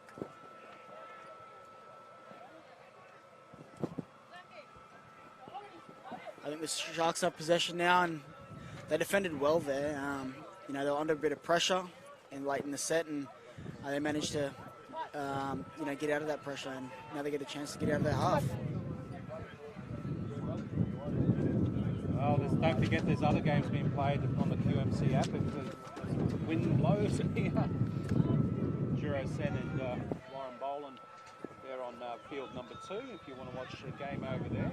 And that would be the Murri Titans, and they'll be having a game, one of the games there. And also there's another game with Mark Tukey and Chris Bublis, as you see it now, scooting out, going well. East Coast Sharks. Fairly even at the moment. Not really any team. Oh, ran in front. bit of a jinx on them, I think. Yeah. A couple of times I've done that. Yeah. And just going back to your fellow teammates there, they still play for club yet? Yeah, so we're all at the South BRL team this year, and I think they finished off the season not too well, but it's good to see them out at the Queensland Murri Carnival this year, representing their mob and where they're from. And the last few days have been a bit chilly, but Redcliffe's turned it on with the weather today, and it's perfect playing conditions, I think, for rugby league. How did they end up in the Saltwater Murray's team instead of one of the other teams, for instance? They got a connection? Yeah, I think their connections are their families are from where Saltwater Murrays are from, but they play for them most of the years, and it's just good to see some of the local boys getting involved with the community as well. Yeah, good hands. I think that was 6 to go as well, but it goes into the right hands there. They got a bit of experience with Travis Waddell at hooker, marching up the field. Oh, nice hard run, and he's going well, Doty. I believe he's an Australian schoolboy as well, Doty. He's with the Cowboys. Speed on him and yeah. The stepping and all that sort of stuff, I'm sure. He's going again. Yasso. Nice and hard, yeah. Yasso wrapped up finally. Chapman. Goes out. Oh, a little bit high the ball was to him, and just not having hard hands and not the soft hands to take it comfortably. I think he had numbers at the back there. Yeah, that's right. Unfortunately, another wasted opportunity for the Saltwater Murrays, and yet to turn any attacking plays into points. Another thing, joining me is Shah Walden, Donnie Johannesson here on field 4. Shah, how much do they train prior to the carnival, or do they just get together leading up maybe a week before, something like that, so they all get to know each other? That's the thing with some of these carnivals. I think some of the teams, they get to train beforehand, but with some of the boys living in Brisbane and all over the place, they're all coming together, on the day, and being able to put through. Luckily some of these guys know each other, and being able to put some plays together. It might be tough on the first few days, but after a few games of footy, I think they string it together. Yeah, and as the big shot from Mosby, and he's dropped the ball. ball. Though. Surely that first infringement at the high, but he ducked under it as well, so the ref probably thought he was okay. No points at the moment if you just joined us on the field number 4 with the light blue team. Fairly tight game at the moment. Yeah.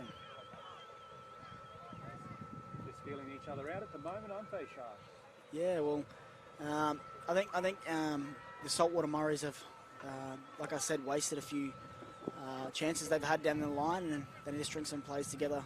Just the simple stuff, I think, doesn't get him out of the line, like I said. And as he goes. Oh, look on the far left-hand side, he's taken out. And he's hit, big hit there. What a Great covering defense. tackle, that was brilliant. I thought he was in for all money for a try, but to come over like that, smashed him, beautiful. Great defence there. Great scrambling defence as well. Backline set, and they look promising, the Saltwater Murrays, but another chance gone begging, I guess. Good defence. That's what's saving this team at the moment. The East Coast Sharks. Saltwater Murrays have been in this field position the whole time, and I think the East Coast Sharks need to march their way down here and get to a big kick and play it on this end of the field. Oh, going well. Looked a little high. They got away with it. Players are appealing for penalty.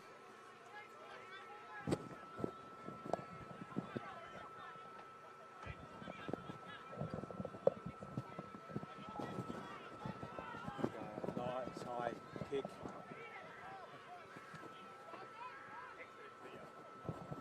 No, Yasso.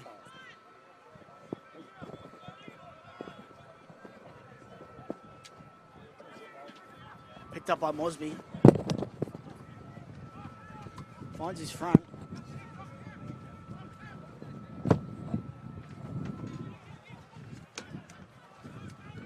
Big run there by the number 12, Leonard Burns.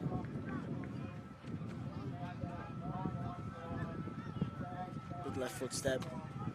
Travis Waddell here will look dangerous, and he's got there.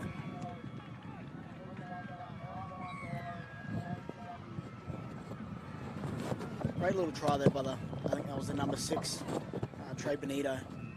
Right next to the post too, so it makes it a bit easier. Just marching forward, doing the simple stuff right, and it pays dividends in the end for the Saltwater Murris. Kick right next to the post, he should put this over and put them up at 6-0.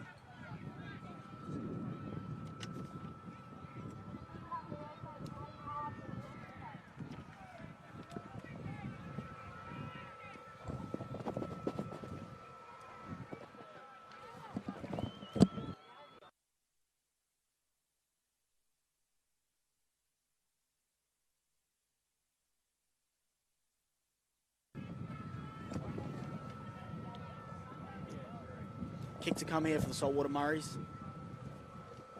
And like I said, they've been down here the whole half, and I think a deep kick here and a good set of D for the East Coast Sharks will be a positive thing for them. But we'll see how we go with this heat. Starting to pick up at the moment down here at Redcliffe Oval.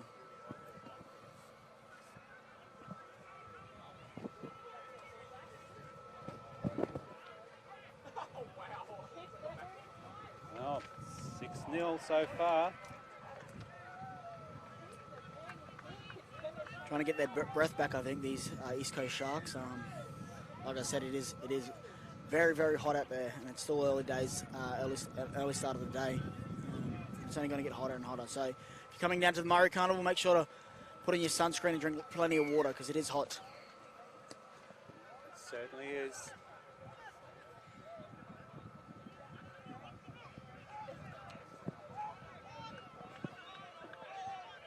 Cornwell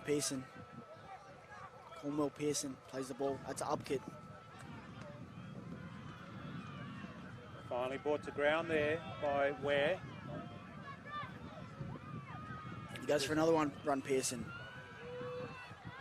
He's a big lad, this Pearson. Good play the ball to Chapman, and an early kick.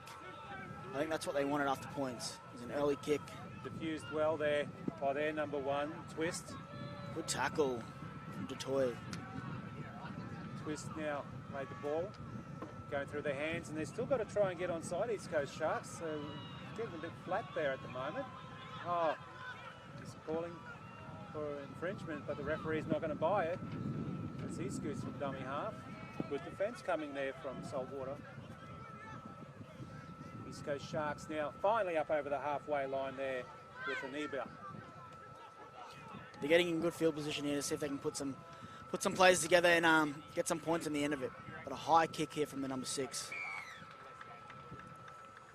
Well, to no avail.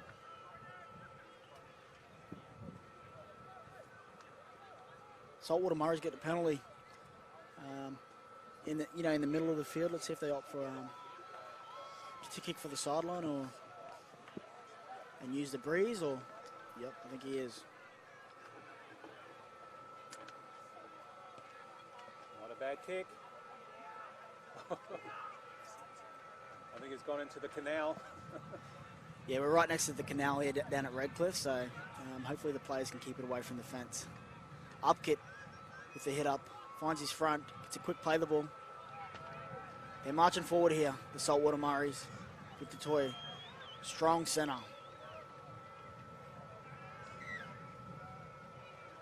On, he's dropped the ball, he's knocked it on. Wow, he lost that cold, didn't he? Advantage coming back down East Coast Sharks. They need to get out of this, their own defensive area.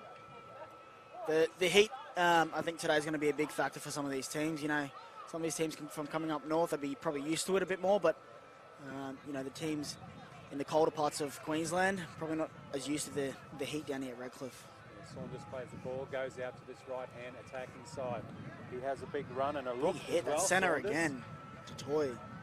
He's been strong. Long pass, finds nobody, bounces a little bit forward actually, finds a little gap but doesn't go very far there, Roberts. He's wrapped up. Just on the 40. Well, he's about to Dumb put as a a kick kid. in play, but tried to deceive him and didn't work. And hit by Yasso. East Coast Sharks Covered by on the Chapman last and now. Mosby. Going to put a kick in, is he? Runs at the Oh, line. he Oh, kicks it. bit of a falcon. It's the back of the head of one of the other players. I think it's still last. Pops the pass. And he runs. He's looking for support. Gets Still rid of the tackle. going. Taken by Chapman. Goes through the hands now too, still. Saunders. Penalty. East Coast Sharks. I think it's the first time they've been down this end. And let's see if they can turn this into some points. Going close to the line. He's going there. Is he there? He gets held up. He pops the And pass. he's lost it. Picked It up on didn't Waddell. work. Chapman. He should have just held it for the first. They pushed the pass. No luck. Looking for a penalty. Saltwater Morris get out the end. Big defensive set here for the East Coast Sharks. A couple players limping and on their haunches. Finds his front. He's out to Mosby. He's inside the 40. Dummies the kick. He gets monstered in a tackle. Great tackle there from the East Coast Sharks. Waddell has a hit up.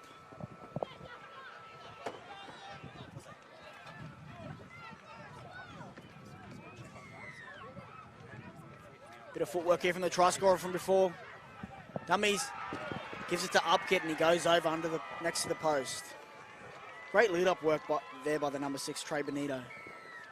And Upkit gets the chocolates in the end. I think the fitness is coming into it here. Saltwater Murri's looking a bit fitter than the East Coast Sharks at the moment. Yeah, like you said, that heat's going to play a factor definitely here. And getting 2 tries now, 10 points now with a kick to come. Saltwater Murri's are looking good, but don't let East Coast fool you. They might come back pretty quick in this first half. That's the thing about these games. Playing in the heat at the moment, it does take a big toll on their bodies. And you know, if your team has good stamina and are good at playing, you know, in hot weather like this, they'll go a long way. But like you said, I think he's kicking it off the ground. Oh, no, he's got a tee. Harold Mosby to add the extras.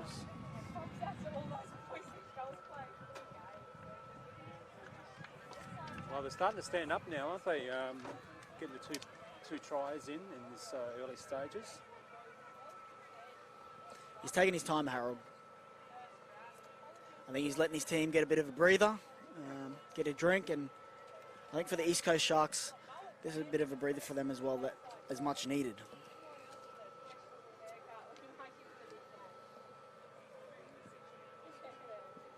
This one might go into the canal as well. The big Hopefully he just taps it. I'm hoping, for the ball boys' sake anyway, the ball crew. Yes, and it stays in, and good work there to make that 12-0 Saltwater Murri's over East Coast. They're starting to find their form now, the Saltwater Murris. Like I said, for some of these teams, it might take a few games to get into, you know, a bit of form. They haven't. Some of them may not have trained before together, and just getting used to everyone together is going to take a few games, I think. Yeah, and that's also for the women's division as well. And a lot of these teams, even the junior girls, we spoke to a team that just met on a bus trip from Cairns to Redcliffe. So that's how they got to know each other, playing games on the bus as we see them restart. Great run from the number 5. And Carmen Power makes it just over the 50 off the kickoff. And some of the East Coast Sharks are still getting back.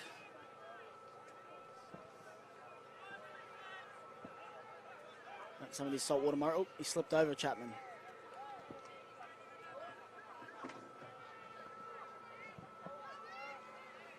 up here. Samiri Matthews. Waddell. Backdoor. Six has already got a try today. Trey Benito. Waddell out of hooker. And they've lost it. A mistake there by the number 6, Trey Benito. Got a bit lucky there, the East Coast Sharks.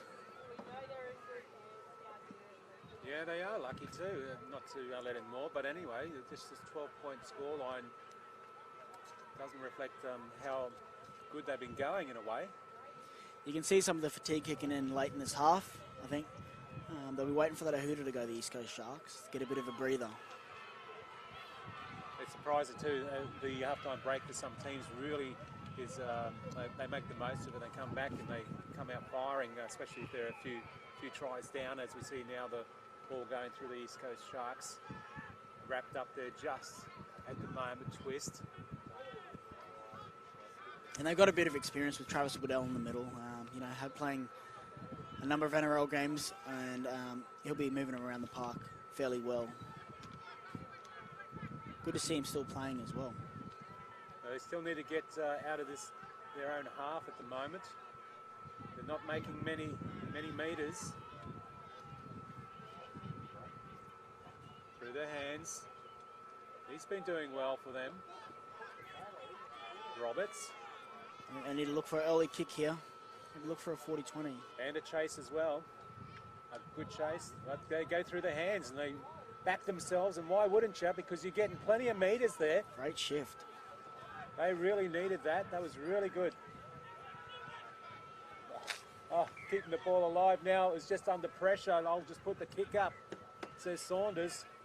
A few chases, that's good. They get the ball back. Oh, pushing it back, but he's fine. Still keeping close it to the alive. sideline. Saunders still going. Saunders pushes it back, but no luck there. They managed to shut down the Saltwater Murris. Oh, he put the kick up and he did the chase, but we've got a player, back play down here who's a bit injured, so I don't think the ref's aware of this at the moment. So The Saltwater Murri is going to still attack. They're going to attack that side with the players down. Well, yeah, they are, and they realise, oh, there's an injured player here. Oh, Mosby. just run Mosby. straight past him. Oh, the referee didn't know there was an injured player down. And he scored in the corner. I think he should have stopped the game there, the ref, but... yeah, and Mosby just flying past the injured player. We haven't seen who it is yet at the moment, but yeah, hopefully he's all right. It's actually Roberts, and Roberts has been doing well. It looks like a knee or something like that because he's got a bit of a limp. But Roberts was on his back and just saw Mosby fly past him and couldn't do a thing about it. Well, they identified the space and they saw that the player was down and they took advantage of it. You know, these carnivals injuries are going to happen, and unfortunately the ref didn't see it in time for the East Coast Sharks, but like I said, Saltwater Murris took advantage of it. Well, the try scorer Mosby is trying to add some extras to make that buffer at the half-time siren sounds. I don't want to put the mock on him. He's a good goal kicker. He plays in the Ipswich comp. You just but did because I think you're I just a did. commentator. We'll see how he goes. Do you back him in here or not? Well, yeah, not a bad angle. Looks like he's got a good boot on him. To add the extras just on half-time break.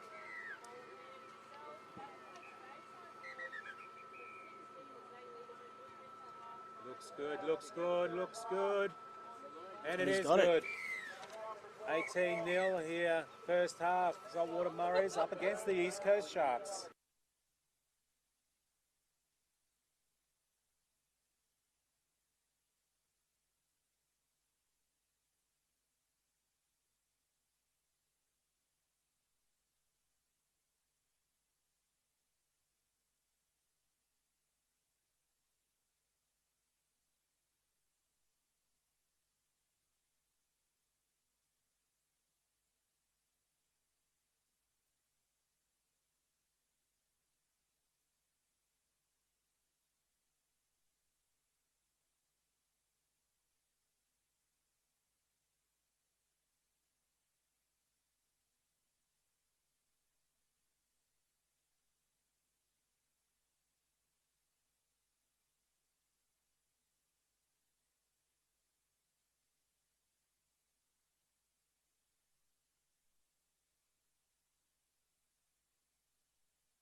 Welcome back to field number 4. Donnie Johannesson joining you, and also Shah Walden. And we will tell you what's happening on this field. You've got the Saltwater Murris in that light blue on the right side of your screen, and the left side is the East Coast Sharks. 18-0 to the Saltwater Murris and Shah Walden. I'll tell you what, it was an impressive display. I actually expected some more from the East Coast Sharks, but they're too good, the Saltwater Murris. Yeah, I think the Saltwater Murris took a bit to get into their groove, but they found it now. They found it now, and leading 18 points to 0 up at the moment, and let's see if they can continue it this half. Yeah, I think you said it in that first half too, that they actually know each other. So there's obviously there's some players there who actually know how to combine together against opposition. And as we see the kick-off there coming from the East Coast Sharks into the hands there now. Braden Grogan takes a hit up. Just gets to the 20. Goes out to Chapman. Strong run.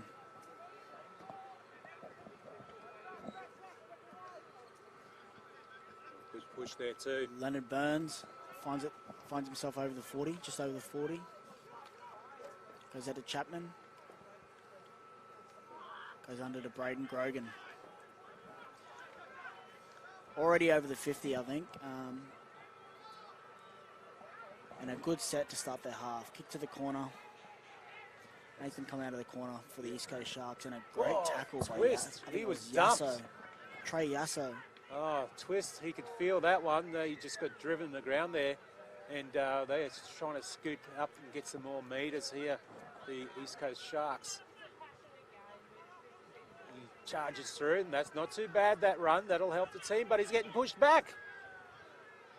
Well, he made a few and lost a few. So there we go as we see them now. Yeah, that was big high. defence there. Good. They needed that. They were in all sorts of trouble in the field position-wise, but now good. And let's see if they're going to do a quick tap or a fine touch. They haven't had to do much defending the Saltwater Murris, but let's see if they can get up to the task with this set. Yeah, goes for the option for some more ground. Good kick too. That's a really good kick. That'll really help them. That is great field possession.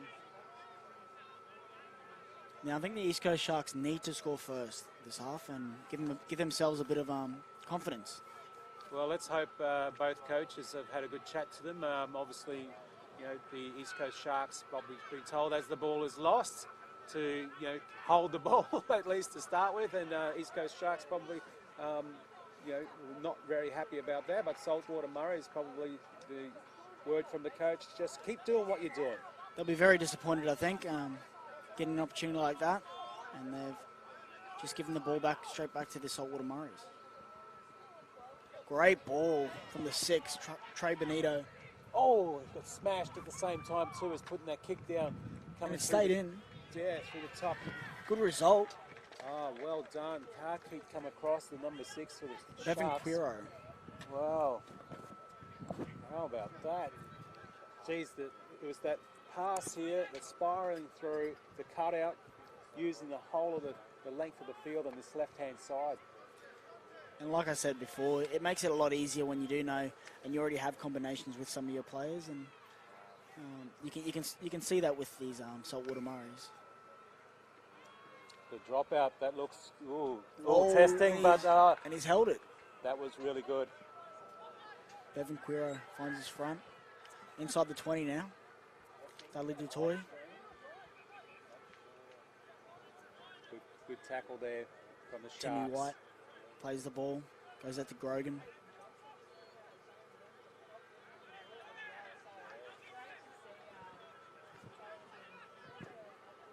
Plays the ball inside his 10. Chapman. Big tackle there by the East Coast Sharks.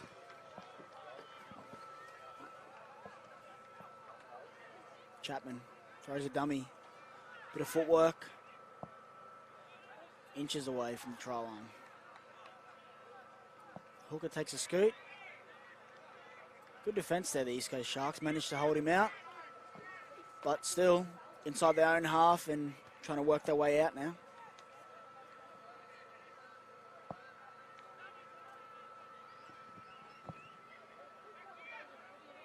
advantage now coming back to the Sharks. East Coast Sharks.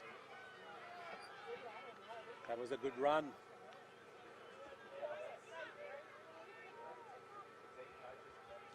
Another good run, at least another 8 to 9 metres added to go forward up the field.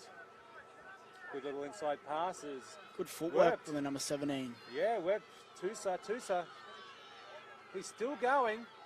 And Strong all runner. that was from the inside pass there from Saunders. So they did really well together, combined to get all this field now. I'm not Straight sure up. where the outside backs are for the East Coast Sharks. Well, they've lost the ball again. Oh, that's unfortunate. They might get the ball back here. I think the ref's calling knock on Saltwater Murris. A great run there by the number 17.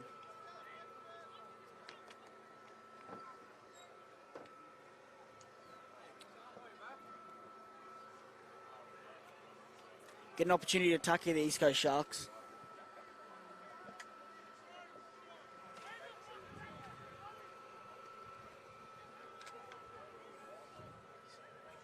Still 18-0. No points after the half. Taking a bit of time to pack the scrum here.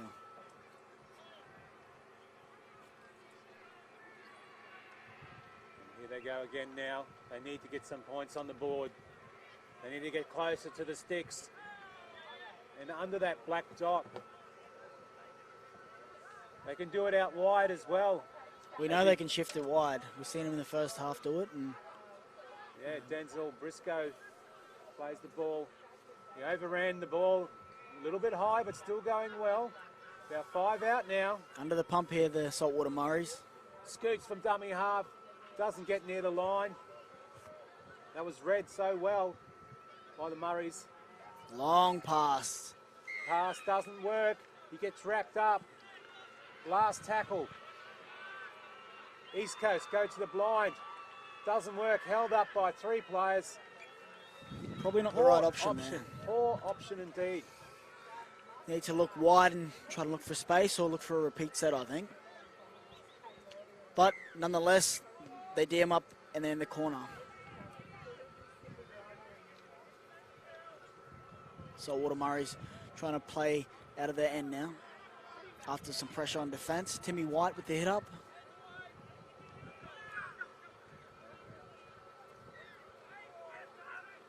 Offload from Yasso.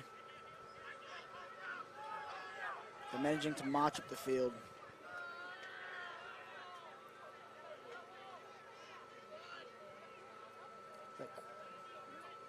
Quail Murray. Murray plays the ball. Out to Grogan. Looks for that tip on. Dummies it. And it gets an offload. Great offload by Grogan. Leonard Burns. Bit of footwork. Big mobile forwards that can play like halves as well. But unfortunately drop the ball and give East Coast Sharks an opportunity to attack. As they work their way out, they'll be looking for a penalty here, East Coast Sharks. They're all on the hands and knees at the moment. And look, a break from the East Coast Sharks. That's a fullback. But taken down by Dutoy. Another lost ball. He's dropped the ball. Benito, he's been strong today. He scored a try and set up a few as well. And he's got a bit of pace as well. He's going down the sideline. He's looking for support. But he's going to beat him. Oh, he throws the ball back inside. Chapman looks to pick it up.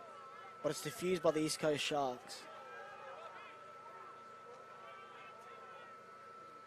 They're taking a long time to get back to East Coast Sharks. And there's no one then.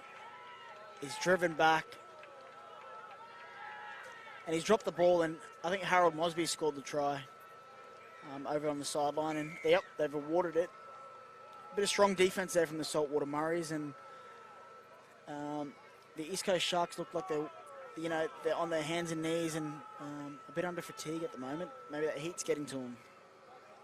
I think it's getting to everybody at the moment. So remember, if you're coming to the Queensland Murri Carnival, don't be afraid to put on some sunscreen, bring a hat, bring an umbrella, stay out of the sun, drink plenty of water, stay hydrated, because it is a hot day. And remember, the Queensland Murri Carnival is an alcohol, drug, and smoke-free event, and a sugar-free event as well. So if you're coming down, make sure you bring fruit and some snacks, some healthy snacks. Yeah, definitely. I'm almost in the mood for a healthy snack or a deadly choice. Make a deadly choice. He'll look to convert his own try, Harold Mosby, from the sideline. He got one earlier in the first half, and this one's his least favoured side, so let's see if he can put it over the sticks.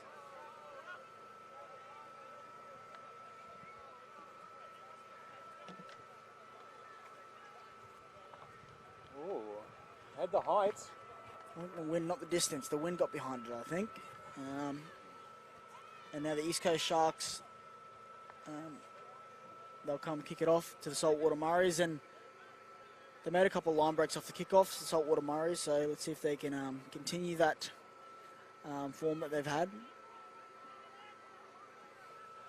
But the East Coast Sharks at the moment are struggling at the moment.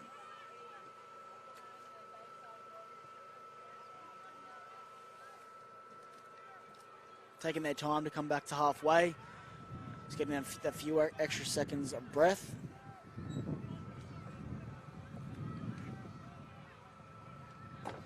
Oh, Jesus, where'd that come from? A ball just hit the commentary box. Yeah. Scared us a bit, I think. They've opted for the kick short, the short kickoff. Probably not the best option with the way the Saltwater Murris are attacking and just marching up. And Leonard Burns keeps driving his legs and gets onto the opposition 40. Goes out wide to Power.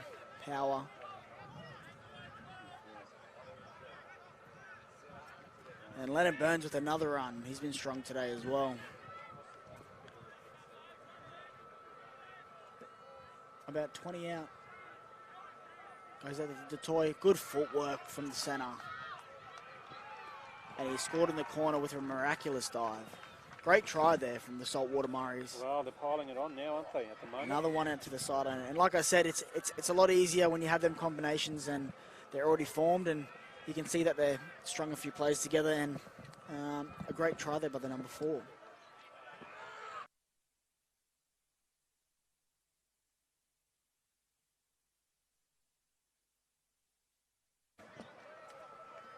And he'll get a kick from the sideline.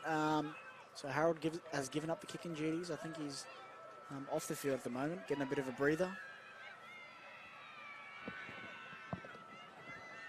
And the 14 will take the kick. Tristan Butcher. So right on the sideline, he'll look to put it over.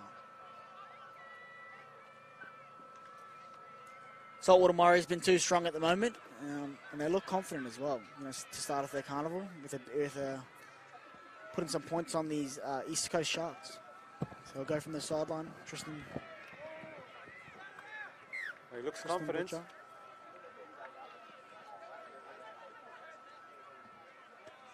Oh, he's gonna come around. Way to the left. No luck.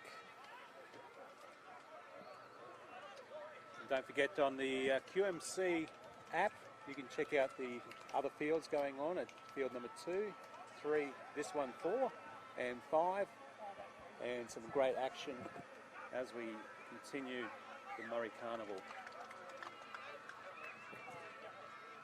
Taking their time, just trying to get their breath back.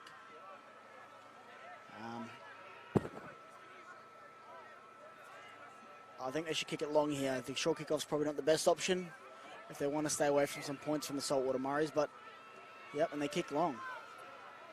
Well, they're making a good charge now at the moment, aren't they? 26-0. The 26-0, they lead comfortably at the moment, and as you can see, they're playing like they're comfortable at the moment, and they're just doing the simple things right and getting the outside backs to come in and take some pressure off the forwards. And doing that well. To Grogan. Aiden Grogan takes another hit up. Tackle. Yasso. Bit of footwork. plays it on the 40. And Shah too, the wind's really died down now too, so the heat's coming through. Yeah, well, the last couple of days we've been a bit chilly up here, but today, it's like I said, Redcliffe turned on the weather, and the conditions are sublime for rugby league. Well, the chance now coming. Oh, he's got this little gap and he has a space and he's going all the way now. Kiko Twist. He's been chased Twist. by Murray. Twist still going. Twist. They finally get some points on the board. Twist is over. All that straight from the kick.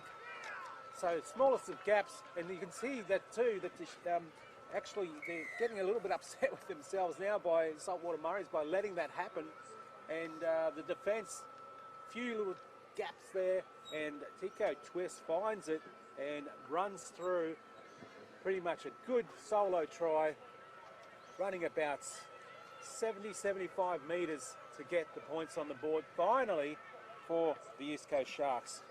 I think the Saltwater Murri's coach will be disappointed. It'd be good to finish off the game for them with a blank scoreboard for the East Coast Sharks, but you know, credit to the East Coast Sharks fullback, a great run, great individual try. Yeah, it was a good try there by Twist. He's actually been doing pretty well on the outskirts, on the left and the right fringes. So Made a couple of line breaks. Yeah, definitely line breaks. He's been busy in that department. So let's see how we go now with getting a couple of points on the board. The extras, I should say. And that looks nice. Looks really good. Great kick. And they get the conversion as well. It'd be interesting to see how the Saltwater Murris react to that try. 26-6. I don't think the coach will be too happy. He would probably want them to stay. Well, would you call it a soft try in the way they've been defending so well at the moment? You know, the Saltwater Murris, but yeah, to see that happen. Some of these games come down to for and against, and yes, it'd be interesting to see how many points they want to put on at the end of this game, and how they react to it. Like I said, I think they're a bit shell shocked, aren't they, Saltwater Murris? Might be a bit of a boost for the East Coast Sharks that they needed. Well, they know they can score now. That man there, Twisted, well, the try scorer number 1, but that was Roberts who just played. They're all starting to stand up now. Got that spring in their step. They know they can score, so they want to put some more points on the board and going hard. The Saltwater Murris won't let them have it. Look at that defence, pushes them back. Pearson lays all over him. Oh, a little shove as well. And he goes through the gap. And there he is again. That man, Roberts. Roberts looking for some support. Finds none. Good tackle Wants by to play Murray. it quickly. The Saltwater Murris are still trying to get onside. And they push it out to this right-hand side. Holds it up. That's not probably a bad choice there. Two back-to-back tries would be great for them. What are they going to do? It's Pollard there. And they put the crossfield bomb too deep. Oh, it was a waste. He puts his hand up to his teammates and he says, sorry about that. I didn't mean to kick it that hard. His legs would be feeling it, I think. And he misjudged that kick. Yeah. Probably a better option to run, I think. Yeah, poor option there, but that was Josh Pabai. And Pabai puts his hands up, says, sorry, fellas, I didn't mean it. You know, I just got too excited. I was close to the line. I think the Saltwater Murri's coach will be looking for them to finish off strong in this game with a couple more tries. Just goes to show they can score tries and put pressure on the Saltwater Murris, and pressure like this too. Here they go. Shift it wide to the toy. Oh, look, got some speed as well. And the little kick. 2 chases. They're there. Why not? Butcher. Great try from Butcher. The number 4's been strong for the Saltwater Murris, and goes to show he is an Australian schoolboy, so you can see the talent really there. That's all on the back of the Pabai mistake with the crossfield bomb that just went out on the full, you know, and then they just, it was just pulled. It's just something that they really shell-shocked about. So, Coach will be happy with that. I think the Saltwater Murri's coach. It was a good finish to the end of that set, and the number 4 with a great kick back inside to Butcher. He's asking to go off now, Butcher. I think he's a bit tired. Yeah, well, look at the benches. They're starting to use them to now at the moment, late in the second half. Leonard Burns is taking the kick. He's been strong today with some strong carries. I think he'll take his time and try to run the clock down for the boys to get a bit of a rest.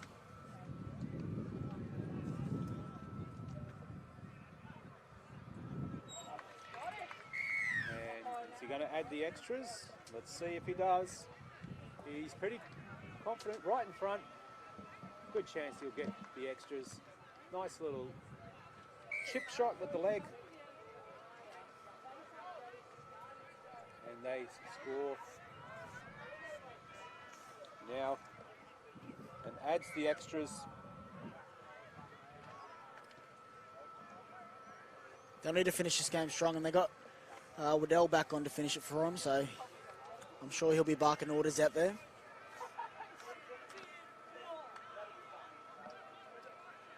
Well, they're setting up again.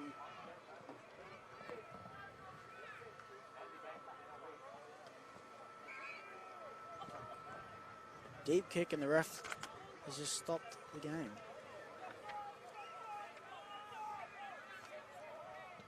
I'm sure not only the players, but the referee be feeling the heat as well. And yeah, look, a big call out to all the referees, ball boys, and all the medical staff that do a wonderful job.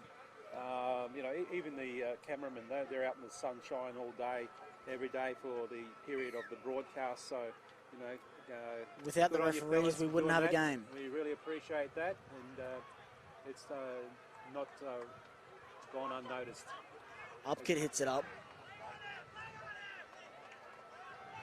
Looks for a one-on-one strip, the East Coast Sharks.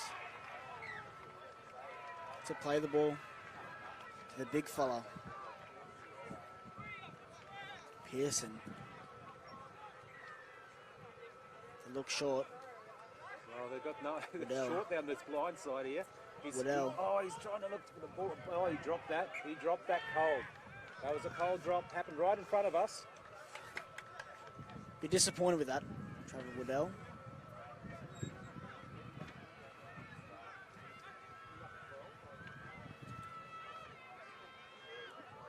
They'll look to keep him out here in defence, the Saltwater Murris. I think they'll be happy to finish the game with no more points put on them, but we can see what the East Coast Sharks can do because the fullback is fast. Shah. I mean, the way that they've just been going through those gaps, I mean, that's the only way they've been scoring. And, you know, no kicks in play or anything like that. It's just the smallest gap that's in the defence. As you see again now, they're going up. Bit of footwork there from the East Coast Sharks. Oh, and he did a big run before as well. He does another big strong. run now, but unfortunately, There's he's the dropped curse, the commentator's curse. Oh no, just praising him too, sir.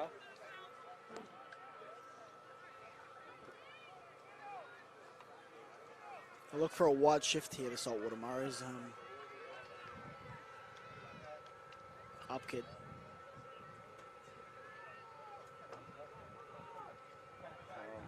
Just when they thought they had a great opportunity, the Sharks, the East Coast Sharks, it just falls to the ground.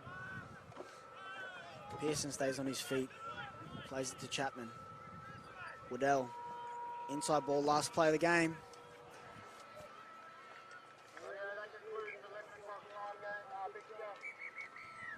Oh, 30-6 was the scoreline. Saltwater Murris over the East Coast Sharks. So it was a good contest, and hopefully we'll see some more great games coming up shortly on field number 4.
And that marks go time in this man's clash here at the Queensland Murri Carnival. And what a clash it proves to be. The Brisbane brothers with the ball to start with against the Coastal Blacks, who are in the white and blue on the left of your screen, defending to start this one off. And as they bring it out of their own end, holds on to it, has to use the leg to maintain possession, but even then can't get away without incurring the whistle of the referee. And Brisbane, the early error inside the first minute of play, will see a scrum 20 metres out in prime position for the Coastal Blacks. Shah Walden up here in the box for us for this one. Shah, how's the competition been treating you so far? Yeah, it's been awesome. I mean, the last few days have been a bit chilly, but you know, the weather's turned it on at Redcliffe, and it looks fairly good for rugby league, I guess. Nice sunny conditions, very few clouds in the sky, a high of 25 for today's rugby league. Coastal Blacks looks to put some points on here early. McGrady. They do just that. Just a simple footy, I think, from the Coastal Blacks. Simple footy, getting it done. That was the message from the coach before the match. Just simple, clinical football. Get to your end of your sets of 6.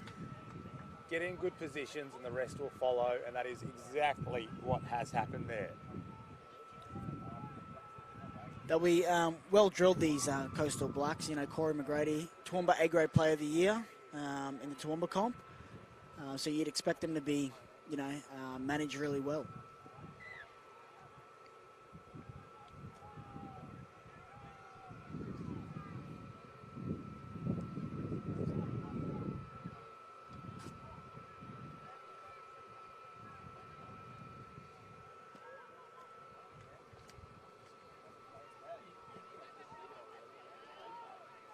Looks to take a kick out wide, and you know, it's a hot day today, so some of these players be feeling the heat.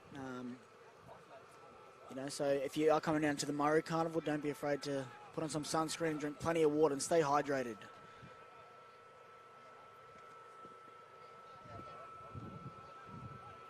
Takes his time.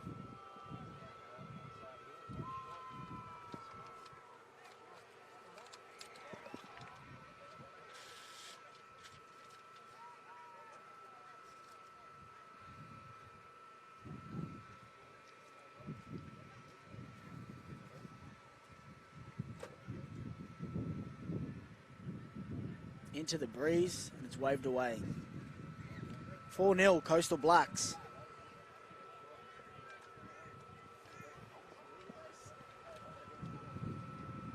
Brisbane Bros will look for a deep kick here in one defensive set and see if they can get some points on the board.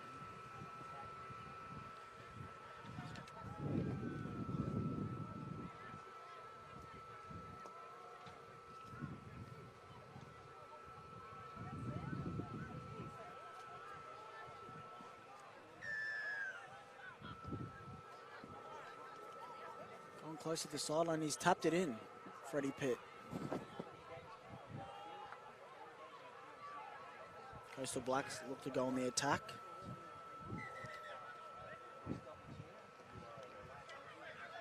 Rock Walker with a strong run.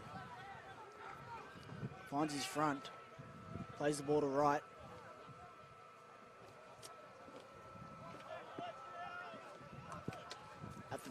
Close to the 50, right takes off at a hooker, goes to McGrady. Drops it on and gets the offload to right.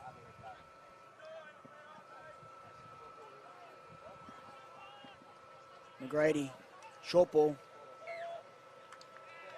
Out to Woodbridge. And too much pace. And runs it under the post.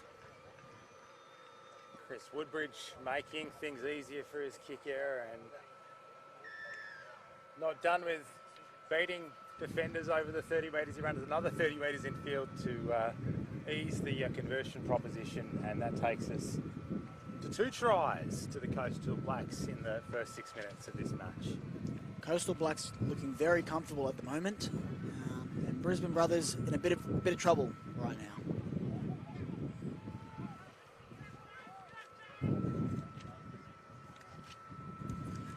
makes it easy on himself and scores under the post. And he should add the extras here, Chris Woodbridge.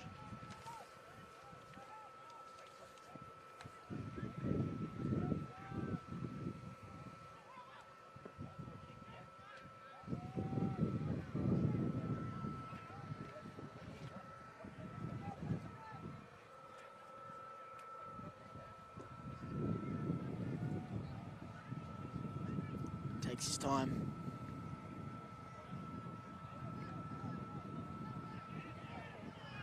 He just taps it over. 10-0, Coastal Blacks.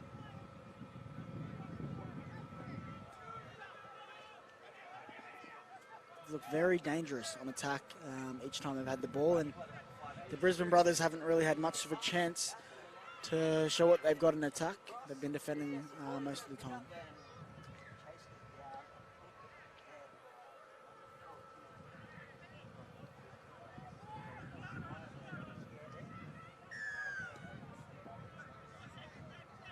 The Coastal Blacks given another chance here, receiving the ball from the kickoff, and again, hard to stop that man. So they go for a quick scoot out of acting half with the markers on their heels and fending away as well with strength. Look at him go, the 17. Oh, wow. Sam Armstrong. Sam Armstrong. It makes it easy for Chris Woodbridge to put it back over the post. What an individual effort from Sam Armstrong. Great Armstrong try. by name and Armstrong by nature there with some of those fens as well. Getting the job done in the centre corridor and taking us out to 14-0. Making it look easy, the Coastal Blacks. The defence of the Brisbane Bros, I think, is in a bit of disarray and needs to sort themselves out, but Coastal Blacks at the moment looking very, very comfortable in this game. Looking like they're going to put some points on, I think.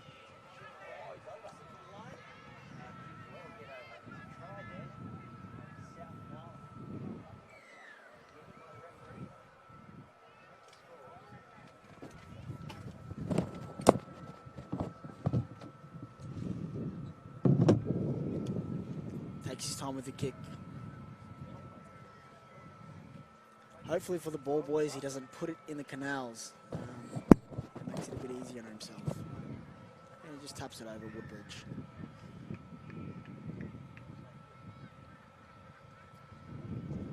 So the Brisbane Bros a bit shell-shocked at the moment, and the Coastal Blacks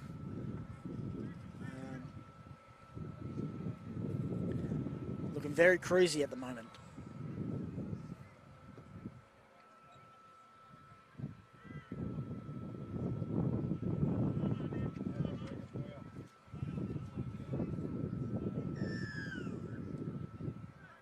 Deep kick. Down to McGrady. Takes it on the full. And a big run.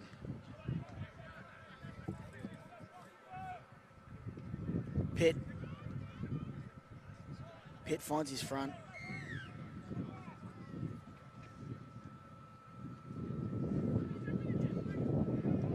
Bit of footwork, and they're already at the 40 here. Coastal Blacks, and they're marching forward. And an offload. McGrady with a grubber. With the Brisbane Blacks, the Brisbane Brothers, I should say. There is a Brisbane Blacks in this competition. This isn't the team we're watching at the moment. It's the Brisbane Brothers. They bring it out of their own end. They did well there to defuse that one. They look dangerous again, the Coastal Blacks, and now they get an opportunity to show what they've got in attack. Decent opportunity there. Had the numerical advantage, but the defence closing in on Kajanu Doyle, the number 16, as they inch towards halfway. Thykeem Leedy, slow to his feet before eventually playing the ball, but goes behind Nate Douglas Denduck. He still gets Woodbridge a decent kick away, but full. Woodbridge, you're right. He knows how to play that fullback position. And he's got a bit of speed, Woodbridge. And he looks to use it here by kicking ahead for himself. He's got a bit of a deficit to make up, but he gets in front of his man. But, the Brisbane Brothers defender collects it just in the nick of time before he's got his boot to it.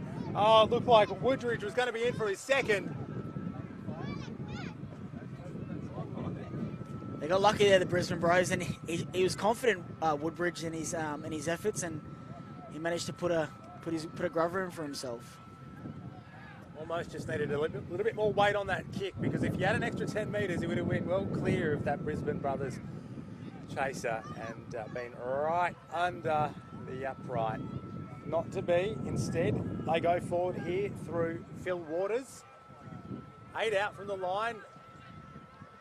Back line set deeply, and that's exactly why, so they can throw a long ball like that to someone like Brett Kelly-Worth, who crosses for try number 4. Great pass by the half there, Corey McGrady, and as you can see why he is the Toowoomba A-grade player of the year. He's got a bit of skill.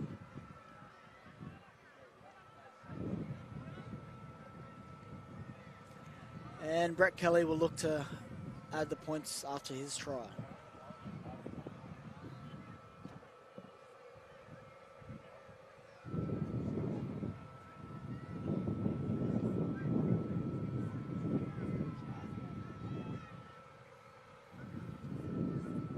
Brisbane Bros look like they're in a bit of trouble at the moment. You know, some of them are hands on their knees, and Brett Kelly will look to add the extras. Now, wide. There's a bit of a breeze that's picked up at the moment down here near the canals at Redcliffe.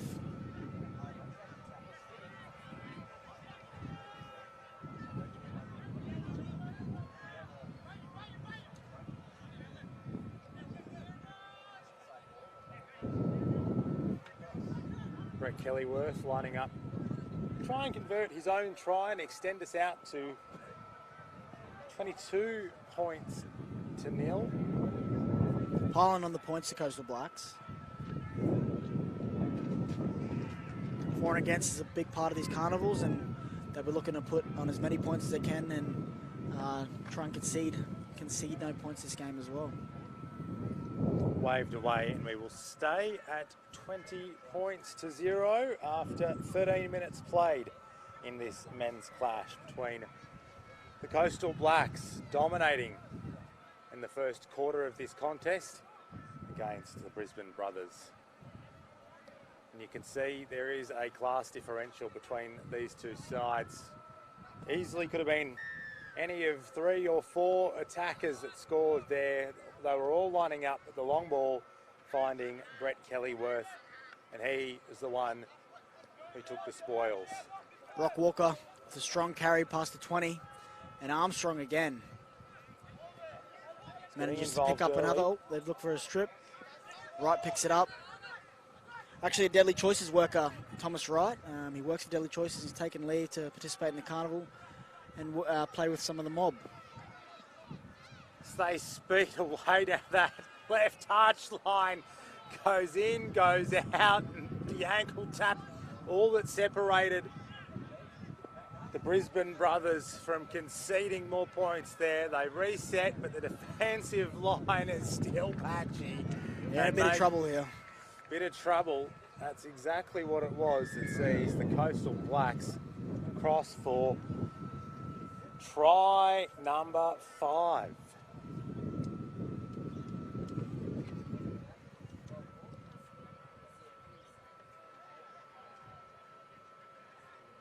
It's all too easy. The player running up out of the line and leaving a bigger hole in the defensive line than probably would have been there as they scramble to get back after that effort down the far touchline. Just one play earlier. I think all class from the Coastal Blacks at the moment, and they're looking too good for the Brisbane Brothers at the moment.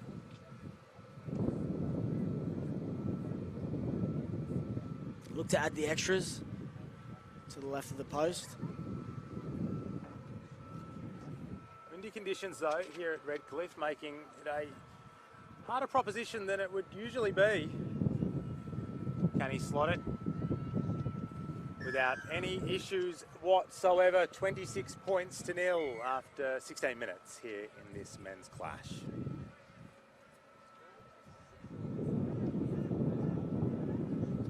I think they'll be looking for half-time, the Brisbane Brothers. They've been tired.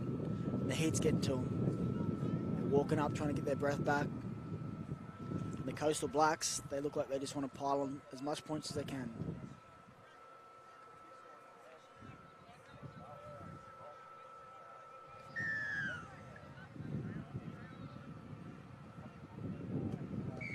Janu Doyle getting us back underway.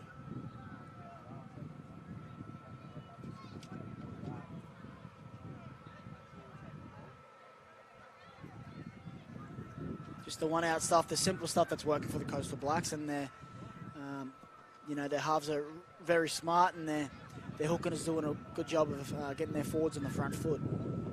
Held, says our official, you can retreat 10 metres and play the football, he says. A strong run, getting them almost over the halfway line. Here the Coastal Blacks.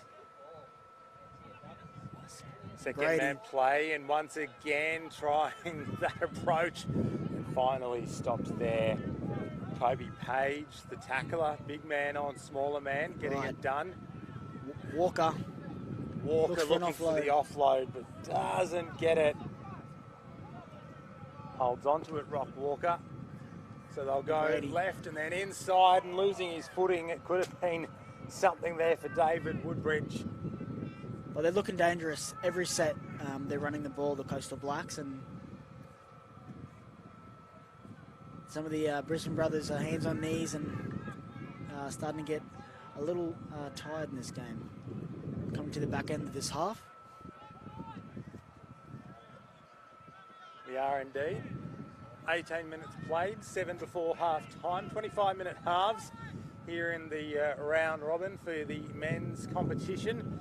We see the Brisbane brothers go within 45 metres of posting their first points of this clash.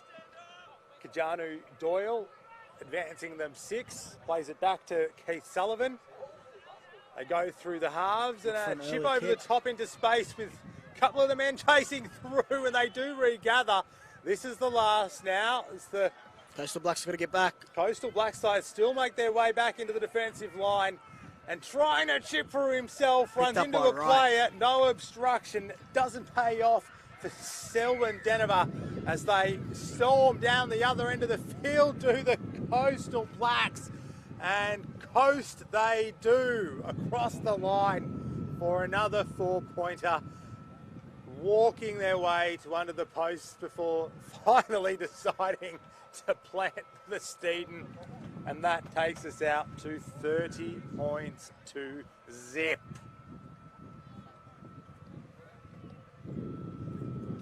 They did well there, the Coastal Blacks. You know, they look promising, the Brisbane brothers, but Thomas Wright was good enough to pick up the ball and give an offload to one of the speedsters on the wing to score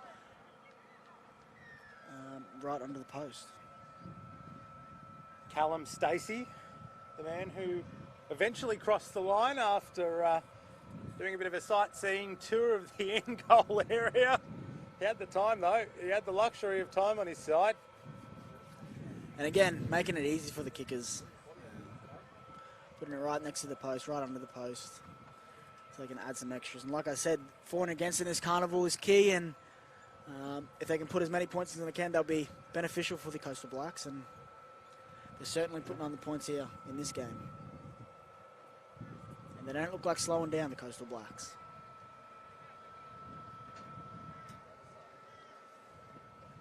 Conversion successful, and that gives us a live score of 32 points to nil.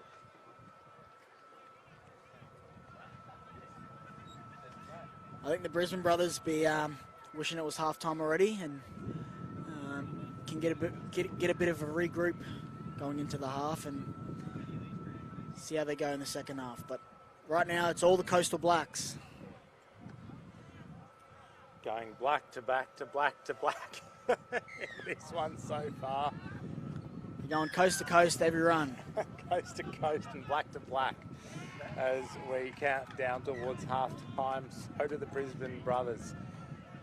4 minutes to go until a reprieve for them in this first round men's game here in in the round robin format for the Queensland Murri Carnival men's competition 2022, and trying to get through, making half a break there. Caleb Egmalise And again, Coastal Blacks just going forward with the simple stuff. holds onto the football before distributing to his speedy centre. Freddie Pitt. Freddie Pitt picks up the points, and again making it easy for the converter. Either they really like him or they don't have any faith in him, because they make sure they put it under the black dot on every single occasion that they have scored, and there has been, well, many of those in the first 22 minutes of this fixture. I think the message from the coach will be pile on as many points as you can and set us up after round one for, a good for and against. And the Coastal Blacks are doing that, and they've put on 36 points in this first half, and they'll be looking to keep it going in the second half as well. Right in front, look to add the extras.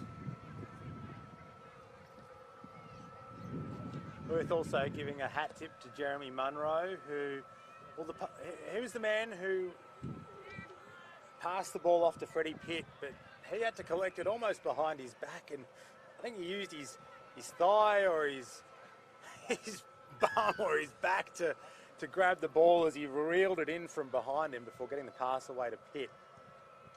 Handiwork by him. The extras are slotted. 38 points is where we currently stand. But they are scoring at quite a rate, the Coastal Blacks. The referee just looks at his watch to see how much time we've got to go in this first half. If they were wearing watches, the Brisbane brothers would probably be doing the same.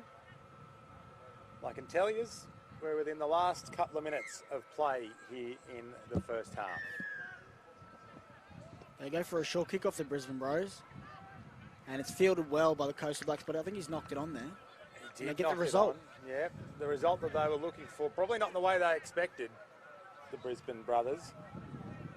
But they will receive the ball and have a loose head and feed 45 metres away from an in-goal area that they, well, haven't experienced so far in this contest. Bit of a chance to put some points on before half-time as well. They are in the final minute of play before the siren tells us to pause momentarily for half-time. Let's see what the Brisbane brothers can deliver. And they do spread it wide. 2 passes off the base of the scrum, and they land 40 away from the line. The halfback spinning and trying to burst through at the back of the ruck, and making a good 20 metres there. Clever stuff, Selwyn Dinover, as they look to bring it left. Big tackle there, Coastal Blacks. Showing the football, didn't fool the defensive line. Frederick Davidson pummeled into the turf. I'll only have a tackle or two to post points here before we have the siren sound. He'll need to get up and play it quickly.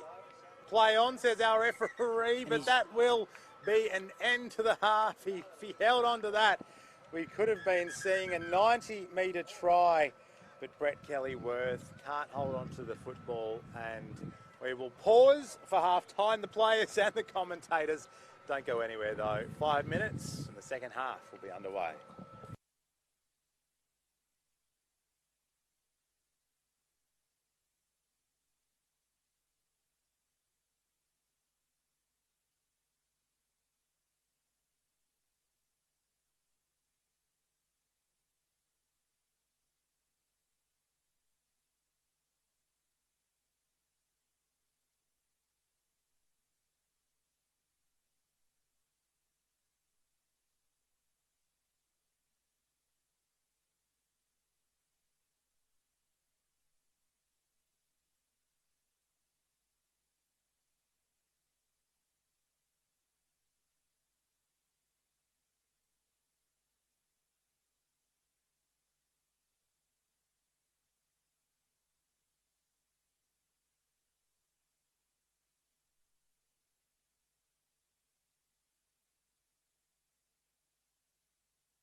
Welcome back to the 2022 Queensland Murri Carnival. We have the Coastal Blacks versus the Brisbane Brothers at the moment, and the Coastal Blacks leading comfortably. A 38 points to nil lead at the moment, and they're looking strong, very strong. As they march their way up the field, and they get an offload, and they look to go wide off the first set. Playing the ball, and already at the 50, the Coastal Blacks, and they're looking sharp. And Freddie Pitt taking another run, takes a right foot step on the inside, and the ref hasn't called him forward. And Brett Kelly goes under the post. First set of the game, Coastal Blacks go over and under the post.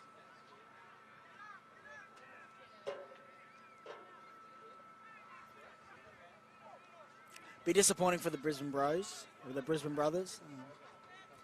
Not wanting to concede first after half time. They've wanted to score first, but fortunately for the Coastal Blacks, they've managed to put some points on the board early in the second half.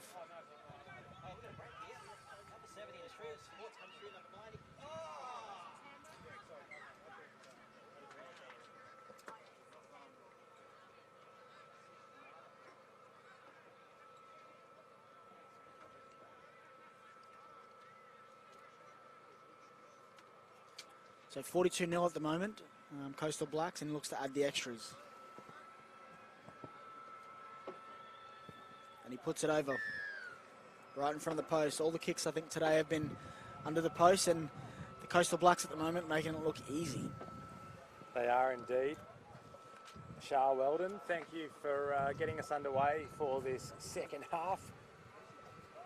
And we continue the second chapter much like we finished the first, with the Coastal Blacks coasting, to borrow from their name.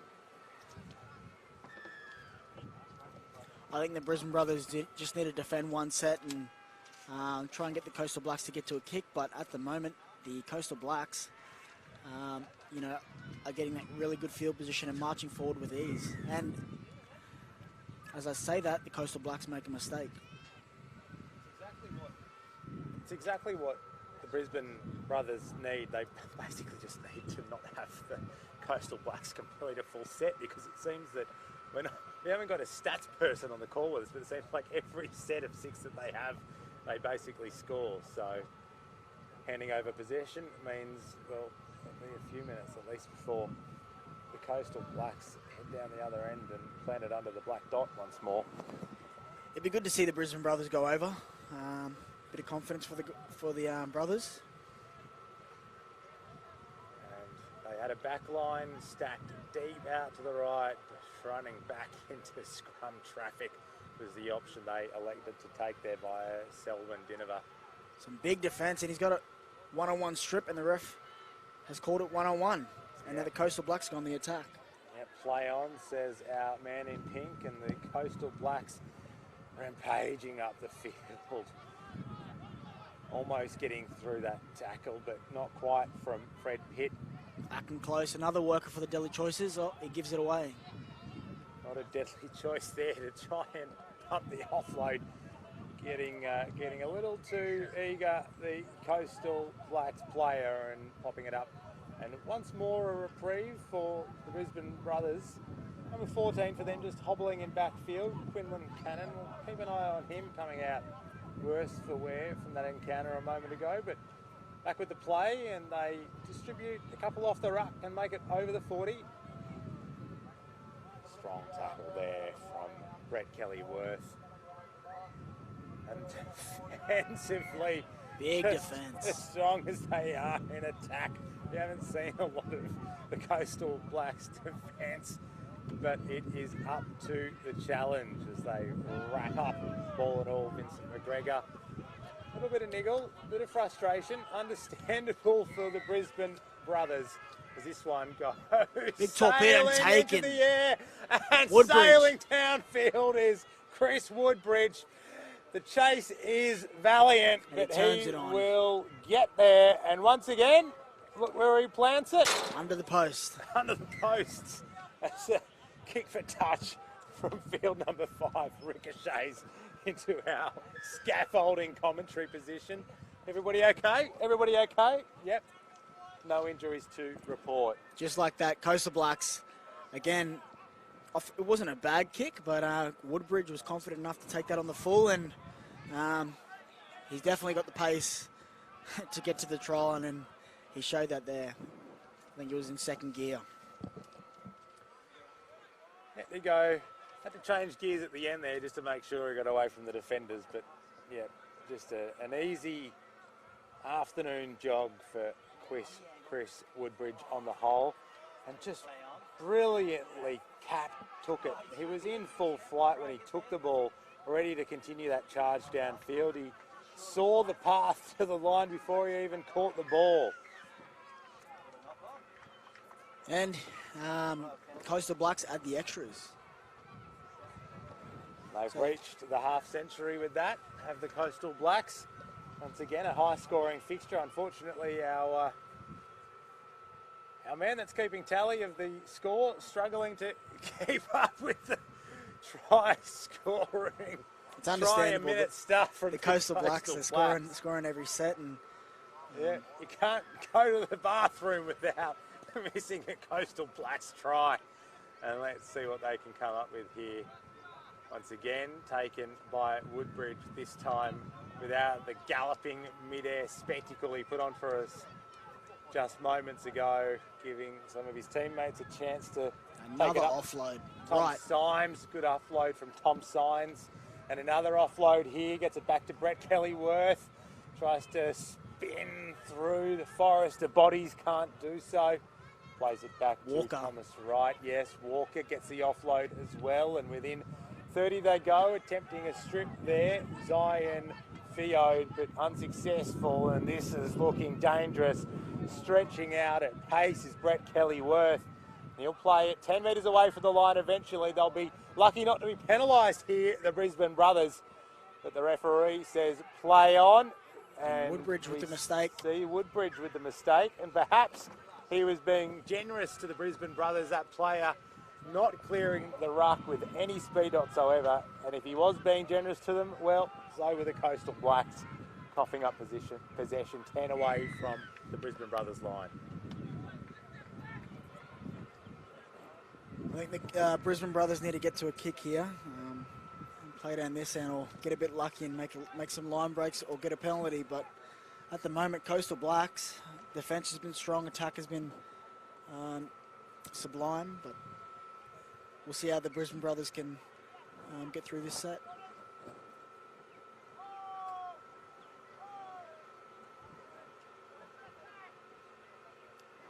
McGregor with the run.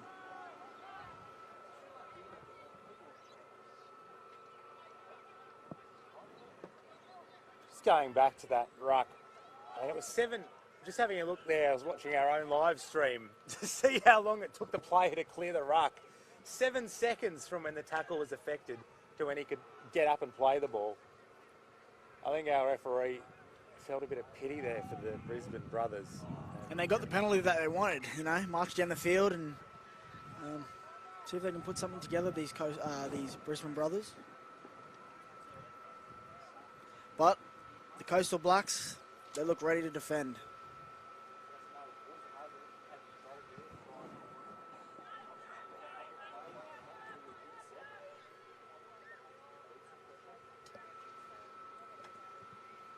Yep, runs back into a couple of defenders there, waiting for him. Phil Waters and Matt Harbisher for the Coastal Blacks. And short ball here to Zion Fiode. 29 away.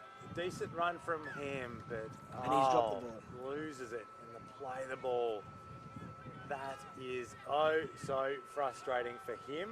Bit of a killer for his teammates, and he'll be disappointed in himself as well. There was a bit of an opportunity there for them to put maybe a try on the board, and unfortunately lost the ball. And now give Coastal Blacks back the ball, and their try scoring rate has been amazing, and scored almost every set that they've had the ball. No pressure either on that man in to play the ball. No hands in the ruck. No players lying around. Just loss of concentration as we see another one of those right there this time for the Coastal Blacks. And Getting a bit too confident, I think. You need to go back to the simple stuff, the Coastal Blacks, and I think that's the message the coach will be telling them. you would say so. We've played 10 minutes in this second half, and well, their rate of scoring is still pretty high, but it has slowed from the first half when they were, the coach's message from before the match to just play the simple, fundamental football was still ringing in their ears. After half time though, perhaps a little bit of complacency creeping in with the 50-point buffer that they have. Is directing traffic that wasn't there, number 16 for the Brisbane Brothers, Kajanu Doyle. And with that, you're not going to fool the defence of this Coastal Black side. As the Brisbane Brothers come down the right flank before sending it back to the middle corridor through Casey Towney. And he's monstered by Rock Walker. Absolutely is big man on little man. Casey Towney slow to his feet there after being buried for a moment. And half a gap and an offload, and they will have a knock-on call here. Not able to hang on to a ball that he probably wasn't expect to pop out like that. And we will have a scrum pack down 10 out from the Coastal Blacks line. And again, the Brisbane Bros just trying to push a pass, and it hasn't paid off for them. And, you know, they're just giving away possession to the Coastal Blacks. And as you can see, the scoreline, and they're making them pay. Dan Conifer and Charles Walden in commentary for this men's fixture between the Coastal Blacks and the Brisbane Brothers here in the men's competition at the Queensland Murri Carnival 2022, and thought he could get through. Stopped before he made half a break there. Will this one be a break or just a halfer as well? Yes, half a break there from Timokai Bowie. As they get over the 40, their own end of the field, edge towards halfway through Oliver Smith. Playing it almost in the middle of the paddock as they go back inside and leave it behind once more. As we'll see another scrum pack down here. Let's pause and thank some of the deadly sponsors who've made the Queensland Murri Carnival 2022 a reality. Of course, Deadly Choices, who've given a share for this match. Thank you to them for their support of all things Queensland Murri Carnival. Health and Wellbeing Queensland, an initiative of the Queensland Government. The Institute for Urban Indigenous Health. Queensland University of Technology, thank you for your support, along with the Moreton Bay Regional Council. Containers for Change, Priceline Pharmacy, Rebel Sport, Struddies, plenty of the jerseys out here made by Struddies, an Aussie-based jersey manufacturer, Queensland Rugby League, and the Queensland Law Group, Life Rebuilders, is charging into the teeth of the defence. There with gusto is Casey Towney, recovered from being monstered a set or two ago. The ball, well, what's happened here? Have we got a knock on? Have we got an offside? It was off feet. I wasn't sure exactly what happened there. The only thing that was certain was it was a mess. But our referee says that to the Brisbane Brothers will have to hand over possession, and they do so for the scrum. That'll pack down.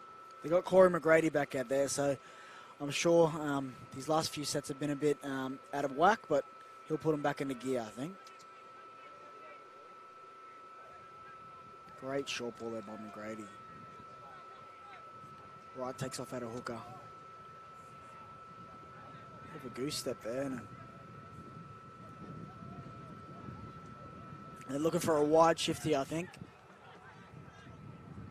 And that Right, looks like where they're going to go, but no, they opt to go back inside. Inside ball for Caleb Egmalise. He plays it, 15 away from the line. Right. Oh, this dummy does the job. It does all the hard work.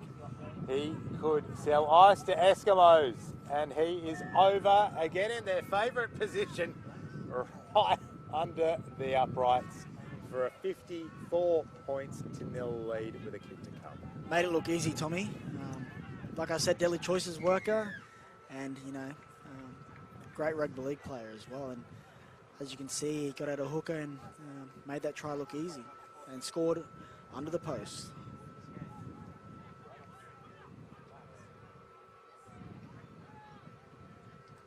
Look to add the extras now.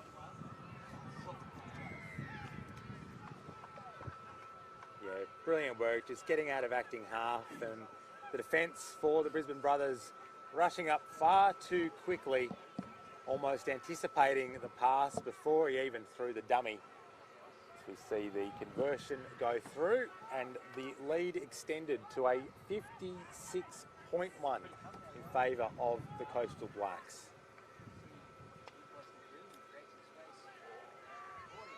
I think the message for the coach should be to keep piling the points. But it'll be interesting to see what the Coastal Blacks do the rest of the game. If they want to chance their arm and try a few trick plays, or just roll up the field and do the simple things and get some more points on the board. Now, I've got to say, I think the Brisbane Brothers can consider themselves a tad unlucky with that try. It all coming from the call in their own end of the field, the Coastal Blacks, that the Brisbane Brothers had knocked it on. Again, the referee doesn't have the benefit of watching the live stream, but taking a look at it, the player was all off his feet before his teammate, who was onside, collected the ball. But it was very messy, and in real time, you can forgive the referee for making the call that he did, but a mistake here from the Coastal Blacks. Unclear that there was any infringement on the part of the Brisbane Brothers, as you see them take up possession. 30 metres away from their own line. We have 8 minutes remaining in this men's fixture. 56 points to nil. The Coastal Blacks far too classy for the Brisbane Brothers. Shah Weldon in commentary, and you know some of the fellas quite well out here, Shah. Tell us about this team, the Coastal Blacks team, and where some of the fellas are from, and where they've all come from for the carnival. Yeah, so some of the guys on the Coastal Blacks team actually work for Deadly Choices in the Matsix team, so the Morton Aboriginal and Torres Strait Islander Community Health Service. And yeah, they've come out here and jumped into a team where they probably know some of the players, and some of them come from Toowoomba and Brisbane as well. But as you can see, they've formed a pretty good combination out there, and you know, they're piling on the points, and they'll be one of the danger teams, I think, in the carnival this week. Hayden Dyke playing the ball there, and they swing it wide, and half a break made there, gets the offload away. Can he spin his way past 3 defenders to get to the line? No, Jeff Nielsen can't do it on that occasion, but the next play proves far too much, and over they go. 60 points they have notched. Speaking of another Deadly Choices worker, that's Mana Akin Close. He's in the Matsix team, so good try to him, and extends the Coastal Blacks lead. And yeah, they're looking really dangerous in this first match, and they're piling on the points. So I think the other teams will be looking at the score sheets and seeing this bit of an upset, a bit of a big scoreline, and being a bit worried about the Coastal Blacks. Mana Akin Close, the player getting the job done there from close range, again has his teammates to thank for making the burst, a 20 or 30 metre burst in the preceding tackle. That from, well, I say that, but it was Mana Akin Close himself that made the burst before following it up the next play, getting into acting half and crossing the line, beating the one defender in his way. You need more than one defender to stop Mana Akin Close.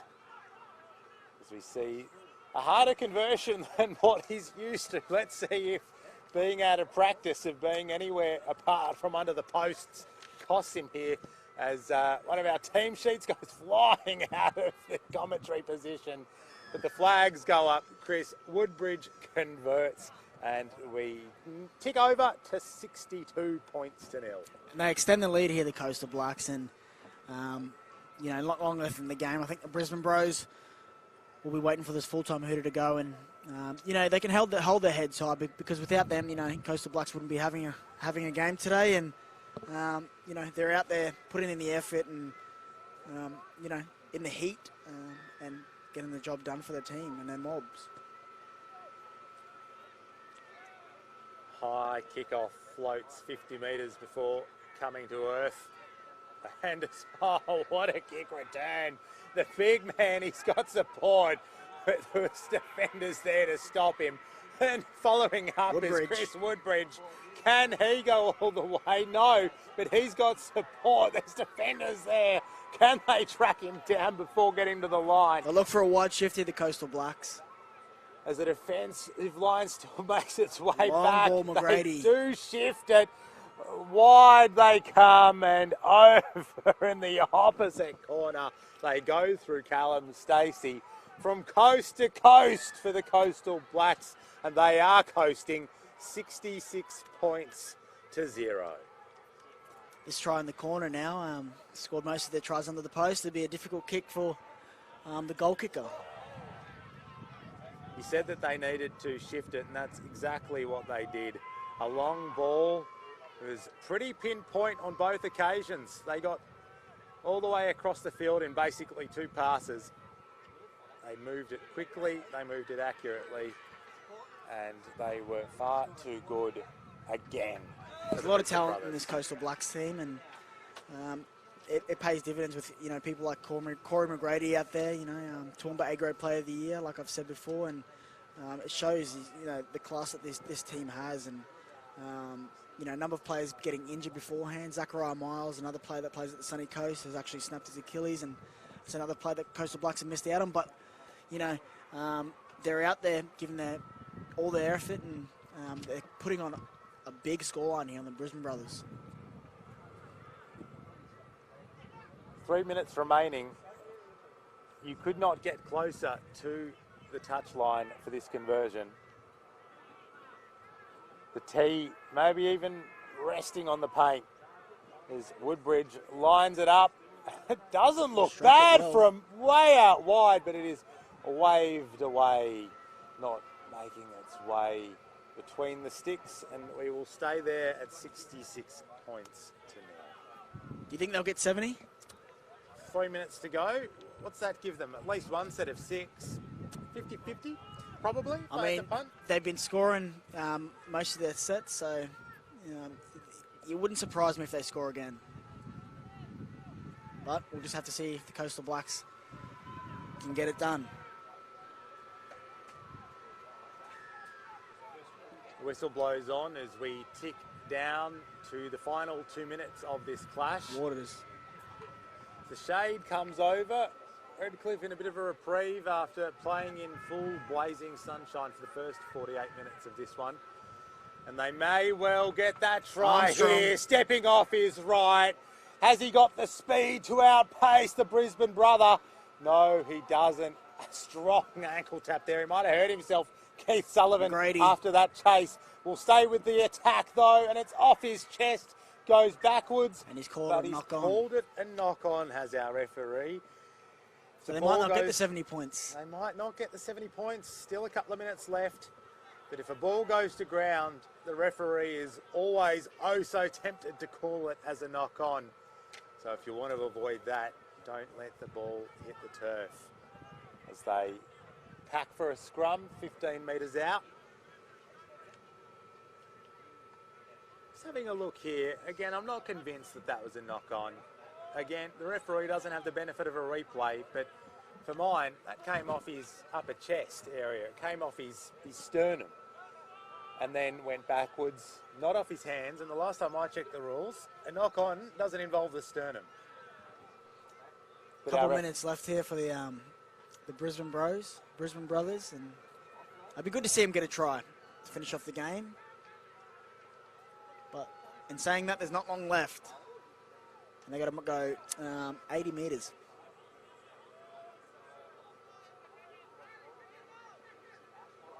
Let's see if they can do it. Oh, trying and put a chip through for himself. And we'll get a scrum feed here, it seems, coming off a Coastal Blacks player who actively played at the football And there's the hooter. We would have had a scrum, but for the siren cutting us off and stopping the bleeding for the Brisbane Brothers. They go down 66 points to nil in this men's clash.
We are underway in this women's match. It is the Battle of the Titters. It is the Far North Queensland Titters running from right to left on your screen in this first stanza, wearing the blue and the black, up against the Brisbane Titters in the colours similar to that of the Brisbane Broncos, the maroon and plenty of other colours on there as well for the girls.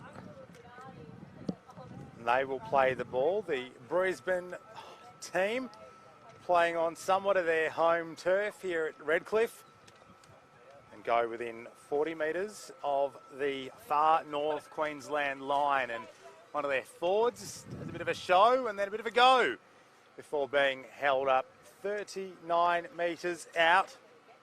It is a sunny day here in Redcliffe, a pleasant change after what have been a couple of dreary cold days, very un-Queensland-like conditions. But today, well, the sun is blazing, and the girls playing in probably the hottest part of the day, predicted to get to a top of 25, but it might have even ticked a little bit higher than that here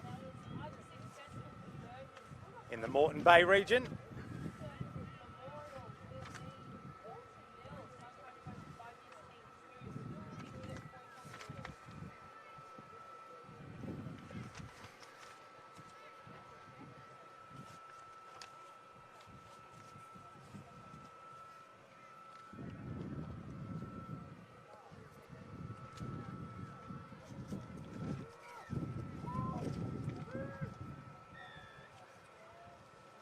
And Far North Queensland streaking away downfield. The speed is oh so fast. The chasers were nowhere nearby. Melora Mundarabai is our opening try scorer of this clash after just 4 minutes here on field number 4.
And through they go here again, the Far North Queensland version of the Titters. This time it's Jalea Riley Georgetown, and she does it all herself, dummying and sprinting her way to the line. Second in quick succession for the girls.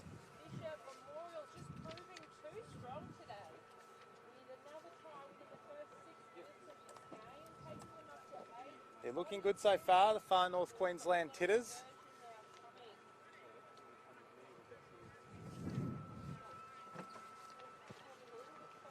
Not long played, but already asserting themselves on this contest.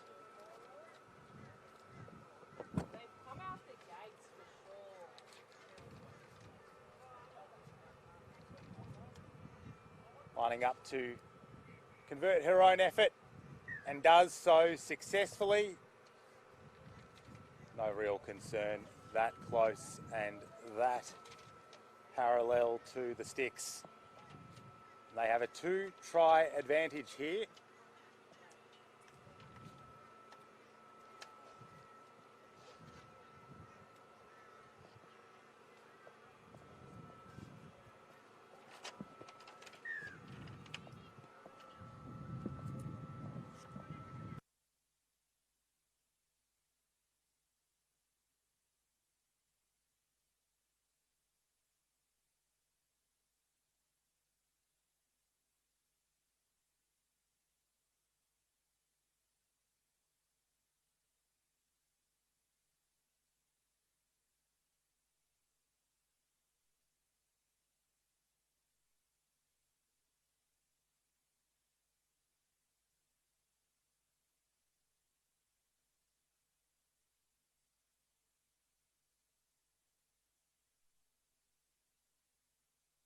And another chance here for the Far North Queensland. Page 4 Mile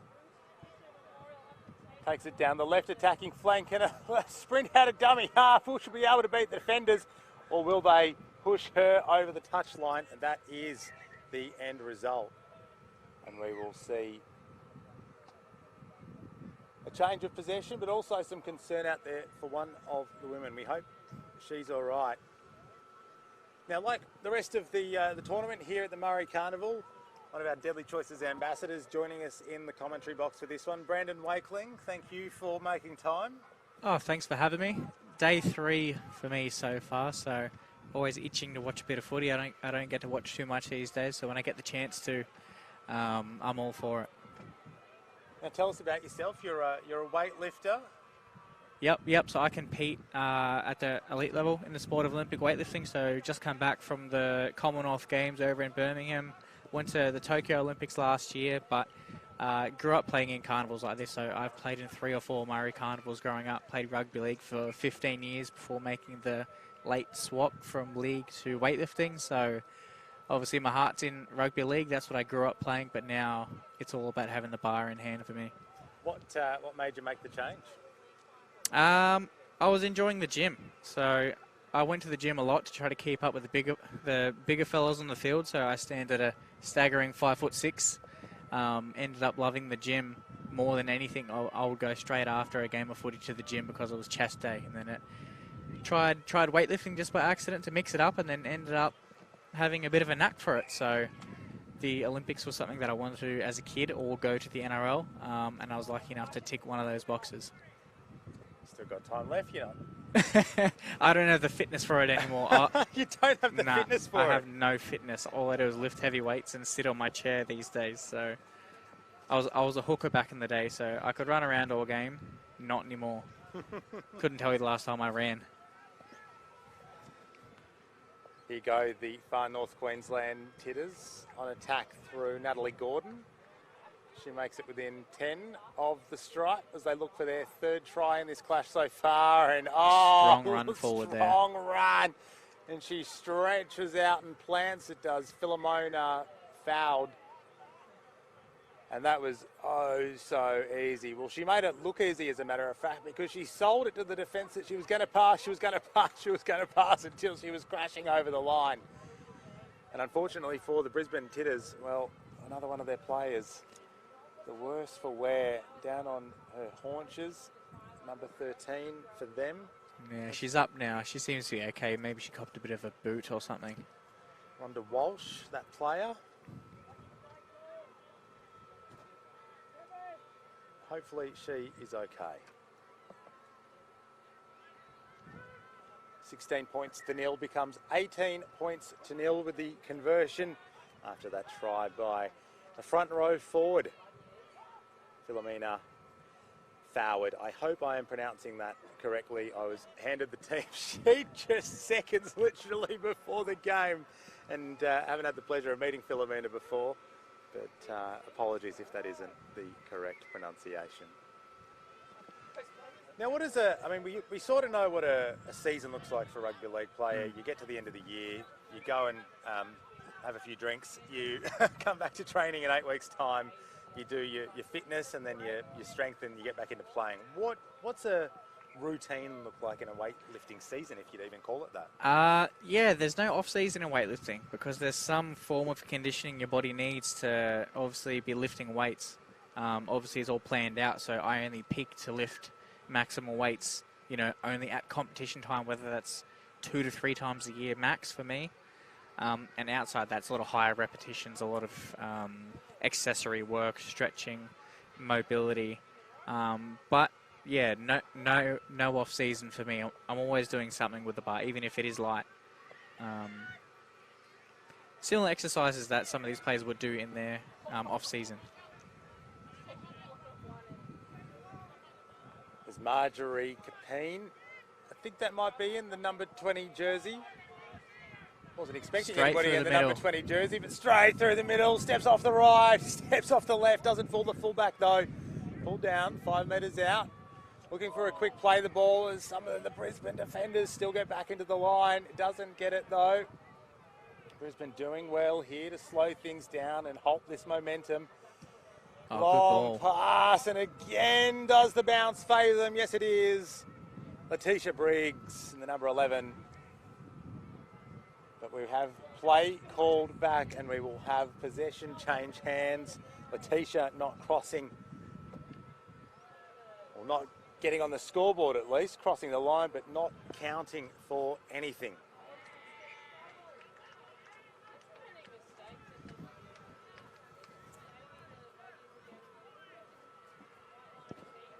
The ruling there from our referee must have been a forward pass. That last ball to Letitia Briggs, forward out of the hands. The ruling of our match official. Looked all right, but not to be.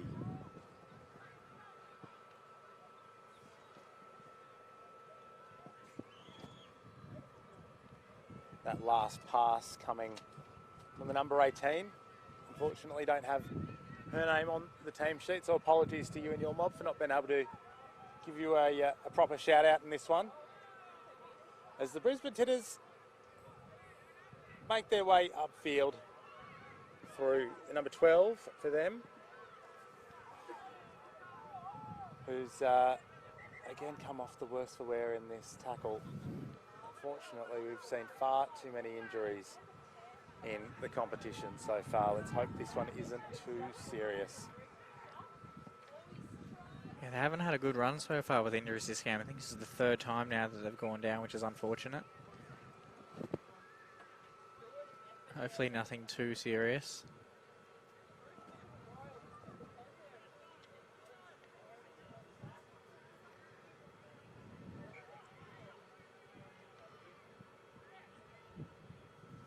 She was taken strongly but pushed back in quite an awkward fashion by the 2 defenders.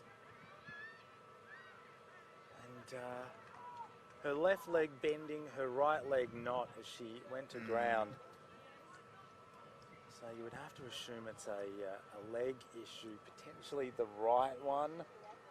Just down there with the trainers.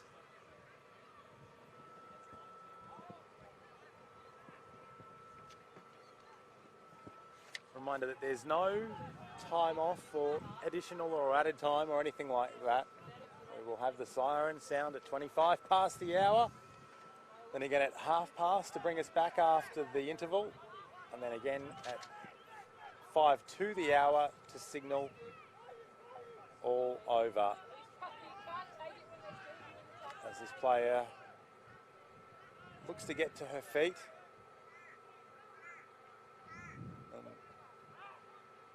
Thankfully, able to get to her feet and stand. Let's see if she can continue in this one. It looks to be the left leg that she's circling around a bit there, maybe the ankle. It looks like she's going to play on.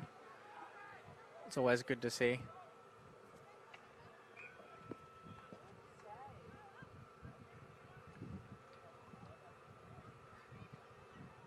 And onwards we go in this second round, women's clash.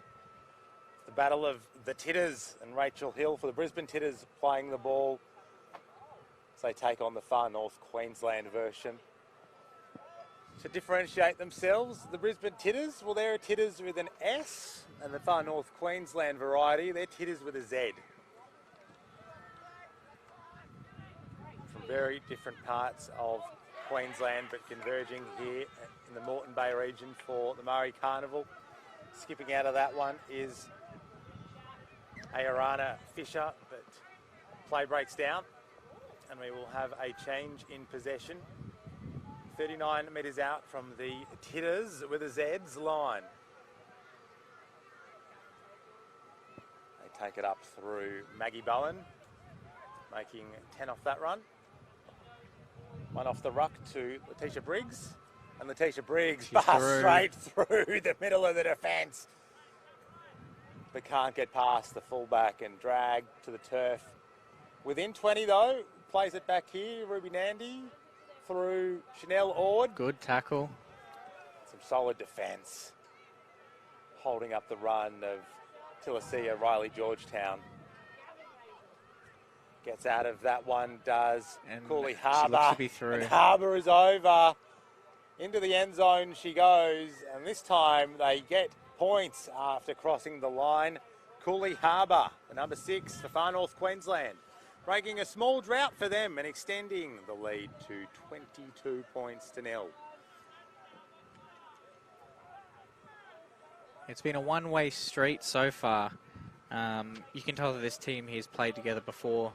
Although it's been a lot of showings of individual brilliance, they've held pretty good structure, this team. They'll definitely be one to beat in this competition, that's for sure. Yeah, good run there from the number 6. Fell before the line, but not held, so could keep going, and defenders not on the scene to stop her progress. Clever to get into acting half as well to spot the opportunity, evading the marker and then evading the A defender behind the ruck to get over the line.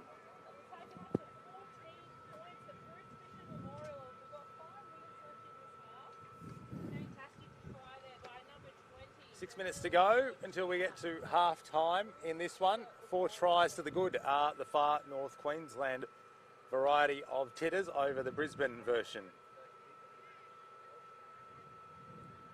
They'll be pleased with their performance so far in this first stanza.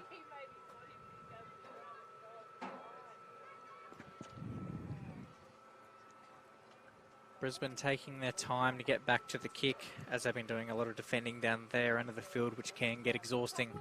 I know that firsthand. It can be very tiring doing so, so catching a much-needed break. Before you switched to weightlifting, what did your rugby league career look like? Who did you play with? Who was your team at the Murri Carnival?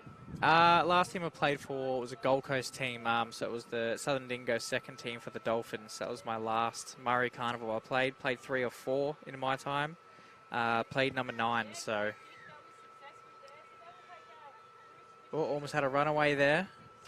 Almost, but not quite here for the Far North Queensland Titters. 5 minutes to go in this half. They've already got a 22-0 lead, and they look to extend it here on the left attacking flank through.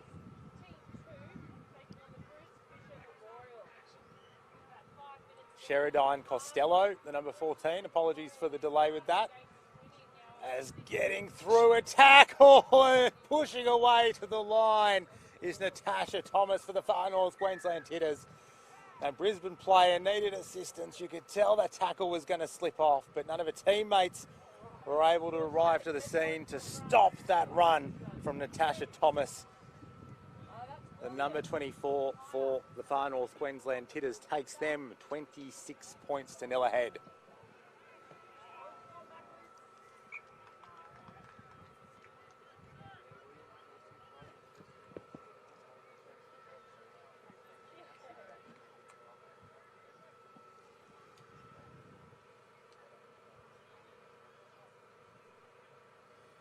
Only under 2 minutes after the last kickoff, they score again. They are scoring at a rate of knots here for the Far North Queensland girls.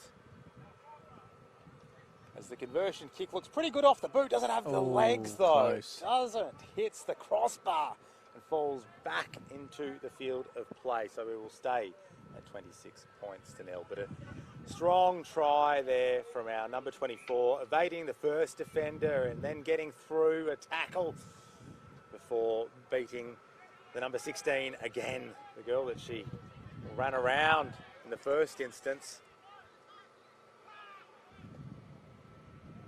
Margaret Jerome trying valiantly to chase down the woman who evaded her, but to no avail.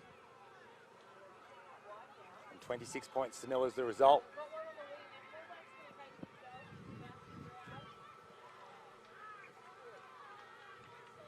Three minutes to play until half-time. On a sun-drenched field number 4 here at the Murri Carnival, the Tony Obst field, as they try the short kick-off to regain possession, but apparently their outside backs weren't alert to the ploy because the chase was far from ideal. Yeah, they had the right idea there. They just didn't quite have the chase. It was in a good position. I like what they were thinking. Yep. The kickoff was pretty good, but the chase wasn't there. As sprinting into the backfield as their lock forward, Chanel Ord. She'll play it 20 metres out.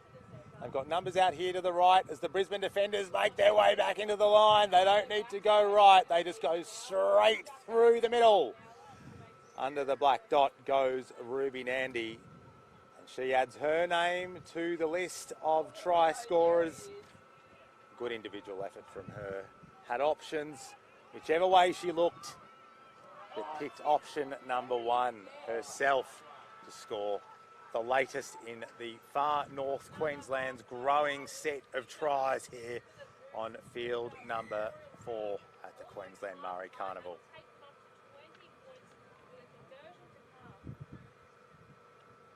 Did well, got into acting half, dummying to the half-back, and not sure the deception was required. She may well have scored anyway. And as we see that conversion take place, and the girls run back to the halfway line to resume proceedings once more. The Brisbane Titters potentially hoping the siren beats them to it with under a minute before it sounds around the grounds here at Redcliffe. A break they could do with. And it does. 32 points to nil is where we will end this half of football. Let's pause there. We're back in 5 here on Field 4 at the 2022 Murri Carnival.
We are back underway here in this battle of the Titters, the Far North Queensland version in the blue and black jerseys, defending to start this second half. Good meters. Good meters there from the Brisbane Titters, within 42 metres of the line, coming out firing after the break, after having a pretty rough trot in the first half. 32 points to nil, the score at half time. But the Brisbane Titters wanting to make a dent on the scoreboard. And let's see if they can do it here, going out of acting half with a strong solo burst. Can she do it all herself? It takes a few of the defenders to pull her down as they go within 5. Gets the offload. Oh, crucial Repeat intercept. set. Rachel Hill was lining up for it there for the Brisbane Titters, but the ball cut off before it got to her. And they will go to ground within 6 of the line. Ayana Fisher in the 14. And then this woman again having a stab at the line. They're close. They are very close. And they can feel points waiting for them just on the other side of that stripe. And going out of acting half and trying a solo effort once more. And getting the offload away is the number 22, whose name I unfortunately don't have on the team list in front of me. As they bring it across field, centering the play. Ball comes out the back. There's a possibility of a try here. And it's more than a possibility. The Brisbane Titters are over. Great surge of speed there to get over the line. That was the first time that they're actually in attacking territory, so it's good to see that they could capitalise. Hopefully they can change momentum a bit there after that last half. Good start.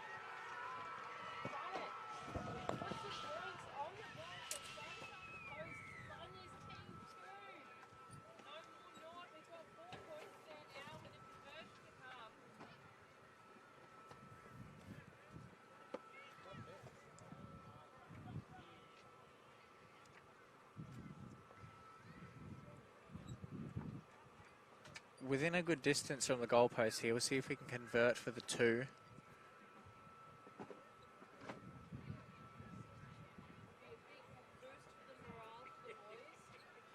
Looks good. And it's over. 6 points.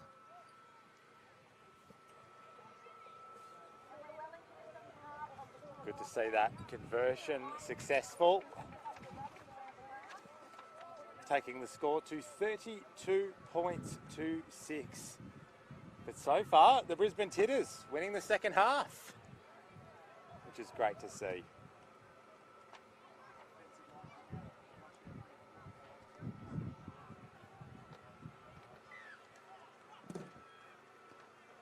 In the Far North Queensland, Good catch.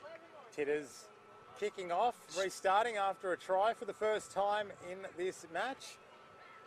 As the cloud starts to drench the stadium here in shade. She's a strong player. Every time she runs with it, she seems to drag defenders in her wake. Ball a little high and hard to handle for Sadie Langton, but they tidy up, although they end up back inside their own half. Langton stepping off her right into the defence. Almost loses the jersey in the process as the battle between the two halves makes its way 44 away from the Far North Queensland line. Bit of a dummy and looked it for the offload, but it wasn't there, so takes the tackle, loses a shoe for her efforts. And Langton puts the kick through. It looked like a couple of the chasers might be offside, but it's all academic anyway because running away with it is the number 2, Shavana Butha. Speed on the outside. Speed is the word for it. Cooley Harbour, as cool as you like, running away downtown and planting it under the black dot almost exactly. And evening up the ledger of second half tries and taking their lead for the Far North Queensland Titters to 36 points to 6.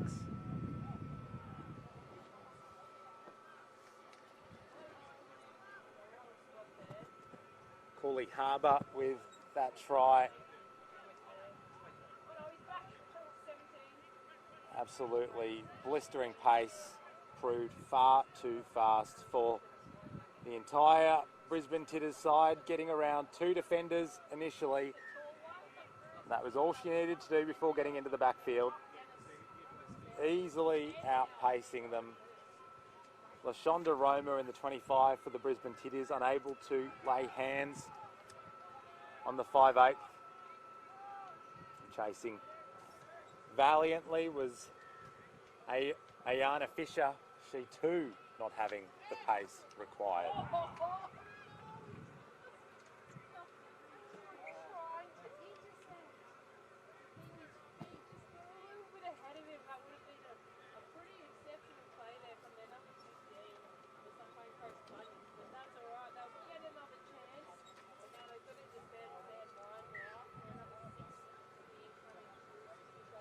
Seven minutes gone in this second half here on field number 4 in Redcliffe. This second match of the women's competition. Stepping, dummying, but not fooling the defender in the 25 jersey, LaShonda Roma, that time around as she busts through the defensive line. Only the fullback to beat, and that is exactly what she does. Back-to-back tries for Cooley Harbour, planting it in almost an identical position to the last one. Made it look easy, didn't she? Didn't she, what? She just sliced through the line oh so easily. Well, she made it look easy because she is a talent. Went straight between 2 defenders that all they could do was slap their arms about, but not affecting the tackle. And as soon as she was into the backfield and with just the fullback to beat, you knew it was danger signs for the Brisbane Titters. And the fullback only able to momentarily stop the momentum of Cooley Harbour. Lining up for the conversion, number 18. Whose details unfortunately aren't on the team sheet, so I can't give her and a mob a shout out. But she looks to extend the lead to 44 points to 6 if she can successfully slot this conversion.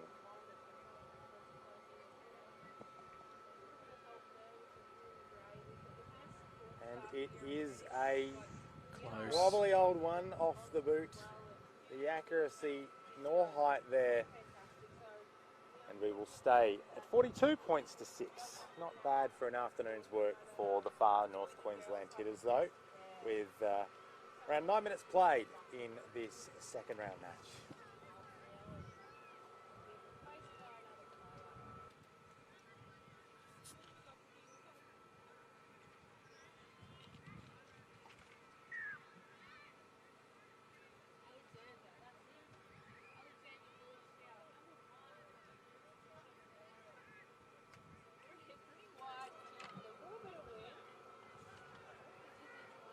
Bringing it back, Chanel Ord, and already back to the halfway line. The Brisbane Titters defence just really all over the place. They're tired, they're down, and they're probably not feeling quite like finishing off this match.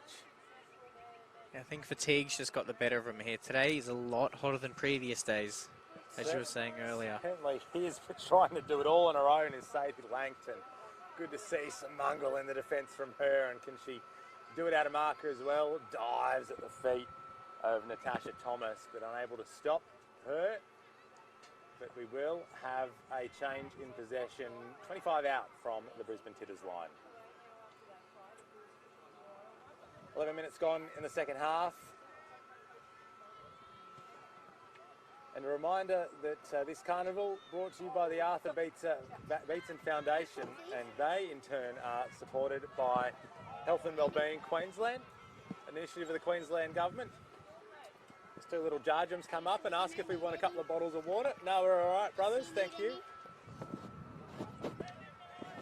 We're all looking pretty well hydrated up here, brother. Thank you. The ball crew acting as water boys. The young fellas Doing it all. offering to hydrate us. I think they looked a bit offended that we didn't want their bottles of water. I'll have to take them up next time. We weren't buying what they were selling. Poor fellas. Also supporting the carnival, Deadly Choices, because a deadly choice is a healthy choice. We thank Deadly Choices for our ambassadors that are joining us up here in the commentary box as well throughout the carnival. The Institute for Urban Indigenous Health, helping make the Queensland Murri Carnival a reality. The Queensland University of Technology, or QUT. The Moreton Bay Regional Council, Containers for Change, Priceline Pharmacy, Rebel Sport, Struddies, the Queensland Rugby League and the Queensland Law Group.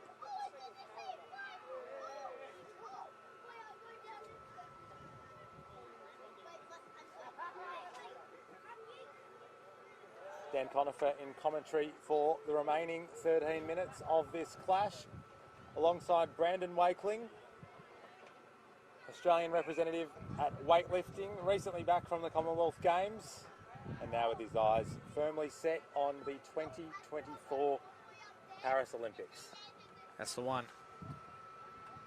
As the far north Queensland hitters get the pass away, hit of a forward pass there, but Side it's not ball. pulled up by the referee. And Melora Mundrabi goes over and plants it in their favourite spot right under the black dot here on field number 4.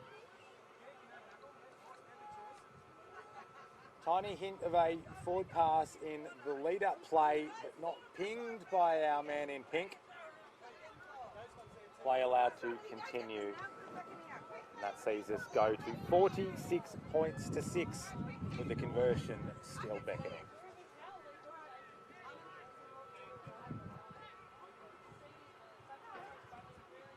Yes, lucky to get away with that one. Just having a look at the replay here, and the pass from the number 7 to the number 2, looking forward out of the hands. Riley Georgetown, the distributor, to Shavana Butha. And Shavana Butha laying it back inside for Melora Mundrabi to collect the points.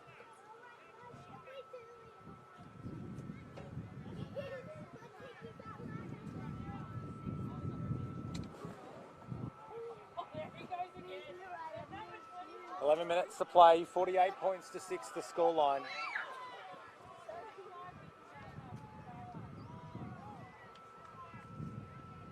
Brandon, if you're the Brisbane Titters, what are you trying to do for the last 10 minutes of this one? You just want to finish off strong and just look forward to those next games. Obviously, it's been a tough game for them. They look a little fatigued. Just trying to finish strong, have something positive. Don't do that, brother. I'm going to jump off. Nah, don't do that either. Let's jump off.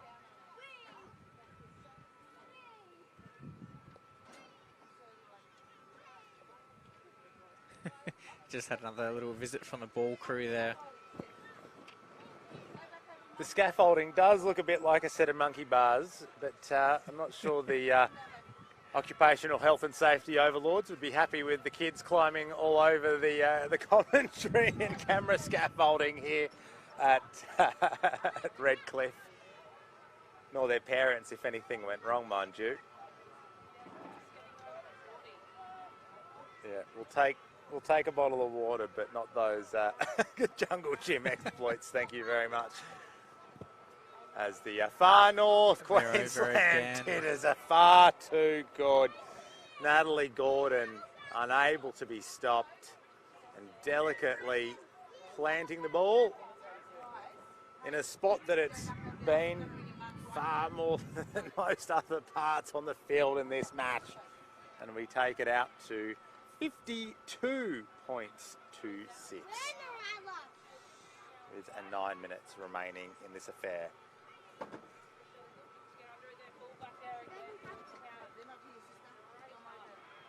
too strong a run, getting past one defender, two defenders, three defenders. And it gets to the stage where you start to feel sorry for the Brisbane Titters.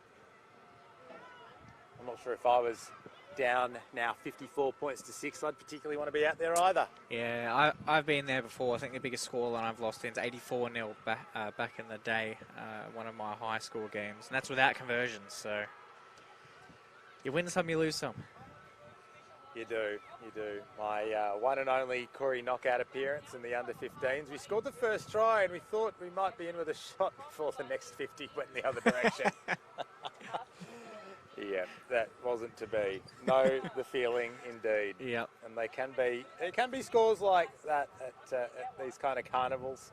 You're playing with lads, or you're playing with girls or kids that you've only met minutes or hours before. Lucky if you get a training session in before the carnival. Yeah, that's where it gets tough, when you're up against an experienced team that have obviously played together for years, trained together, and you're only just learning the name of the people that you're playing with. It can definitely be tough. But they may find, as the games go on, they start to play better once they start to familiarise themselves with each other. And slung to ground. Good to see that Sadie Langton is defending to the death here in this one for the Brisbane Titters. As there she goes through again. Strong run. Doesn't quite make the line. Julia Smith collected 5 out, but still might be on here for the Far North Queensland Titters. Trying to do it on her own is Talicia Riley Georgetown, but doesn't get there. Comes away with a slight limp, but seems to be back in the line and ready to defend this set here from the Brisbane Titters.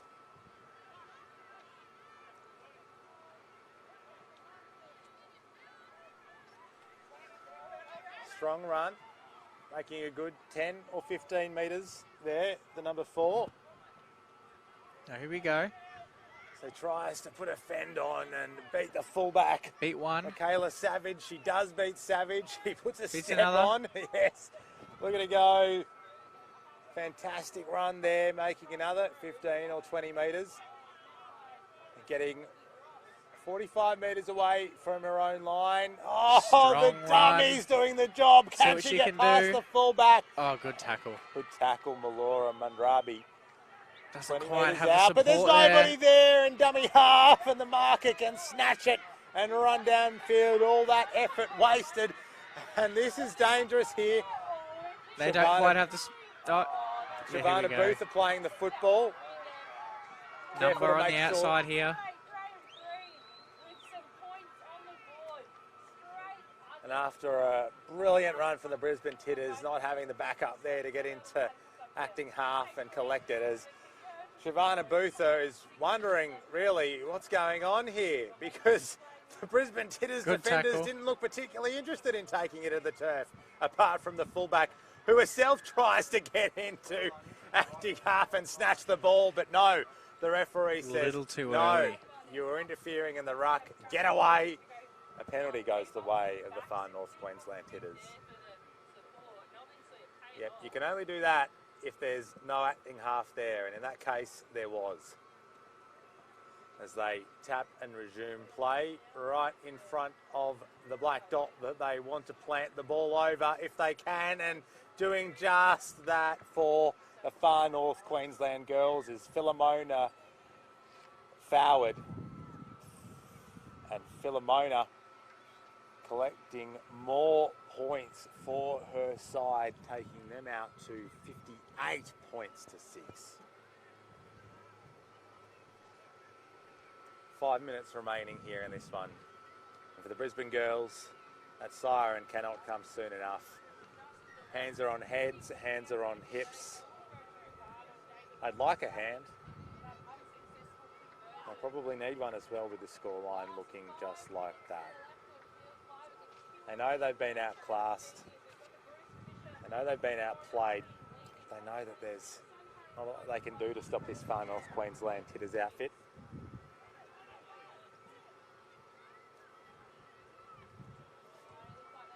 Four minutes until they get a reprieve. To the Far North Queensland Titters, Brandon, what are you doing in this second half when you know you've got the match wrapped up? Are you trying new players, new plays, just trying to stick to the basics? I would just stick to the basics and write it out. Just keep doing what they've been doing right this game. There's no point trying to deviate too much from it.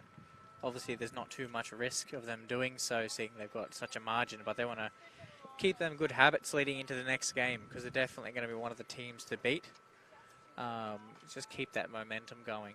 Keep the mistakes low. Now, while we wait for play to get underway, tell us about what you've got coming up in your weightlifting schedule between now and the Olympics, which I assume is the next big tournament?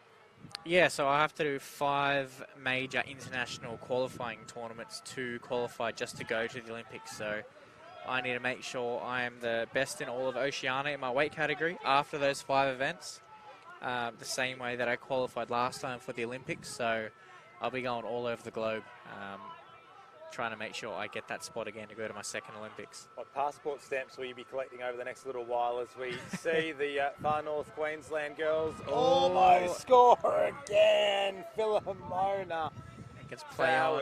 Gets Play on. They've only got 1 player there.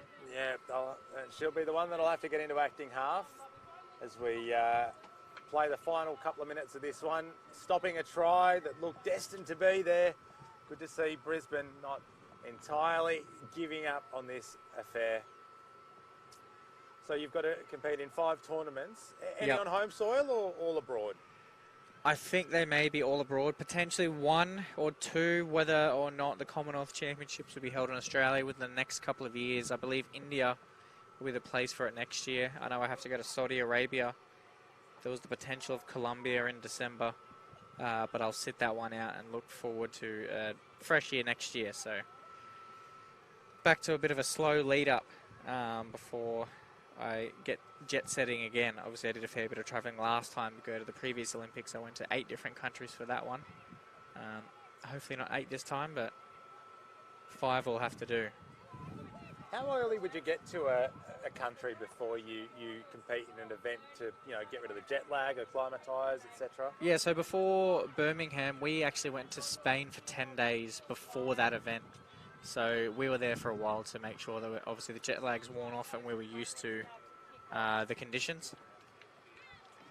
As Melora Munrabi collects yet another 4-pointer here for the North Queensland side, the Far North Queensland side to be precise, and 64 points to 6 becomes the scoreline. Will they take the conversion with a minute to go, or will they? I think so. Show a slight amount of mercy against their Titter sisters. Nope, the conversion is being lined up. The 2 wants to add the 2, Shavana Butha. This looks like it'll be it. I don't see them getting back to halfway to kick off after this. And indeed it is. 66 points to 6. 3 sixes in a row in a game that has bedeviled the Brisbane Titters. That is where we will end this one. Brandon, thank you and all the best with your training and competitions ahead. Thank you very much. And thank you for joining us here on the live stream from Field 4. More footy just 5 minutes away.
Hello and welcome to field number 4, one of the best fields that you'll have action on from the Murri Carnival. Thank you to Dan Conifer too, as he heads down towards the Koori knockouts. Donnie Johannesson joining with Brendan Wakeland, and you've been watching some games here today, so that's good to see. And this one's going to be a cracker too between the Stradbroke Island Dunwich Darkies and Wynnum Manly Murris. And the Wynnum Manly Murris are in the black, and of course Dunwich Darkies in the blue.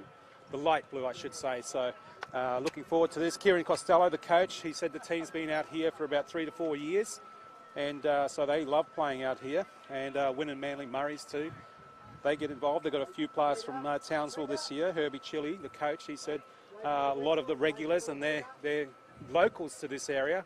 So expect some crowd cheer every time they do something with the ball. As we see now, kickoff about to start for this 3 o'clock afternoon game here at Redcliffe. This will be a cracker, won't it, Brandon? First men's open game for me, so looking forward to a good one here. Well, you'll be having some flashbacks after the Yeah, time you played. It's been a while. I do miss it, but my body is not built for this anymore. I noticed the speed and power some of these, not only the open men, but the juniors too. They really just... I've noticed that, yeah. The bodies are getting bigger, it seems. It certainly are. Good work there. Just starting to feel themselves out at the moment, getting the big boys to have a run first to see how they go. And he gets up over there. No problem at all at the moment, Mooney. Tries to pass the ball, but wrapped up again. Puts the kick in general play already, nice and early there. And that was Joyce. And that was a good idea, actually, in, now looking at the way that it ended up. So, good work there, Joyce. Yeah, it's a good start. Set completed. You can't be too mad about that. Definitely comes into play as the game goes on. One thing that intrigues me too is the games that we've watched over the last couple of days is how different the play is for some. I mean, some go straight up the middle, you know, just the average, let's get 3 rucks and pass it left, right, and then put a kick down and do the chase as the first few minutes of any game starts, so you can just get some ground, feel each other out, and, you know, see how the defence defends and so on. I guess we'll see how they strike back here. Looking to find their edges a little more. And we've got the sunshine beaming now on field number 4. So if you want to catch the other action on the other fields too, they're still going at the moment. So as he gets up, has a little bit of a run and skirt. He wasn't held, Pierce, but finally wrapped up now.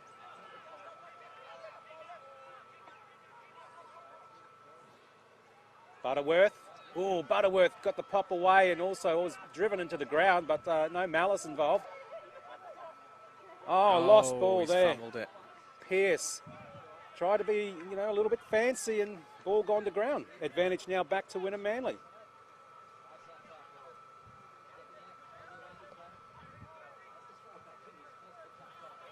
Early stages, Brendan, already a few dropped balls. That's not good. Yeah, we saw a lot of that yesterday and the day before as well, but obviously the conditions are a little wetter. It's a lot hotter and drier here today. Wind's still here, but...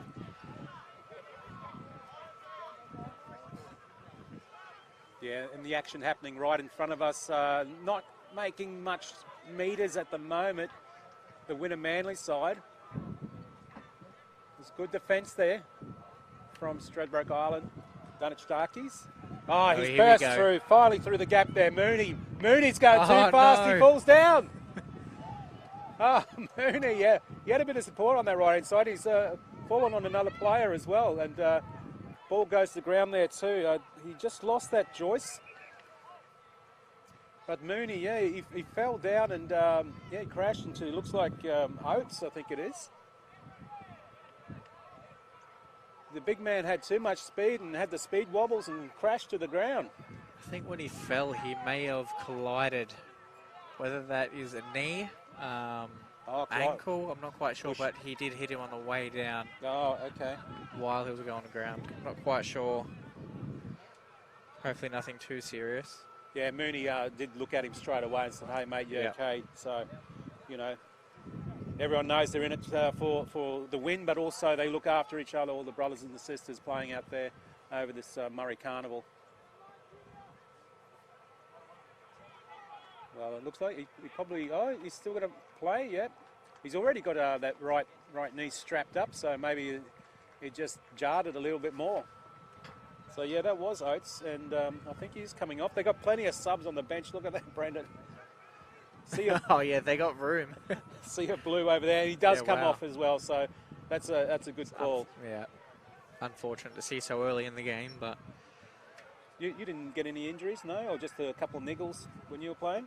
Oh, a few trips to the hospital with just a little sprained ankles, knees. Nothing too serious that kept me out for too long. Well, that's good, some good A few news more there. injuries in weightlifting that I've had than football. Oh, really? Yeah. Oh, okay. Oh, we'll have to touch on that later on in the broadcast. Australia Rock Island, Dunwich Starkeys now with the ball. Oh, goes a little bit loose. He just let it go past him, Coghill. He didn't know if it was for him or not. Wind's really picking up here now. Oh, the kick. Oh, no. Kick and a miss. Goes to the ground. I was just saying, if you put a kick in, it'd probably help with this swirling wind to put pressure on Yep. Manly Murray's, but The idea was there. ball to the ground.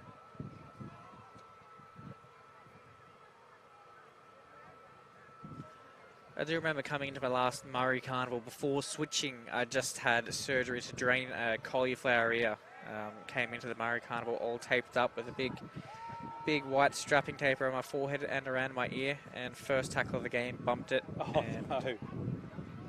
Yeah, not too good, but that's what you get in these games. Yeah. Oh, there you go.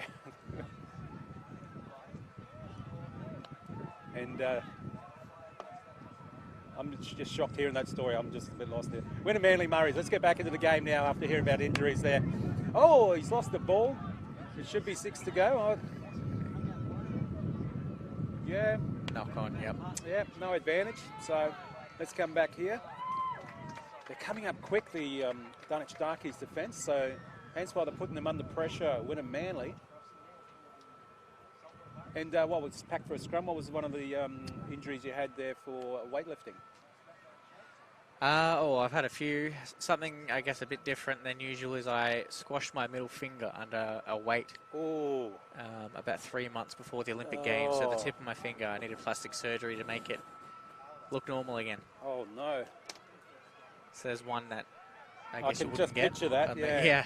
And it'd be like that cartoon, your eyes coming out of your head and Yep, the it's Tweety bird around your head. It's exactly how you would imagine it. Oh no. Oh, Brandon Wakeland talking about injuries there in weightlifting, and we've seen a few injuries at the Murri Carnival, but we've got some good medicos here helping out as we see them charging up now, and a nice big bump there, and the ball got bumped out. It's gone back. Bump, yeah, it's gone back, and so they keep playing on, and that's good. Butterworth. And Mooney is the one who's knocked him down there, so the big guys are getting involved early, and he didn't expect that. Georgetown went pretty much to his face instead of in through the hands.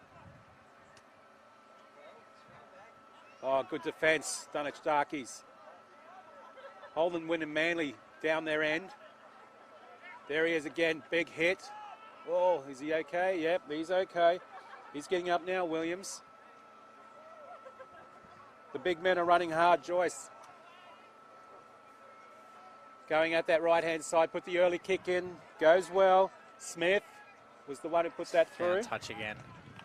A lot of tough runs so far this game, but defence has been rock solid both sides. I guess we're just going to see who cracks first. I thought that was close to being a 40-20. It's very close.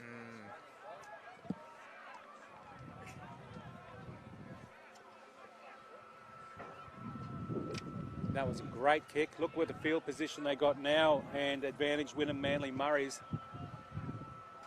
Of course, they give it to the big boys. Let's go closer to the line to Timmy Williams. He's still pumping those legs a bit, standing tackle. They play it to that right-hand side. Good run, cut down well. Really doing well now in defence, Dunwich Darkies. So I think he might have been just a little bit injured in that tackle as well.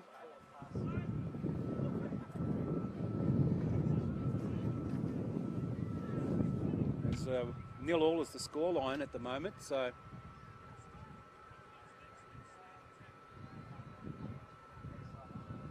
So hopefully he's okay. Like I said,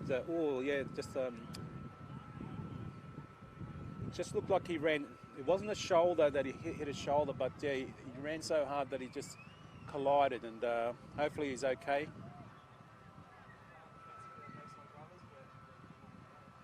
And he gets up and, they're in the, sorry? Looks like he wants to play on.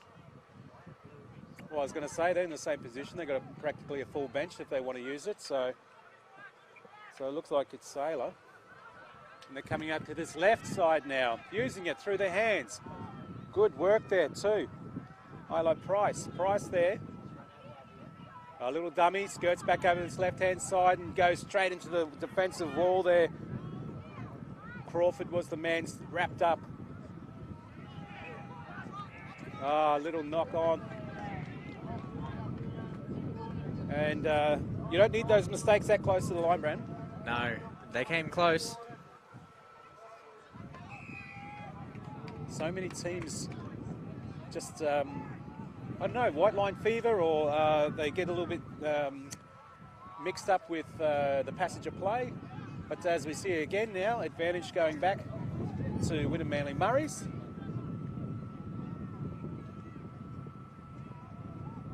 And they're calling it on this right-hand side, and he scoots, and he goes himself, shield. They need to play the ball quickly if they want to get closer to that line than they do. Nice hard run, is he there? He's just short, very short. But there was a good effort there, Ross. They come out to this left-hand side again now. Price stepping. Price wrapped up well. Left-hand side attack again. Cutout pass. Oh, he's dropped it. Oh, no. It was in the palm of his hands. Done. Oh. It was on. Oh, done. And the team give him a little bit of a high five, saying, it's okay, mate. We've still got plenty of time. But, yeah, Dunn was unmarked, and that cutout pass was perfect. There was no one in front of him, and unfortunately just through the hands and to the ground. And good let off there for Dunwich Sharkies. Have you ever bombed a try? I'm sure You I can bombed tell a us. couple in my day. None come to mind, but I'm going to say yes. Not at a Murri Carnival. But Oh, right, okay. Oh, look at that hit. good tackle. That is great work. Both teams are really now getting into the thick of it. Dunwich Duckies using the line, going down well. Through their hands, they've got some space back on the inside. Good run there. Did well with the space he had. Yeah, Butterworth wrapped up finally. Well, holding down. What will they do here? Quick tap. Oh, no, he says, get back here. Where do you think you're going? Just wait for me to get ready. Good hit. Good charging run. Burley. I think it's almost one of the first touches for him in this first half. Oh, good back inside pass. Try to trick the Wynnum Manly Murris, but they didn't fall for it. Going again. Stradbroke Island, Dunwich Darkies, so close to the line. About 10 out, goes through the line. Aussie's there. Over. Yep, He's over. He's there. Just through their hands, holding the ball. It worked, and first points on the board. 4-0. Stradbroke Island, Dunwich Darkies over Wynnum Manly Murris. And that was great lead-up to work too, wasn't it, Brandon? Yeah, it was. Yeah, well, that penalty down there in that end is what cost them. It was a good back and forth from both teams there to see who cracked first and who put the first points on the board. Well, it took a while, actually. About nearly 13, 14 minutes in the first half. So that's, in Murri Rugby League terms, that's a long time. Yeah, that's right. Not to score. That's almost golden point territory time for us. That's right. So let's see how they go. And don't forget, you can probably hear the action on field number 5 too. And got some teams there that Alden Lyle is calling at the moment too. So, and don't forget on field 2, Juro Sen, Warren Boland are over there for action if you want to check out the QMC app. And also we've got Chris Bombolis, he's over there, who was joined by Mark Tukey, who is so excited, and the ball's waved away. Mark Tukey is so excited that Parramatta is in the grand final. So why wouldn't he be? You know, he's played for them at the highest level and a couple other teams as well. So that's really good to see. So 4-0 is the score here on field number 4 with about 14 minutes just about gone.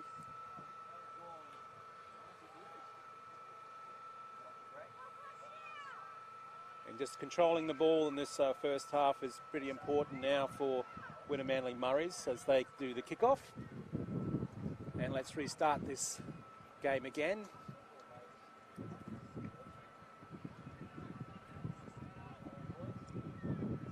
Well, Brandon, they've sussed each other out now after about 15 odd minutes gone. So we've seen both sides do really well, but we see the difference between them now with the space and the handling. Starting to form, isn't it? It's been a very physical start of the game in defence as well. Been a lot of big bodies putting a lot of impact in terms of defence. Yeah, look at the bench too. How many are there? The size of them. Oh, they're stacked, aren't they? Yeah. Kick put through. It stopped. Kick goes through. It was play on and wrapped up. Winner Manly just about 5 short from halfway.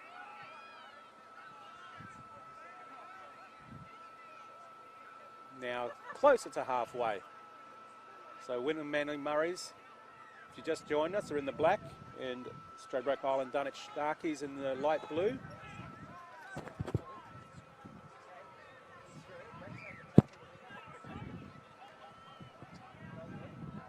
Attacking now. Going well. Held the ball up. Good defence still by Dunwich Starkies. Going short.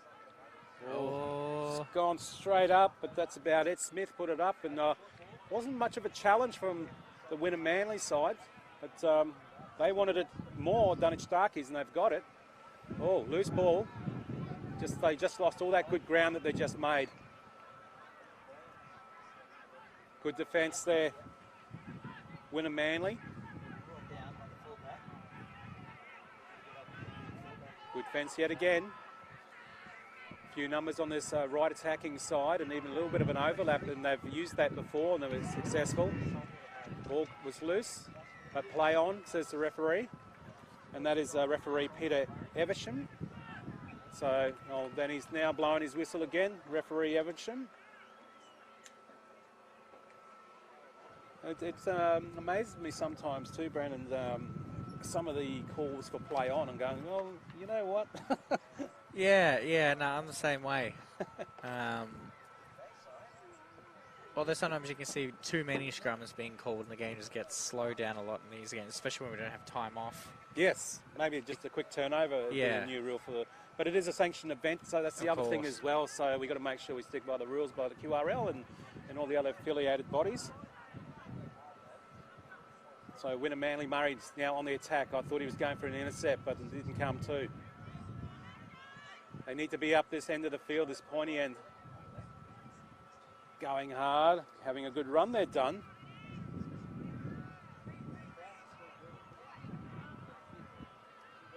Yeah, a bit slow in the play, but they got away with it. Back inside pass. Oh, he got crunched in that one, but he's got stopped by that great defence from Dunwich Starkies. They've been defending their line really well as they go back over this left side. And he's been a busy man, Darted Price. out of line, good tackle. Yeah, but Price has always been floating around over this left fringe. Kicks up high, looks good. Could be one contesting. Oh, it's gone forward and there's a play on. It looks a scramble for it, and it could be a try. It was an ugly ball, but it looks like it's come down well for Winner Manly Murris, and they do get points on the board. So close to the sticks as well. That's always a good result. Wow, that's it. They put them under pressure, didn't they, Brandon? Yeah, they got there eventually. There's the And now 4 apiece. See if a conversion can be the one that settles the lead here. Yeah, it was an ugly try, but you make sure you get those ugly tries as well. They count. 4 points is 4 points. Yeah, that's right. And we're just waiting now for the extra points to be added.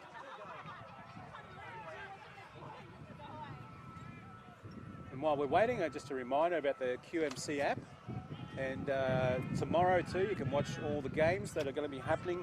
And there'll be quite a few. And on the 8 o'clock start on field number 2 will be the Saltwater Murrays and Oakey Redbellies. And Bruce Fisher Memorial will be playing on field number 3 too. And Baso Brothers, well, they'll have a run early in the morning on field number 4. And then Brisbane Blacks and Sunshine Coast Bunyas on field number 5 for that Saturday. First games at 8 a.m. So I don't know about you, Brendan, but playing football at 8 a.m. in the morning for the Murri Carnival, it's been waved away, so still 4-4, but how hard was it to have that first game of the day for a Murri Carnival event? Well, I guess for myself, because I was Gold Coast, if you're fighting traffic, you have to leave pretty early if you're not staying up here, so not used to those that hour of the day, that's for sure. But so the team didn't stay like a place, or depending on where you all were, you'll just it all just depended. Yeah. Obviously, ideally, you would want to be staying close to here if you want to make sure you're recovering well. Well, I think Playing multiple games. Manly Murrays should billet some players. Maybe they can make some money on the side. Who knows? But anyway, or Airbnb or something like that as they get the ball now and running up. And they'd be happy with that start, with the, getting some points in this first half.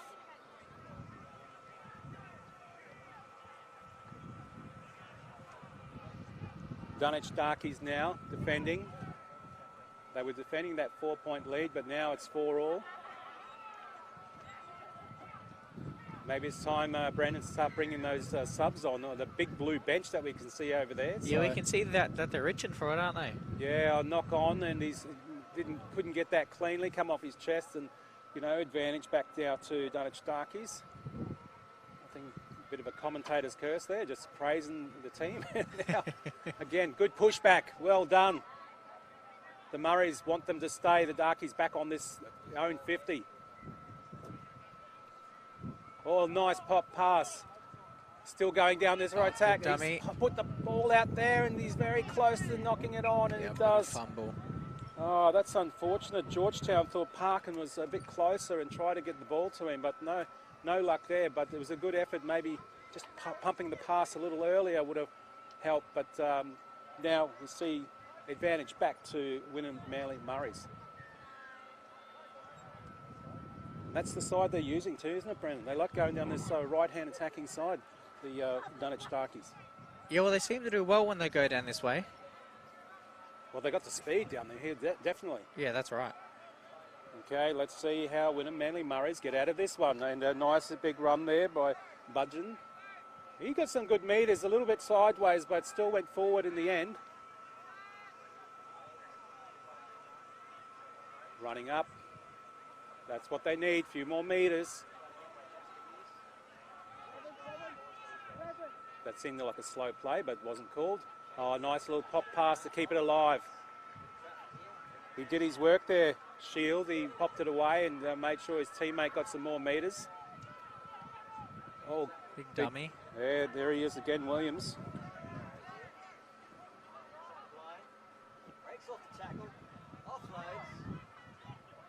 Oh, nice back inside ball to all their winger, and he was wrapped up too. Jared Ross didn't go very far. Watch the kick, and there it is. It comes up there. Smith puts it up nice and high, and I thought they were going to run into each other, the teammates there for the Dunwich Darkies, but he called it out and got the ball nice and clean. Look at that again. The defence now coming from Wynnum Manly Murrays. They don't want the Dunwich Darkies to go any further than they are metre-wise. Pushes them back.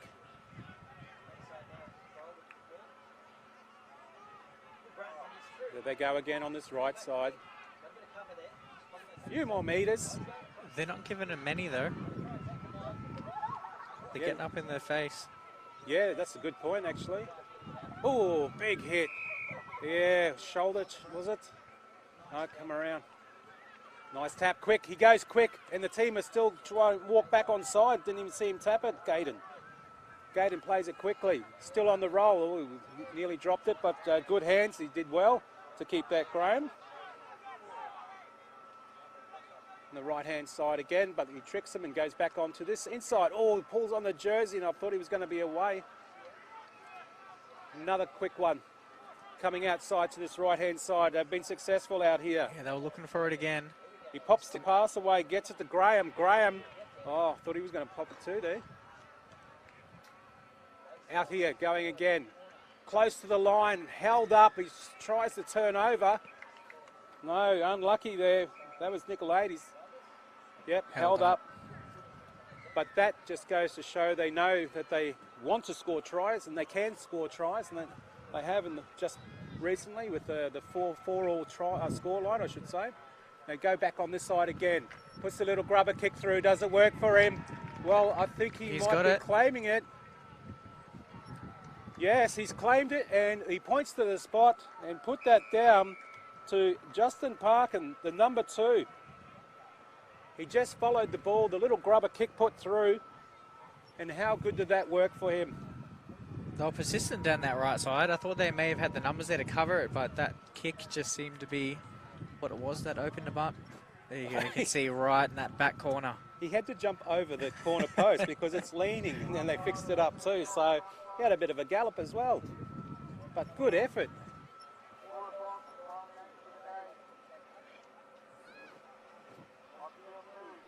So we've still got the kick to come, even though the halftime buzz is gone. Let's see how he goes. You back him in, Brendan? Oh, he's about 1 metre from the sideline here, 20 metres out. Who have we got? He is a left footer. I'm going to say yes. He looks confident. Maybe you can bend it around too. A little bit of a breeze. Not much in it. Yeah, there's not much. Pushes it, looks good. Oh, must have just not much in it. down. It was close. Well, 8-4 is the scoreline here on field number 4 between the Stradbroke Island Dunwich Darkies and the Wynnum Manly Murris.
Welcome back to Field 4. Donny Johannesson and also Brandon Wakeling looking at this game between the Stradbroke Island Dunwich Darkies and the Wynnum Manly Murris. 8-4 is the score line to the Dunwich Darkies, who are in the blue and white. If you've just joined us, and the black strip is the Wynnum Manly Murris. First of all, quick one. What would Coach Herbie Chili be saying to Wynnum Manly, you think, Bren? It's hard to say because it's been such a back and forth between both the teams here. Defence on both sides, I couldn't really fault. I would say find a bit more structure and attack. They both seem to be quite a little flat-footed in some instances, but I would just say keep at them. Yeah, Kieran Costello, coach of the Dunwich Darkies. What do you think he'd be saying with the 4-point lead? I think they've done well to fight for a 4-point lead here. I would just say keep the pressure on. That seemed to be what caused those tries earlier. Yeah, and don't forget that try did come like pretty much the last 30 seconds of the end of the first half. So, yeah, lucky to get away with that. It could have been a 4-all half-time scoreline to these two teams who are playing pretty well. Their skill level is amazing, and that's what we expect from the Open Men's. So, and you can probably want to catch some other action of Open Men's. Go to the QMC app and you can see the other matches on Field 2, 3, this one on 4, and also the one on 5. And they all got commentary too with the team. So the team have had a big week so far, and we're looking forward to some more Murri Rugby League Carnival action too. So as we see, Dunwich Darkies now on the attack, and he's been busy in the first and now the second half. Alex Nicolaides. They go on this right-hand attacking side again, because they know they've got some speedsters on that side too. Yeah, they do. No, change of hands here. Well, he was on the spot there, Edwards, for Wynnum Manly, so he's picked up the crumbs. Here they go on this side, or a little bit of a lift there, but he's okay. No problem there. Finter was the one with the ball. He plays it. Edwards again. Called it this time. Referee Peter Eversham. Oh, a bit of a lift. And you'll see in the Open Men's that they'll be going for more for a touch instead of in the first few days. They just tapped the ball because the wind was so horrendous. Some teams would not make a touch at all, so they'd lose possession. As we see now, them on the attack, the Wynnum Manly Murris. And he's been busy first and second half, Cameron Joyce. He's even been busier too. The big man, Shannon Mooney. He's going forward. He gets plenty of metres for his side. Numbers out this right-hand side. Short pass. Oh.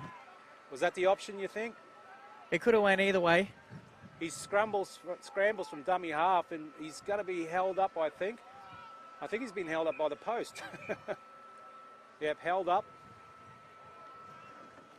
They're showing promise here, though. They're definitely looking dangerous on the line. Well, they need to score in this second half. First try scorers would be good for them, and as they use their hands and use it well. Oh, and that's the changeover.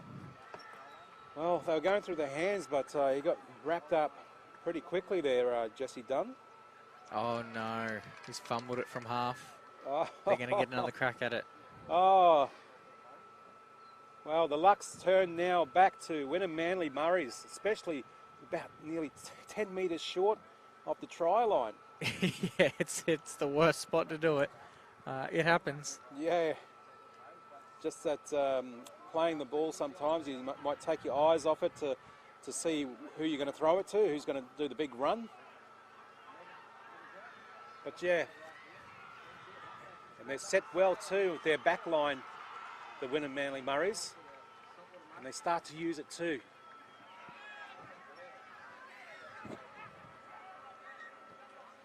Well, going through their hands, close to the line. Is he held up? Referee says no, play it again. Watch the dummy half. Oh, there penalty. we go. I think a hand was in there when he tried to pass that. Now, what would you do here? Would you take the quick tap, or would you actually just go for 2? Or you're 4 points down, you'll get the ball back. Nah, I would go for the tap.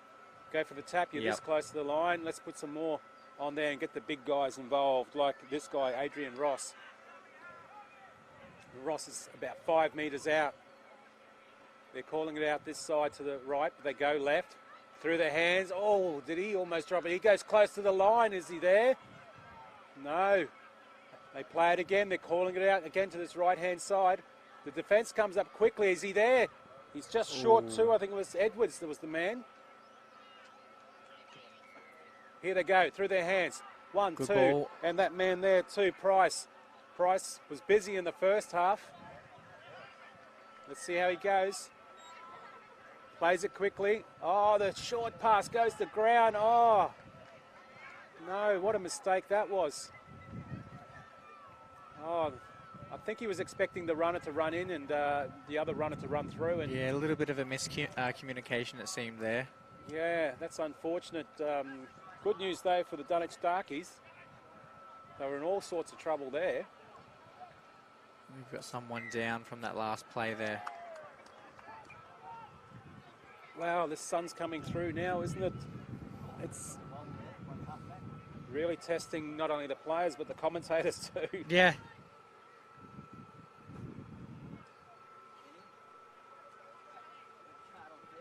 Well, let's hope he's okay.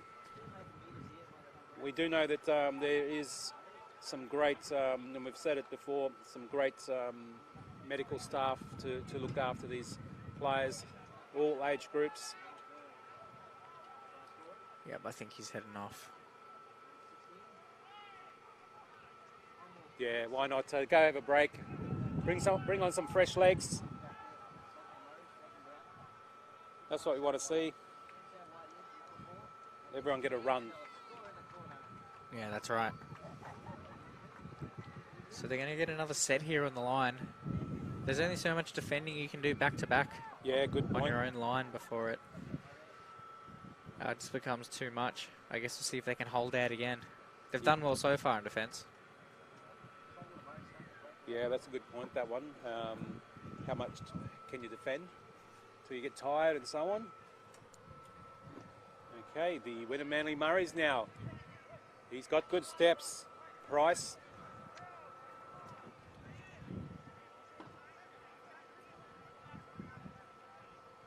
Going close to the line again.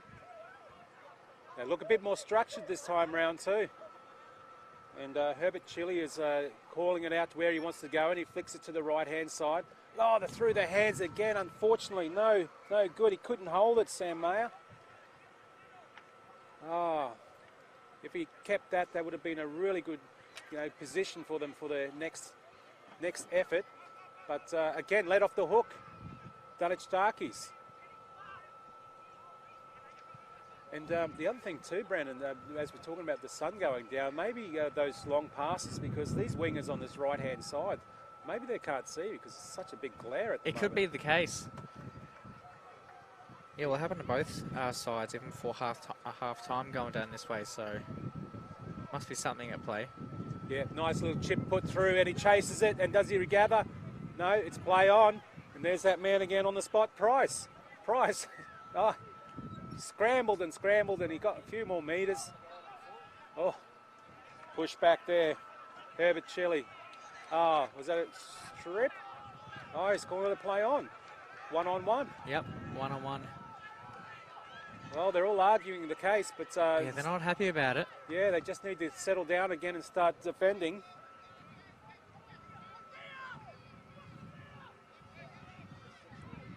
Going through this right-hand side. Going well there, Butterworth. Oh, Butterworth. Yeah, they don't want to lift him like that, and that was Timmy Williams giving him the stare as well. Oh, he's going down he's that through. right-hand side. He's got some support as well, and he is there. He's on the spot, and he says, thank you very much indeed, Credence Graham. And he scores. And all that came from the strip, the one-on-one strip, where they were too busy arguing when they should have just reset. But yeah, well done to the Dunwich Darkies. And the good thing too was he was so close to the sticks that is a good chance to get the extra points.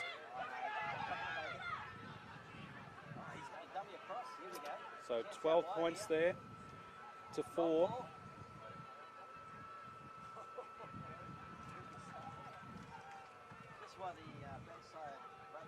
And Brandon, wow, that was a good passage of play, wasn't it? Yeah, just down that right side again. They seem to be doing well every time they head down there, just like last half. Still going with the backside brothers. Steps, full back in to score. Sets it up. Couldn't ask for a better position. Right in front. Even the little ball boy is trying to follow the kick as well. That's good. Perfect technique from the ball boy there. Yeah, and he's got the T-boy. win and Manly colours on too, so Yep. yeah. No, he's having a good time out there. 14-4. But don't take anything away from Win and Manly Murray's. They know how to get down that other end. It's just unfortunately some issues happen where they just drop the ball or something else. And oh, does there that we go? go. Oh, that's a great kick. We thought it was going to go out, but then they were trying to pick it up on the fly, and it got knocked on. So great result there, and great field position for Win and Manly Murray's. Yeah, great opportunity for them to obviously turn around what's just happened there. And both coaches will be happy regardless of the way their team's playing, because they're really giving 100% at the moment.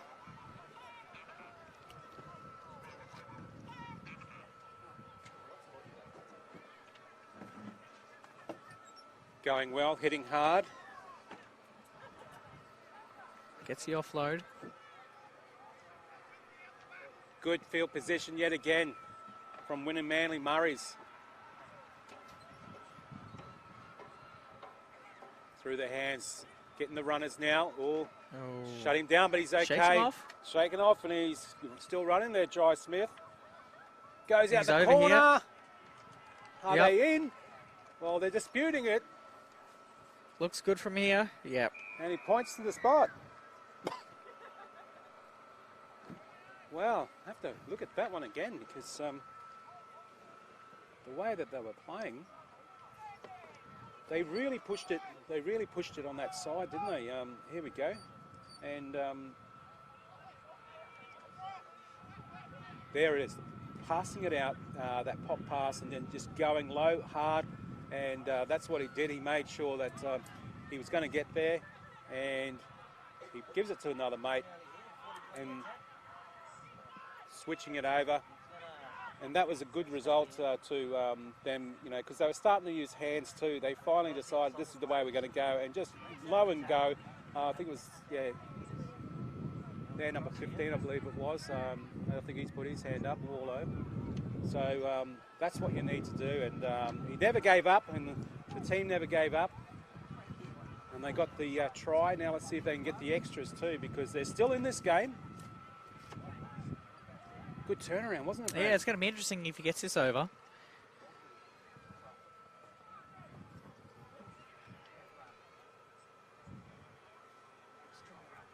And he lines it up.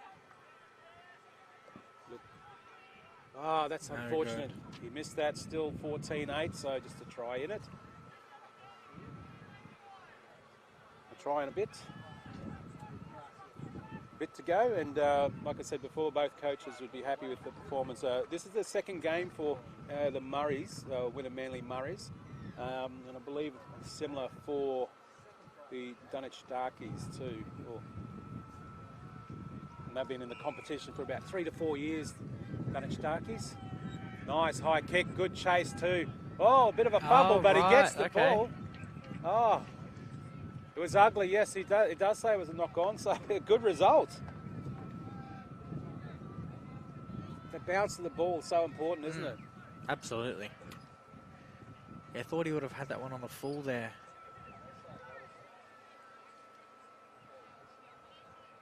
Well, let's pack a scrum, but again, we've seen quite a few games where the kickoff has been so important for the field kicking off to retrieve the ball back in a set of 6.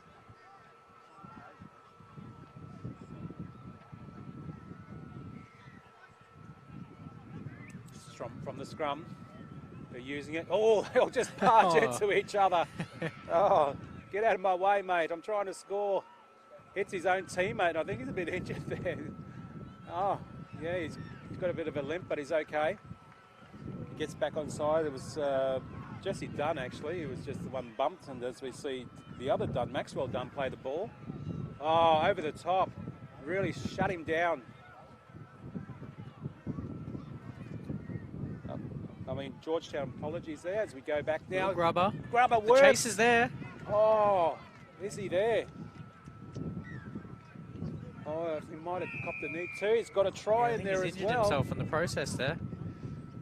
Oh, he slid in for that ball. That was a good kick.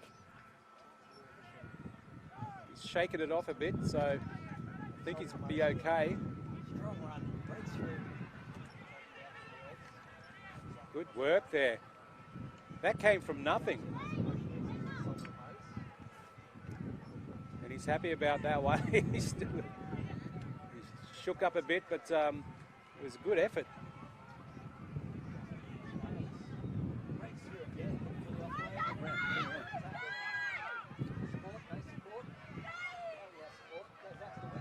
Yeah, and that was a great try there too. Tyrese Graham.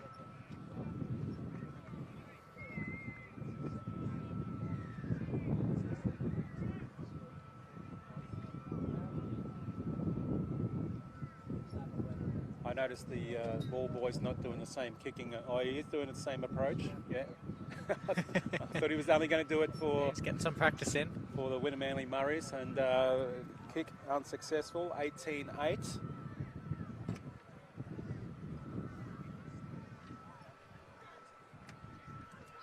That's how it's done, Murray style. And Winner Manly Murris now need to really shake this game up. Oh, good take too. Oh, big Good hit. contact. Oh, well done. And that man again, Cameron Joyce, he's heavily involved. He has been since the first kickoff in the first half. Up there again.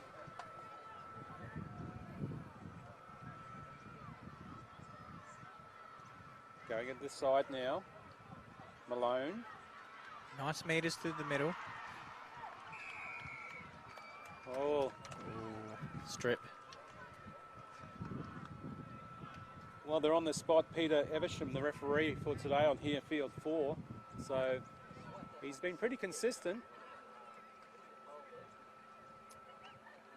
Now's a good time to get some subs on, I think, too. What do you reckon, Brandon? Well, they got plenty there to fill, what, 2 teams it looks like. Although I think they are coaching staff that could be in similar looking shirts. Yeah, support staff there in that beautiful strip there as we see them now. Oh, about 25 out and looking good. This is where they like to set up for reposition as he rolls to get a few more meters. From dummy half, he goes well. He nearly got through too as they go over this left-hand side, and again, ball goes backwards but still kept alive. He doesn't get the pass away, and yes, he does, but is he in? Ran out of room. Oh, Moses Burns just missed out.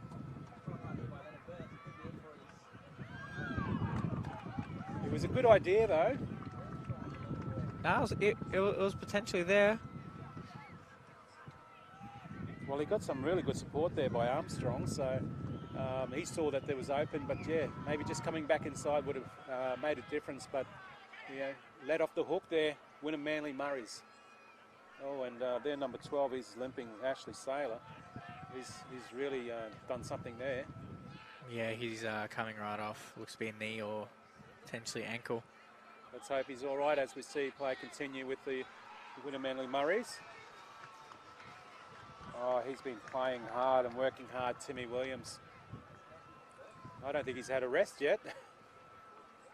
Good ball. Good. Jared Ross. Oh, Oh, Jared Ross. Come loose.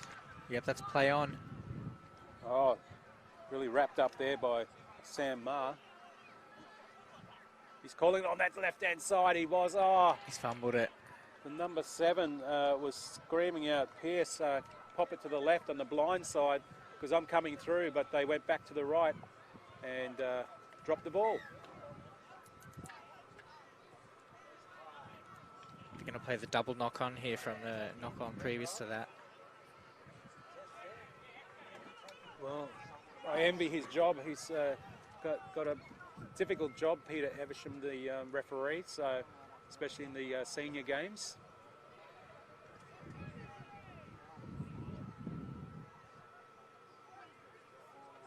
If you just joined us, 18-8 is the scoreline for Stradbroke Island Dunwich Darkies as they go charging down again. Is it play on? And Winner Manly is Now they've got the the ball back. Double knock.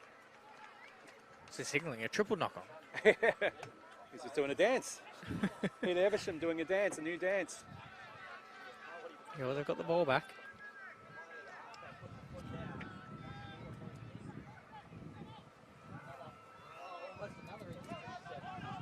Well, good position for them, Dunwich Darkies. Just short of 30. Oh, Yeah, they've gone again. Oh, good try. This is going to be a It's good paid try. off this time. That was a set play. They knew what they were doing, especially 30 out. I said the position was amazing where they were going to be, and he went flying through. I thought the kick was just going to be going to ground, but no one was chasing. But he was flying on that right-hand side, and what an amazing try! And again, so close to the sticks. Good effort. And all that come from that confusing incident that referee Peter Evesham was trying to explain to all the players. But how about that for a set move? Now you can tell that they'd definitely been drilling that one. Yeah, definitely. And, you know, that side kick caught everybody off guard. Yeah, that's Mario football, isn't it? You got to expect anything.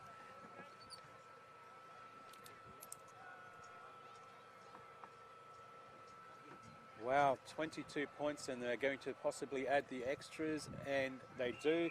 24-8 now, and unfortunately, the Winner Manly Murris need to, you know, really catch up now. Dunwich Darkies with plays like that, set plays like that, are just putting them under the pump. Gone short. That's good. Well. Oh, well, was that a little bit high? I'm surprised he got away with that, but yeah, I thought he was rattled there. Graham Pearce, Garm Pearce. Yeah. Yep, we're going to play the double knock-on again. I'm surprised he didn't call him for the high. I've seen some being called before.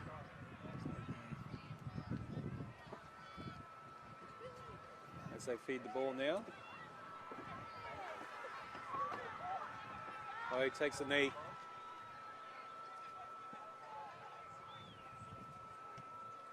Going out that side, charging. Oh, good tackle. Winner Manly Murris. Go down the They've gone blind short. side again, and that's good effort there too. Cameron Joyce, he saw something. They bring it back to the right. Oh, gets the ball there, Shield.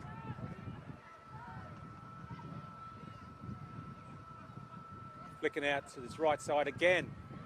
Good hard run, Ross. Oh, and he flicks it out to a couple of players there. Has it gone forward? Oh, and his teammate couldn't pick it up anyway. I think that's gone forward and he's fumbled it there. Oh. Well, that was desperation there from the Winner Manly Murris. And unfortunately, no points came from that.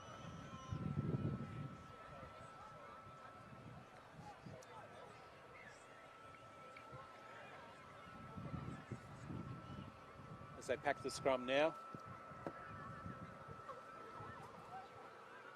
With probably only a couple of minutes to go in this second half before full time. As you can probably see in the vision, some other teams are scattered around the field, eager to get and play on field Big number contact 4. there. Yeah, that certainly was.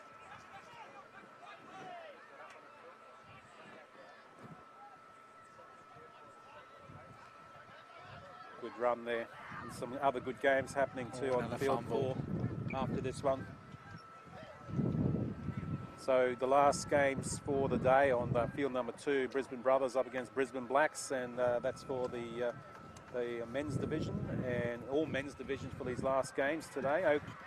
Oakey Red Bellies up against Coastal Blacks on field 3, and field 4, as we hear the siren go, will be South Sonala Dean Smith Memorial, and Perga and Sunshine Coast Bunyas on field number 5 with Alex Durante. And a great effort there, both teams, and did really well. The start was good, the middle was good, the end was good for especially the Dunwich Darkies, who got up to win the game 24 points to 8.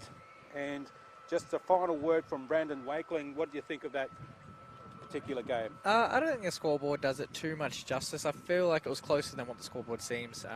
Obviously, the Wynnum Murris did well to hold out when they could, but I think just too many errors in the end. And obviously, Dunwich were able to capitalise when it counted on that right edge. They seem to be too much of the danger. Yep, okay, thank you for those comments too. Donnie Jamieson saying goodbye. Next caller you'll hear from is Alden Lyle.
Okay. And welcome back to QMC, Queensland Murri Rugby League Carnival 2022. And we're on field 4. My first time on field 4 today. And I'm joined with, sorry bro, I forgot your name. Brandon Wakeling, so DC ambassador. Brandon Wakeling. Heading third game in a row here for me in this field, so. Second one for me back to back. So I've had an hour break before, so I feel a little bit okay. But last game for the day. And we've got the clash here with the Men's Open South Nala Warriors and Dean Smith Memorial. And it looks like South Nala will be kicking off. And a bit like a Manly with a shade of black, eh? The jersey. South Nala. A bit like that, isn't it? Yeah, if they didn't have the white there, just went that colour and black. Yeah, I don't mind it. And the Dean Smith Memorial, blue with lots of colours. Okay, kicking off here. It's going close to the touchline, taken. Nearly loses his feeding. Bit of a slip. Nice strong run, breaking through the tackle. A few post-contact meters there. Dean Smith Memorial trying to get some quick play here. Solid contact, big 3 or contact. 4 players in there.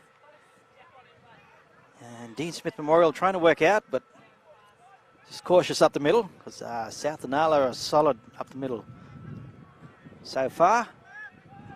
Working to a kick here, Dean Smith. Dummies inside, second man.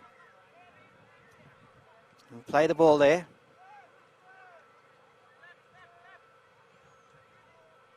Going behind for the kick. And it's a high one. And he's going to try and get there on the good full. take. Nice take. It's like he was sprinting to it, and then it sort of like looked like he was jogging to it as well. No, you got there in the end. Good completed set too. And no sun in his eyes, which is a good thing. Cloudy occasion right now for this final game for the day here in Redcliffe. Yeah, it's really cooling down for this last game. These last two have been real hot. Feels like the wind's dropped a little bit too. Yeah. And South Nala working down into some strong contact. Taking him back here. The ref will finally let him play the ball. In second man inside. good ball, What a good break. ball. He's going. And here we go. Number 40 going around. Scampering. Oh, he's in. South Nala. South Nala Warriors with the try. And that one was scored by... Let's see if I can see his jersey number. Looks like where's Wally now? I've lost him in there. I think it's the fullback, eh? Or was it 14? It's hard to see. He's bouncing around a lot. No screens here for us. Just got to look with our eyes.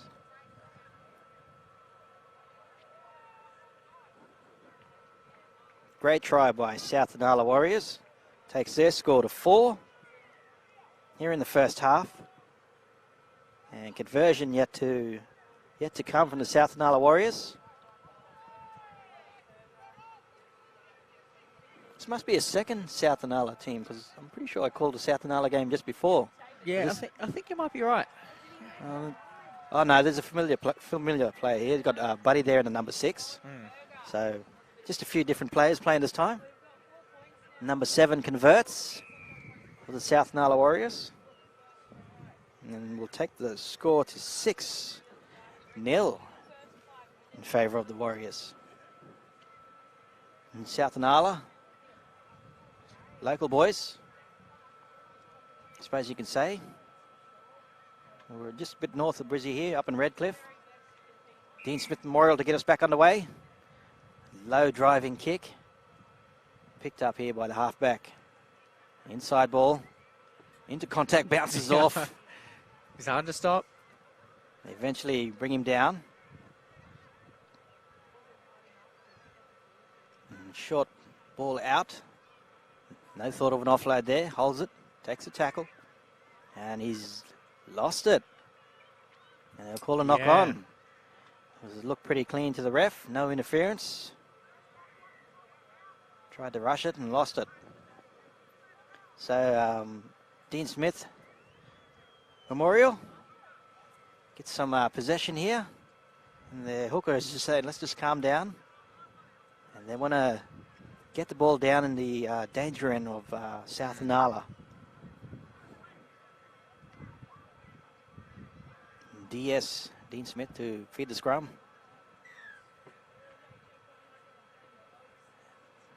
Nice run out wide here, still not taken. Number 14 eventually brought to ground. So it's Jacinta.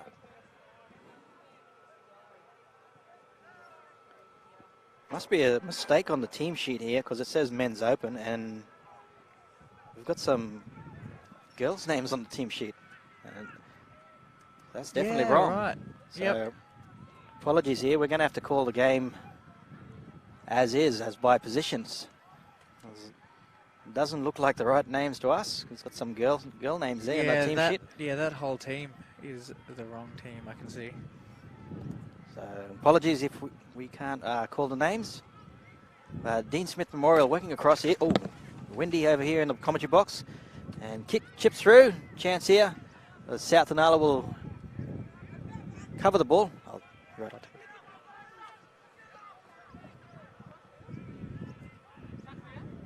Ref doesn't call any obstruction. No, he's happy with what he saw. Bouncing off.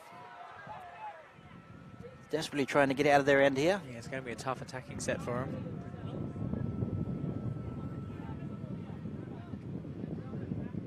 Strong run.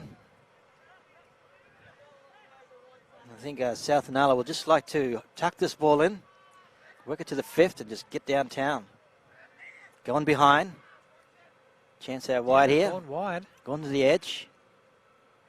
They've picked up a good 20 metres there.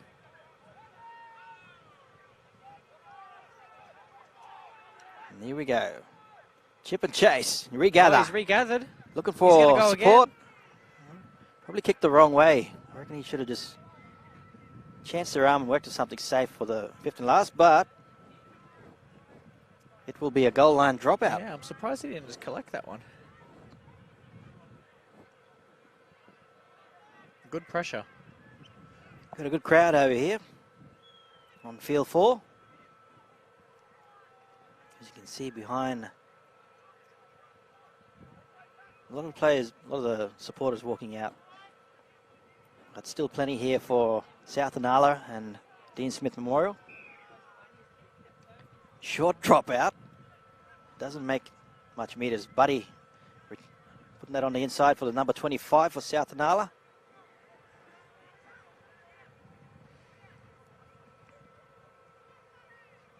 Inside ball.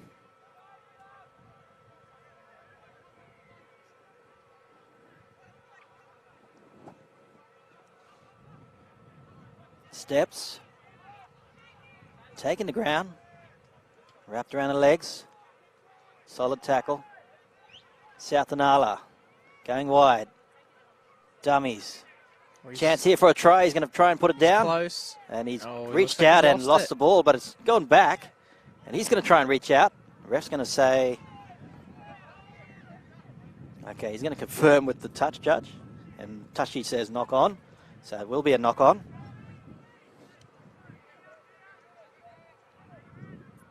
So chance gone there. And score will remain at 6-0.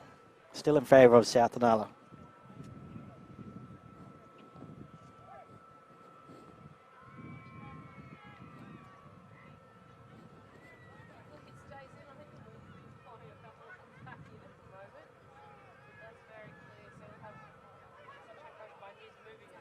Strong tackle. He's going to go back in the driven goal. No, I think he's held just held before. Stepping, scampering. Makes the 10. Dean Smith here trying to get out of their end. Strip 2 on the tackle. He saw a hand in it. And good reward here for Dean Smith, and they're going to kick for touch. We'll see if it lands near us. Nah, we're safe. It's going to go into the other field. And the ball boy collects for the Dean Smith. Maybe a tap here, just on the 35. Strong run here. I don't think It's he's still held. going. Breaks out, gets up, keeps going. But taken back. Taken back, lost the shoe. Hooker here. Gets 10 metres. Well, the Suns come back out. Nice run here by Dean Smith Memorial, number 24.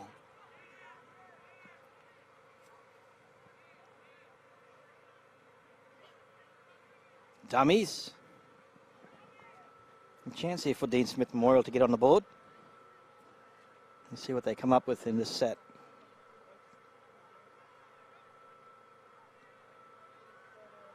Fifth and last. If they're quick, they got a chance out wide here. Long ball. Oh, good pass. Flicks back inside. He's going to put a little kick in here, maybe. Yep, little grubber. Picked up by the number 9 from South Inala.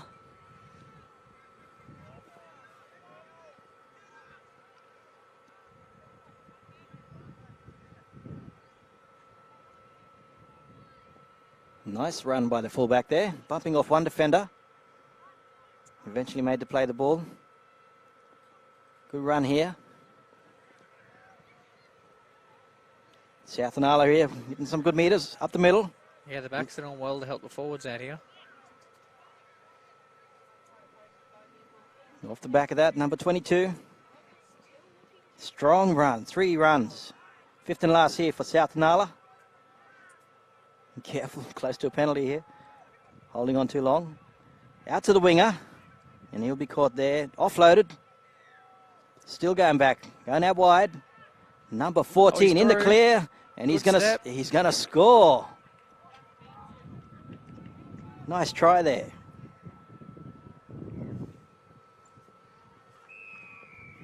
And South Inala now at 10. And leading Dean Smith Memorial 0. What do you reckon about this game so far? It's been a good little back and forth. In terms of skill, they both seem to be pretty evenly matched. Obviously, that danger down the right side's been what's shown the difference so far. But it still can go either way from here, I think. If they can just get some possession, I think, Dean Smith Memorial. Yeah. And build some pressure, then anything is possible. They're only behind by 10 at the moment, possibly 12 in a second. And long game. 25-minute halves, it does go quick, but it feels long for us. Windy conditions here, and as he lines up the kick.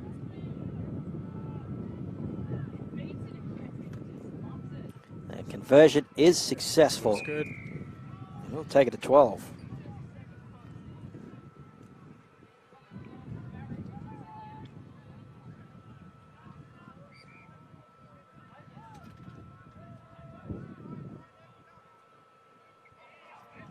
There's a few Memorial sides in the comp here. I've noticed that, yeah. I've called a few now. I think this is the second Memorial team that I've called so far. And I think this team was part of a big gathering yesterday, 1 minute silence after a game. Yeah, okay. In the juniors. Yep.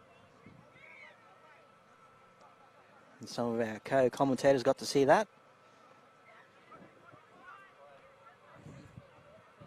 South Inala Warriors now made to play on the 30.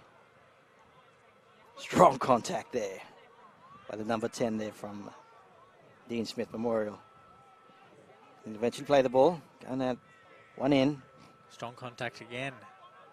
You can see that shoe went flying, water went spraying like a shampoo commercial. Nice ball behind, goes out wide here, just in front of us here, the fullback. Breaks off, Palms has got a chance here now, he's going to put the foot down, supporters inside. Oh, well done. And runs away for a try, and there'll be a score by the number 9, the hooker for South Inala Warriors. Good burst of speed, and then obviously the support there to solidify that one. Ref confirms it. Came out of nothing. Yeah, it was just a short outside ball. Fullback sort of looked like it was nothing happening. Then he just palmed off one play, and before you know it, he was through. It's a bit of acceleration. That's all it took. And plenty of support up on the inside.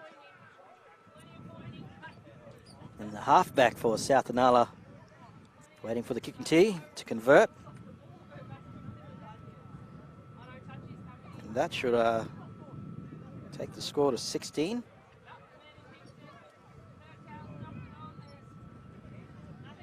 How long we got left in the half, you reckon? I'd say we've got about 8 to 9 minutes tops. We'll see a bit more of a convincing lead now. Scores are 18-0. Dean Smith Memorial needing a bit more momentum back, I think. They were building to something there, and just, yeah. They need to make some solid tackles and keep South Inala down their end. They haven't had the chance to do that yet. South Inala have been backing up with strong runs, all back-to-back. And then, you know, testing their arms and going wide. And 50% of the time, it's come off for them. It's like the odd individual efforts just seem to just break through, and then they have the support there to back off it. Dean Smith with the good kick. It's going to bounce funny there, close to the touch. But, South Inala will pick that up, and he'll make a good 20-metre run there. And South Inala to play the ball. Creeping across, breaking out, and he'll be held there. This is a bit better from Dean Smith. Steps in, made to play the ball. So it can be solid like this and just contain the attack. Attack's going behind. Breaks through again, but he's held on by the shirt and eventually brought down. Scampering again, the fullback, palming off. He's pretty strong up above. He's dangerous with the ball, isn't he?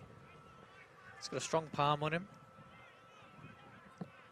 The only way you can beat a palm is just don't give him that option. Go low. But I've seen palms go wrong before. I've seen broken arms. Yeah, right. You have to really master the art of palming. Yep. The angles and...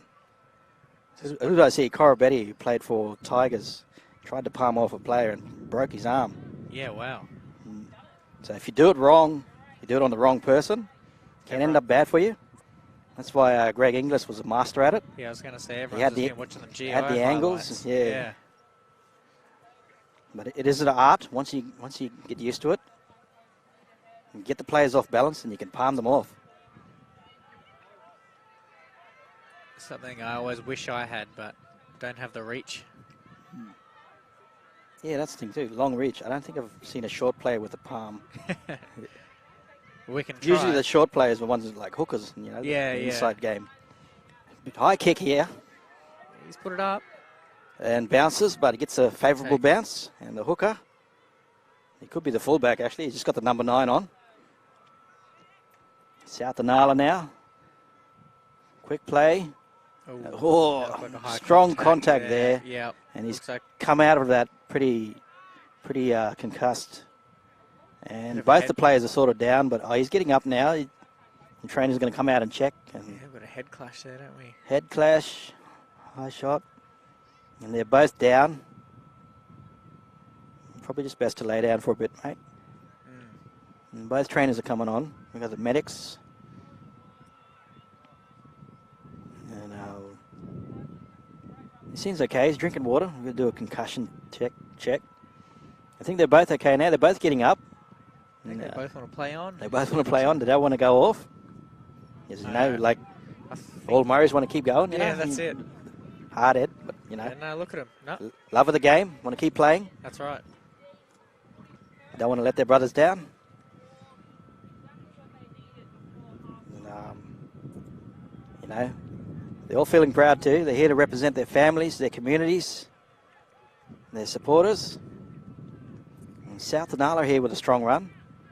And number 25 brought down. Yeah, he's a big body. Inside ball here to number 8. Contained there by 3 players. Eventually plays the ball. Chance out wide here for South Inala. Stepping back inside. Yeah, they're in good position. I reckon they should just get out to their fullback here, and he might You got inside ball. No, he's over. Eh? No, he's short. We've got someone else down. Player down in the backfield. Chance out wide here. Yeah, looks good. Takes it himself He's and over. scores. And he's pretty happy about that. And a try there for South and Nala. Now taking the score to 22. Still in the first half here.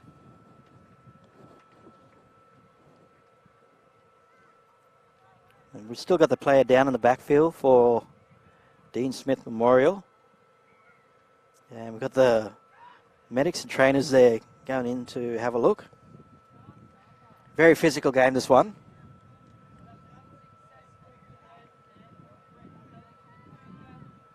It looks like he was clutching at an elbow. I couldn't quite tell. So you come from a weightlifting background, do you? No, it was rugby league into You played, weightlifting. yeah. Yeah. No, I played rugby league for 15 years. Played in 3 or 4 knockouts before the swap. Ended up finishing with the Tugan Seahawks. So you would have for seen my a lot of regular concussions in your day. Probably not much in the weightlifting, but was anything Nah. strange happening in weightlifting? Oh, in terms of Injuries? injuries? Yeah. Oh, yeah, I've seen a few. I've seen a few Broken elbows, arms and stuff, elbows. shoulders. But not all that much. I think it's just because the ones that you see are usually pretty bad. But if we're talking by the percentage, not too many get injured. It's a fairly safe sport. So number 20, he's taken off the field. But he's okay. He's got up and walked off. And they've got a substitute on now. And I think he's going straight to the doctors. He's leaving the game. He's going straight to the medical bay. Yeah, he is, isn't he? So there must be something wrong with his arm, I think. Conversion here is successful. Yeah, I hope he hasn't popped out an elbow or a shoulder or something. Was that what, yeah, like we were saying, that was a good guess. Popped arm or shoulder. Especially Painful if he's- ones? Yeah, especially if you're someone who's popped a shoulder out before. You always see if they've done it once, they tend to do it again. 22-0 in favour of South Nala Warriors. Dean Smith Memorial looking to get on the board. And we should be approaching halftime very shortly. And we're looking into the sun. So are the cameras. And I'd like to thank our red corner crew, the cameramen, standing up all day in the sun. Well done. One angle specialist. I think we'll be lucky to see the end of this set here. And kick return here from South Nala Warriors. Number 25. Hustles those meters. Yeah, good drive forward. Driving. He'll play the ball here for South Nala. Short ball. Oh, that's a whistle from another ground, not this one. I thought it was cutting close to the neck there, a bit high. Yeah, that's what I thought as well. Long ball here, but it's going to be, if he just got the perfect, almost a chance for an intercept there. But it's going to be a knock on. Because even though went backwards, he was running forward, so the momentum, I guess that's how you explain it. It's travelled forward. Yeah. Good idea. Pass was a bit high. I guess they were just chucking it high to make sure there's no chance of an intercept. And it went too high and almost an intercept. Half time here on field 4. And the South Nala Warriors 22-0 leading. We'll be back shortly after half time with more.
And welcome back. Second half of the men's open clash here between the South Inala Warriors and Dean Smith Memorial. The score is currently 24-0 in favour of South Inala. And Dean Smith Memorial are going to have to come out strong and try to attempt to turn this game around and get on the front foot and try to get back in this game. And this time, doesn't seem to be any breeze happening. Sun's back out.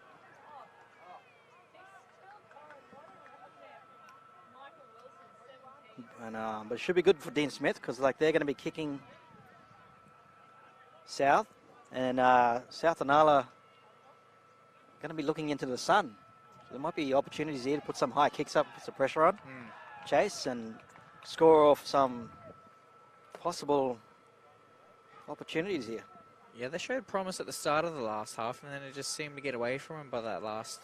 So if I was kicking here right quarter. now, I'd push it right to the corner here, put it right into that player's. He'd be looking straight into the sun. So, but he's going down to this side, which will make it easier for them. And Yeah, right into the shade there. Yeah, takes it there. Good little 20-metre run there by South Inala.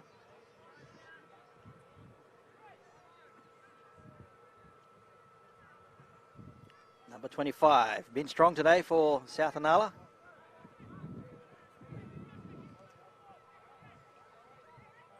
Short ball, back down the left.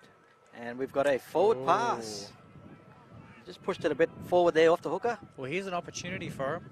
And, yeah, great opportunity for Dean Smith Memorial to get some points here. Get in the game. Should be a bit more fresh now after the little break.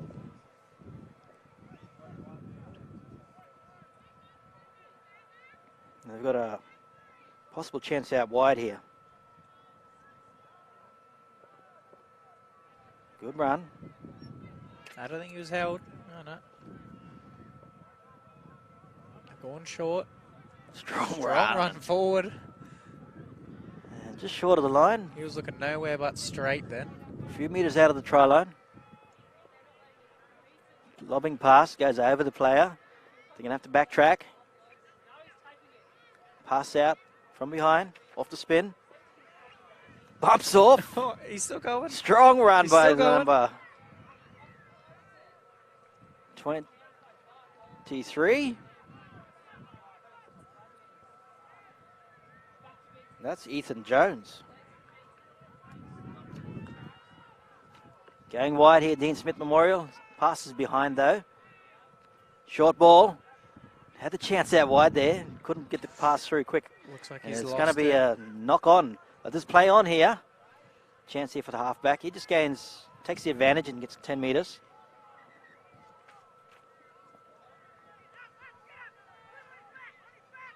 Good run here.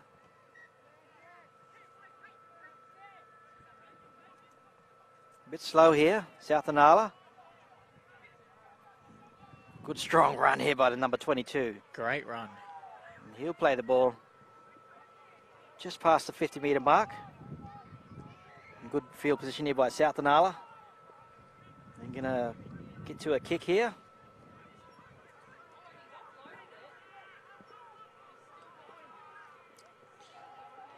Long hold there. No penalty. Lucky to get away with that. Looking for a downside the option. Down the right. Oh, here we go. Here we go. Great ball. Chance, and they're in. Oh, bumps off. He loves the contact. He'll place the try down. And I think the centre and the winger there went for the strong hit, but he was up to the task and bumped off and scores a try just down there in the corner. Now takes the score to 28. The South Inala Warriors. Yeah, not the start of the half that the Dean Memorial team were looking for.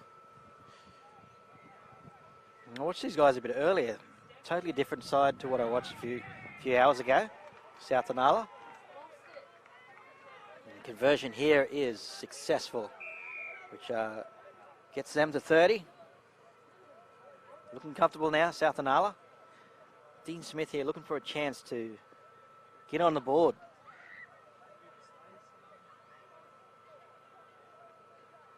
And the, Yeah, they're looking a little fatigued here walking back up to the halfway line. When you have to back up for multiple games, you got potential injuries that are arising. Obviously, sore bodies, out in the heat all day.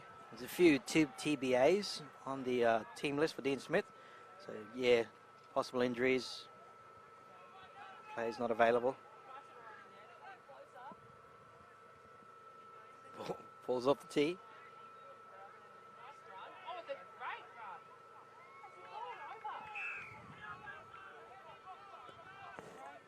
Good kick. Down into the corner again. Short ball comes back in. Palms off. Taken in the tackle.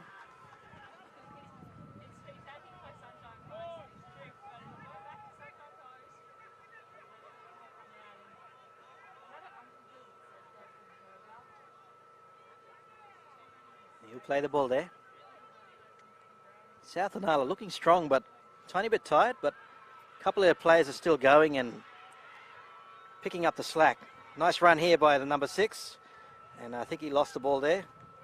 The ref's going to call a knock on. Yeah, knock on. Just loose carry, and picking, what do you call that, a picking day for defence.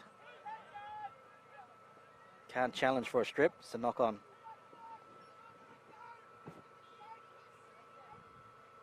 Dean Smith Memorial.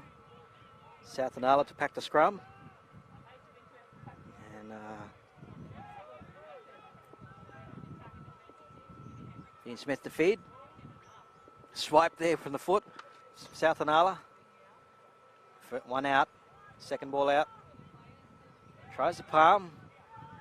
Eventually, thought he would have had to play the ball there. He went to the ground. Yeah, that's what I thought. He looked held to me. He'll get up and play it there. Short ball. Good run here. Oh, he's through. Almost through. Just got tagged by the jersey. Number 2 there, Neville Simpson. Looks a bit wary from that tackle. Dean Smith making some metres here. And just over the 40-metre mark of the South Anala's try line. Inside ball, coming back. Watch for the shepherd. He's lost it. In the play. Looking for a strip, but looked like a plain drop to me. Ref hasn't got too involved in this game. It's let it flow. Good run here by the winger from South Anala.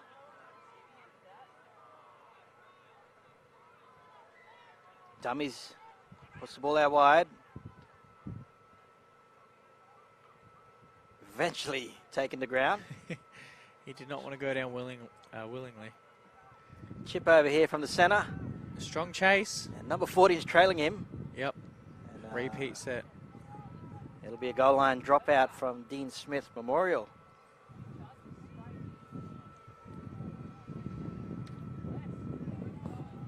Getting windy now. Final game of the day from Field 4. Don't forget you can watch all the games on the QMC app live. You can select from Field 2, 3, 4 and 5. And tomorrow Field 1 will be available. Drop out here. We're going short from Dean Smith Memorial. Chance here. Taken. Good take. Break out of the tackle. Taken around the top and the legs there. Inside ball, out wide. And nice play here from South Anala. Does he call that forward? No, he's giving it. Let's try. Try. South Anala. Now 34. And conversion yet to come. Leading Dean Smith Memorial 0. Tough day in the office for Dean Smith Memorial side. Yeah, not what you want. I'd like to take this chance to thank our sponsors.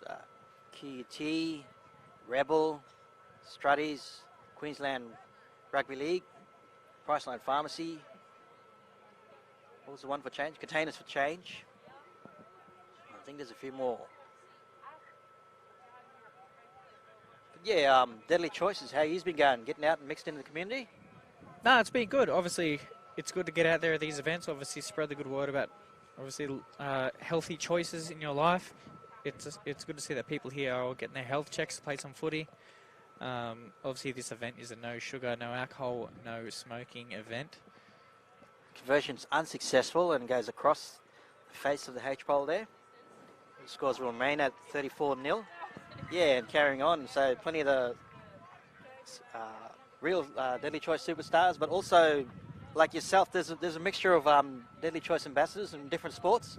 Yeah. So obviously we've got the likes of, Pedro Seven Asiva, Willie Tonga, Brenton Bowen, all our daily NRL players, and then we've got the likes of obviously myself, Patrick Johnson, who went to the Olympics and the Commonwealth Games for sprinting. So it's always good to have a few Olympians, Talika Clancy. And Yep. Yeah, she was here yesterday. And short ball off the scrum, won by South Anala. Run down the side, he's going to put his foot down and take a chance. He's going to just go in the ground and play it safe. They want to play with fire with that touchline there. And, yeah, like I'm saying, good to see all facets of ambassadors. Yeah, it's important to show different pathways into different sports and show you can do anything other than, what people around you are doing. I know for me it was always rugby league growing up. So it's good to see people that... We've got a knock on here. Looks like he's lost it. Or has he gone over? Try time. Oh, it's a try. Try by South Anala. South Anala Warriors. Now at 38. Yeah, they're starting to pile on now, aren't they? Creeping away with the game. Getting towards full time. Still a bit of time left. The last game we watched, there was 50 piled on. Let's see if these guys can get there. The conversion yet to come. And yeah, like we're saying, we've got AFL, netball, all these ambassadors from different sports. Nah, it's good to see. It's good to see just all those pathways on show. Probably only one we don't have yet is tennis, eh? Tennis. Yeah, I think tennis golf. Probably the only one. Yeah, golf would be good. I don't know if we have any Indigenous golfers around. Definitely not me. I can't swing a club to save my life. Swimmers. We haven't got any swimmers. Not yet. But good to see that Deadly Choices is evolving and getting plenty of inspiration out there for our future generations. Conversion here will be unsuccessful by the South Anala Warriors. And how do you feel being included in as a weightlifter, former rugby league player, as a Deadly Choice ambassador? Yeah, well, in terms of weightlifting and Indigenous representation, I was the first at the Commonwealth Games level, the second at the Olympics with Anthony Martin back in the year 2000. But yeah, it was good to show people that they can do one sport and then change to another if they so want to. I didn't change until I was 21 years old. People say that I would have been too old to have made anything of myself in that sport, but... Deep kick here.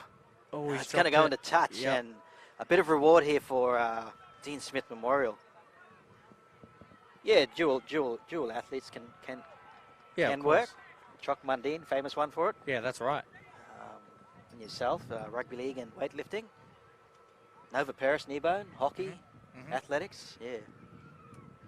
But to inspire our next generations for their individual sport. And here we go, Dean Smith Memorial on the return. Strong run here by number 10, puts the face on. He's still going. Oh, he's made a good run here. Could go all the way. He was close. Good little 40-metre run there. Dean Smith Memorial on the charge. And the hooker spinning. He looks like he's lost it. Ref's going to call a penalty. And he's stripped, 2 in the tackle. I think it was close to reaching out for a try there. Yeah, he almost caught him napping with that quick little scoot out there.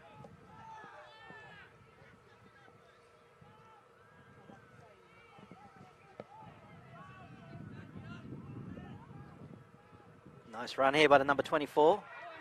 Working on the inside angle. He's close to the line. Let's see what they can do here. Set up a play here, Dean Smith Memorial. They can crash over. Yeah, they got a Players are out quick, rushing. And scrampering defense. I think I just made up a word, scrampering. Scampering. I get what you mean. Yeah. Rushing defense. South Anala trying to get out of their goal. Dummies, puts the ball across. Chance here to make a big play, go all the way. Wow, Taken down. And the winger playing the ball there for South Inala. Was he offside? No. He'll play the ball there. South Inala. Going wide. Chancing out here. Oh! Almost an intercept there by the number Close. 14. Touchy calls ball in the touch. And it should be a simple play of the ball for South Inala.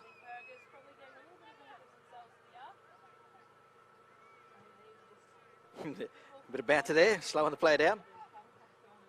Going wide here, South Inala. No one's out here.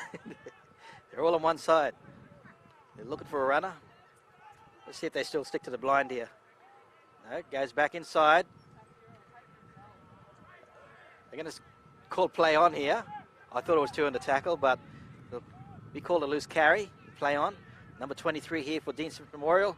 Oh, another drop ball. Another looks drop. Like. What's it going to be? He's just going to call it a knock on. Oh, what's that mean? Well, they got the ball back. So Dean Smith with the ball? Yep. All right. Never seen that call before, that signal. Yeah, I don't know. I guess we'll just do what the ref says. Got to play to the referee.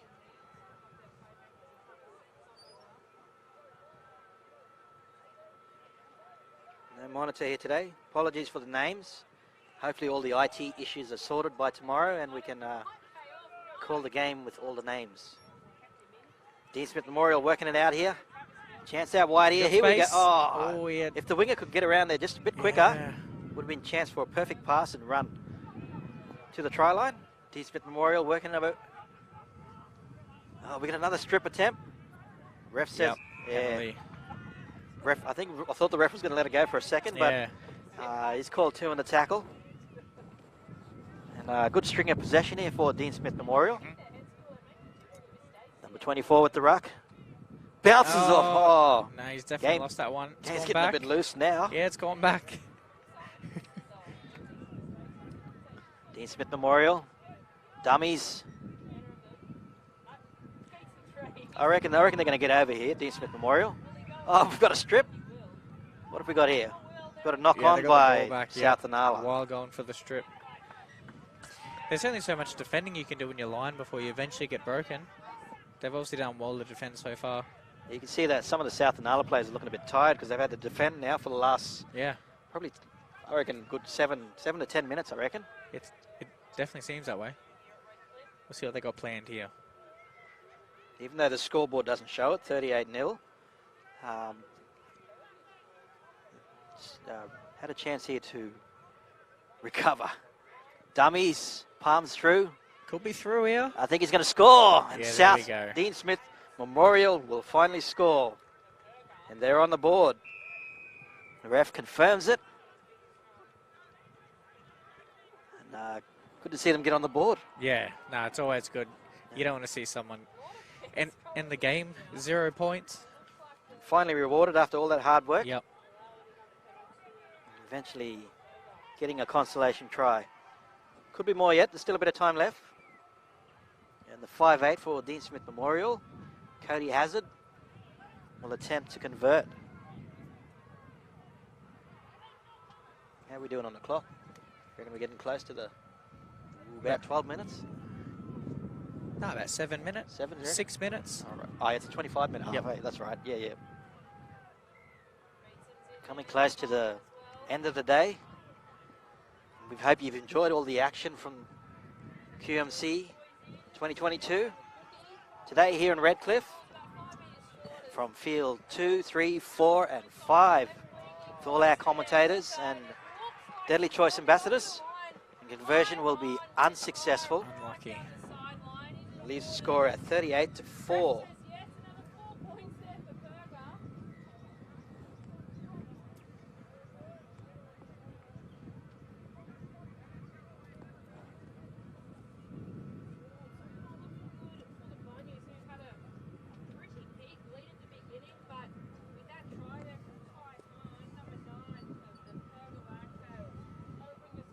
South Inala Warriors. In no rush here, they're just taking their time, happy to drain out the clock and make sure none of their players get injured for the next game. Yeah, there's no need for them to rush. They go for the short There you kick, go. though. Off the knee. But That they looks like collect that's it. good. Looks like he's called a knock on. Called a knock on.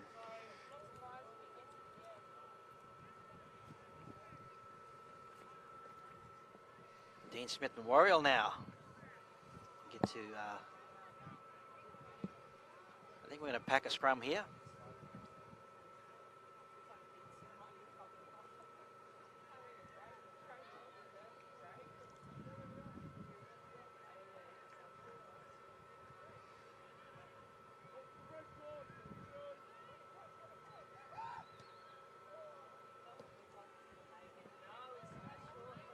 Out the back, 1 out.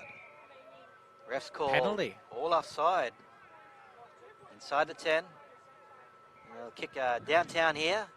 Dean Smith Memorial. Strong kick. Yeah, not wasting any time. And he'll pick up a good 30 to 40 metres there. Kick just around the 40. It's almost a 40-20. Yeah, and here they are back on their line again almost. So Dean Smith Memorial to tap at the 20. Strong run here by number 10. They might get back on the board here again. Dean Smith. Yeah, they're looking for it. Short ball. Here. Palms off. Look at the scampering Little defence. flick pass. Taken, and they lose ground. Back to the 20. Here you go, good run. Good charge forward. Number 23. Oh, he's close. Very close to the line. Actually, he scored. And it's given. That'll take the score to 8 for Dean Smith Memorial. It's good to see him ending well. Solid finish for them. Conversion yet to come. Currently takes the score to 38 to 8.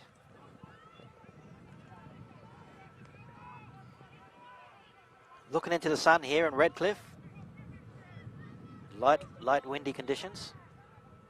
Games happening on all fields here.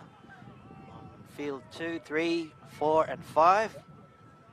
And you're on field 4 with Alden and, sorry, Brandon. 3 minutes roughly left on the clock. Conversion is successful. We'll take the score to 10.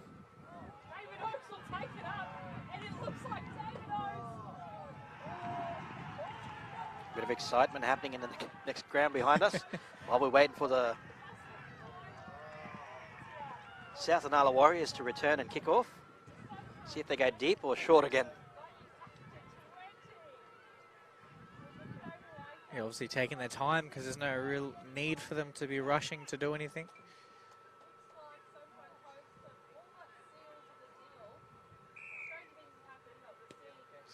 Just kicking it off the top to get that short sort of kick off. Playing it safe so they control it. Not giving them a run up, I think. Yeah. Dean Smith. Strong run met by strong force there. Flipped on his back. Plays the ball quick. Looking for the player from behind. Doesn't get it. Short ball. And he'll be held. Made to play the ball on the They don't just have short any of the 9 there. Yeah. 40. No hooker.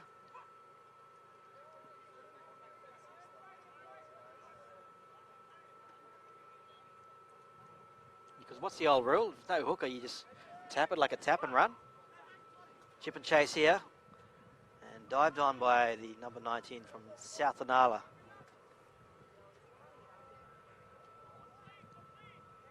Good run here by the number 14. Runs around. He's got speed. Through. He's got speed. Going to put the foot down. The winger tries. Yep, there's no stopping him. And he's going to go for a 60-metre try. Great try there by South Inala.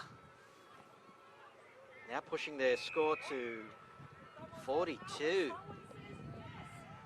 42-10 currently. In favour of the South Inala Warriors. Very close to full time.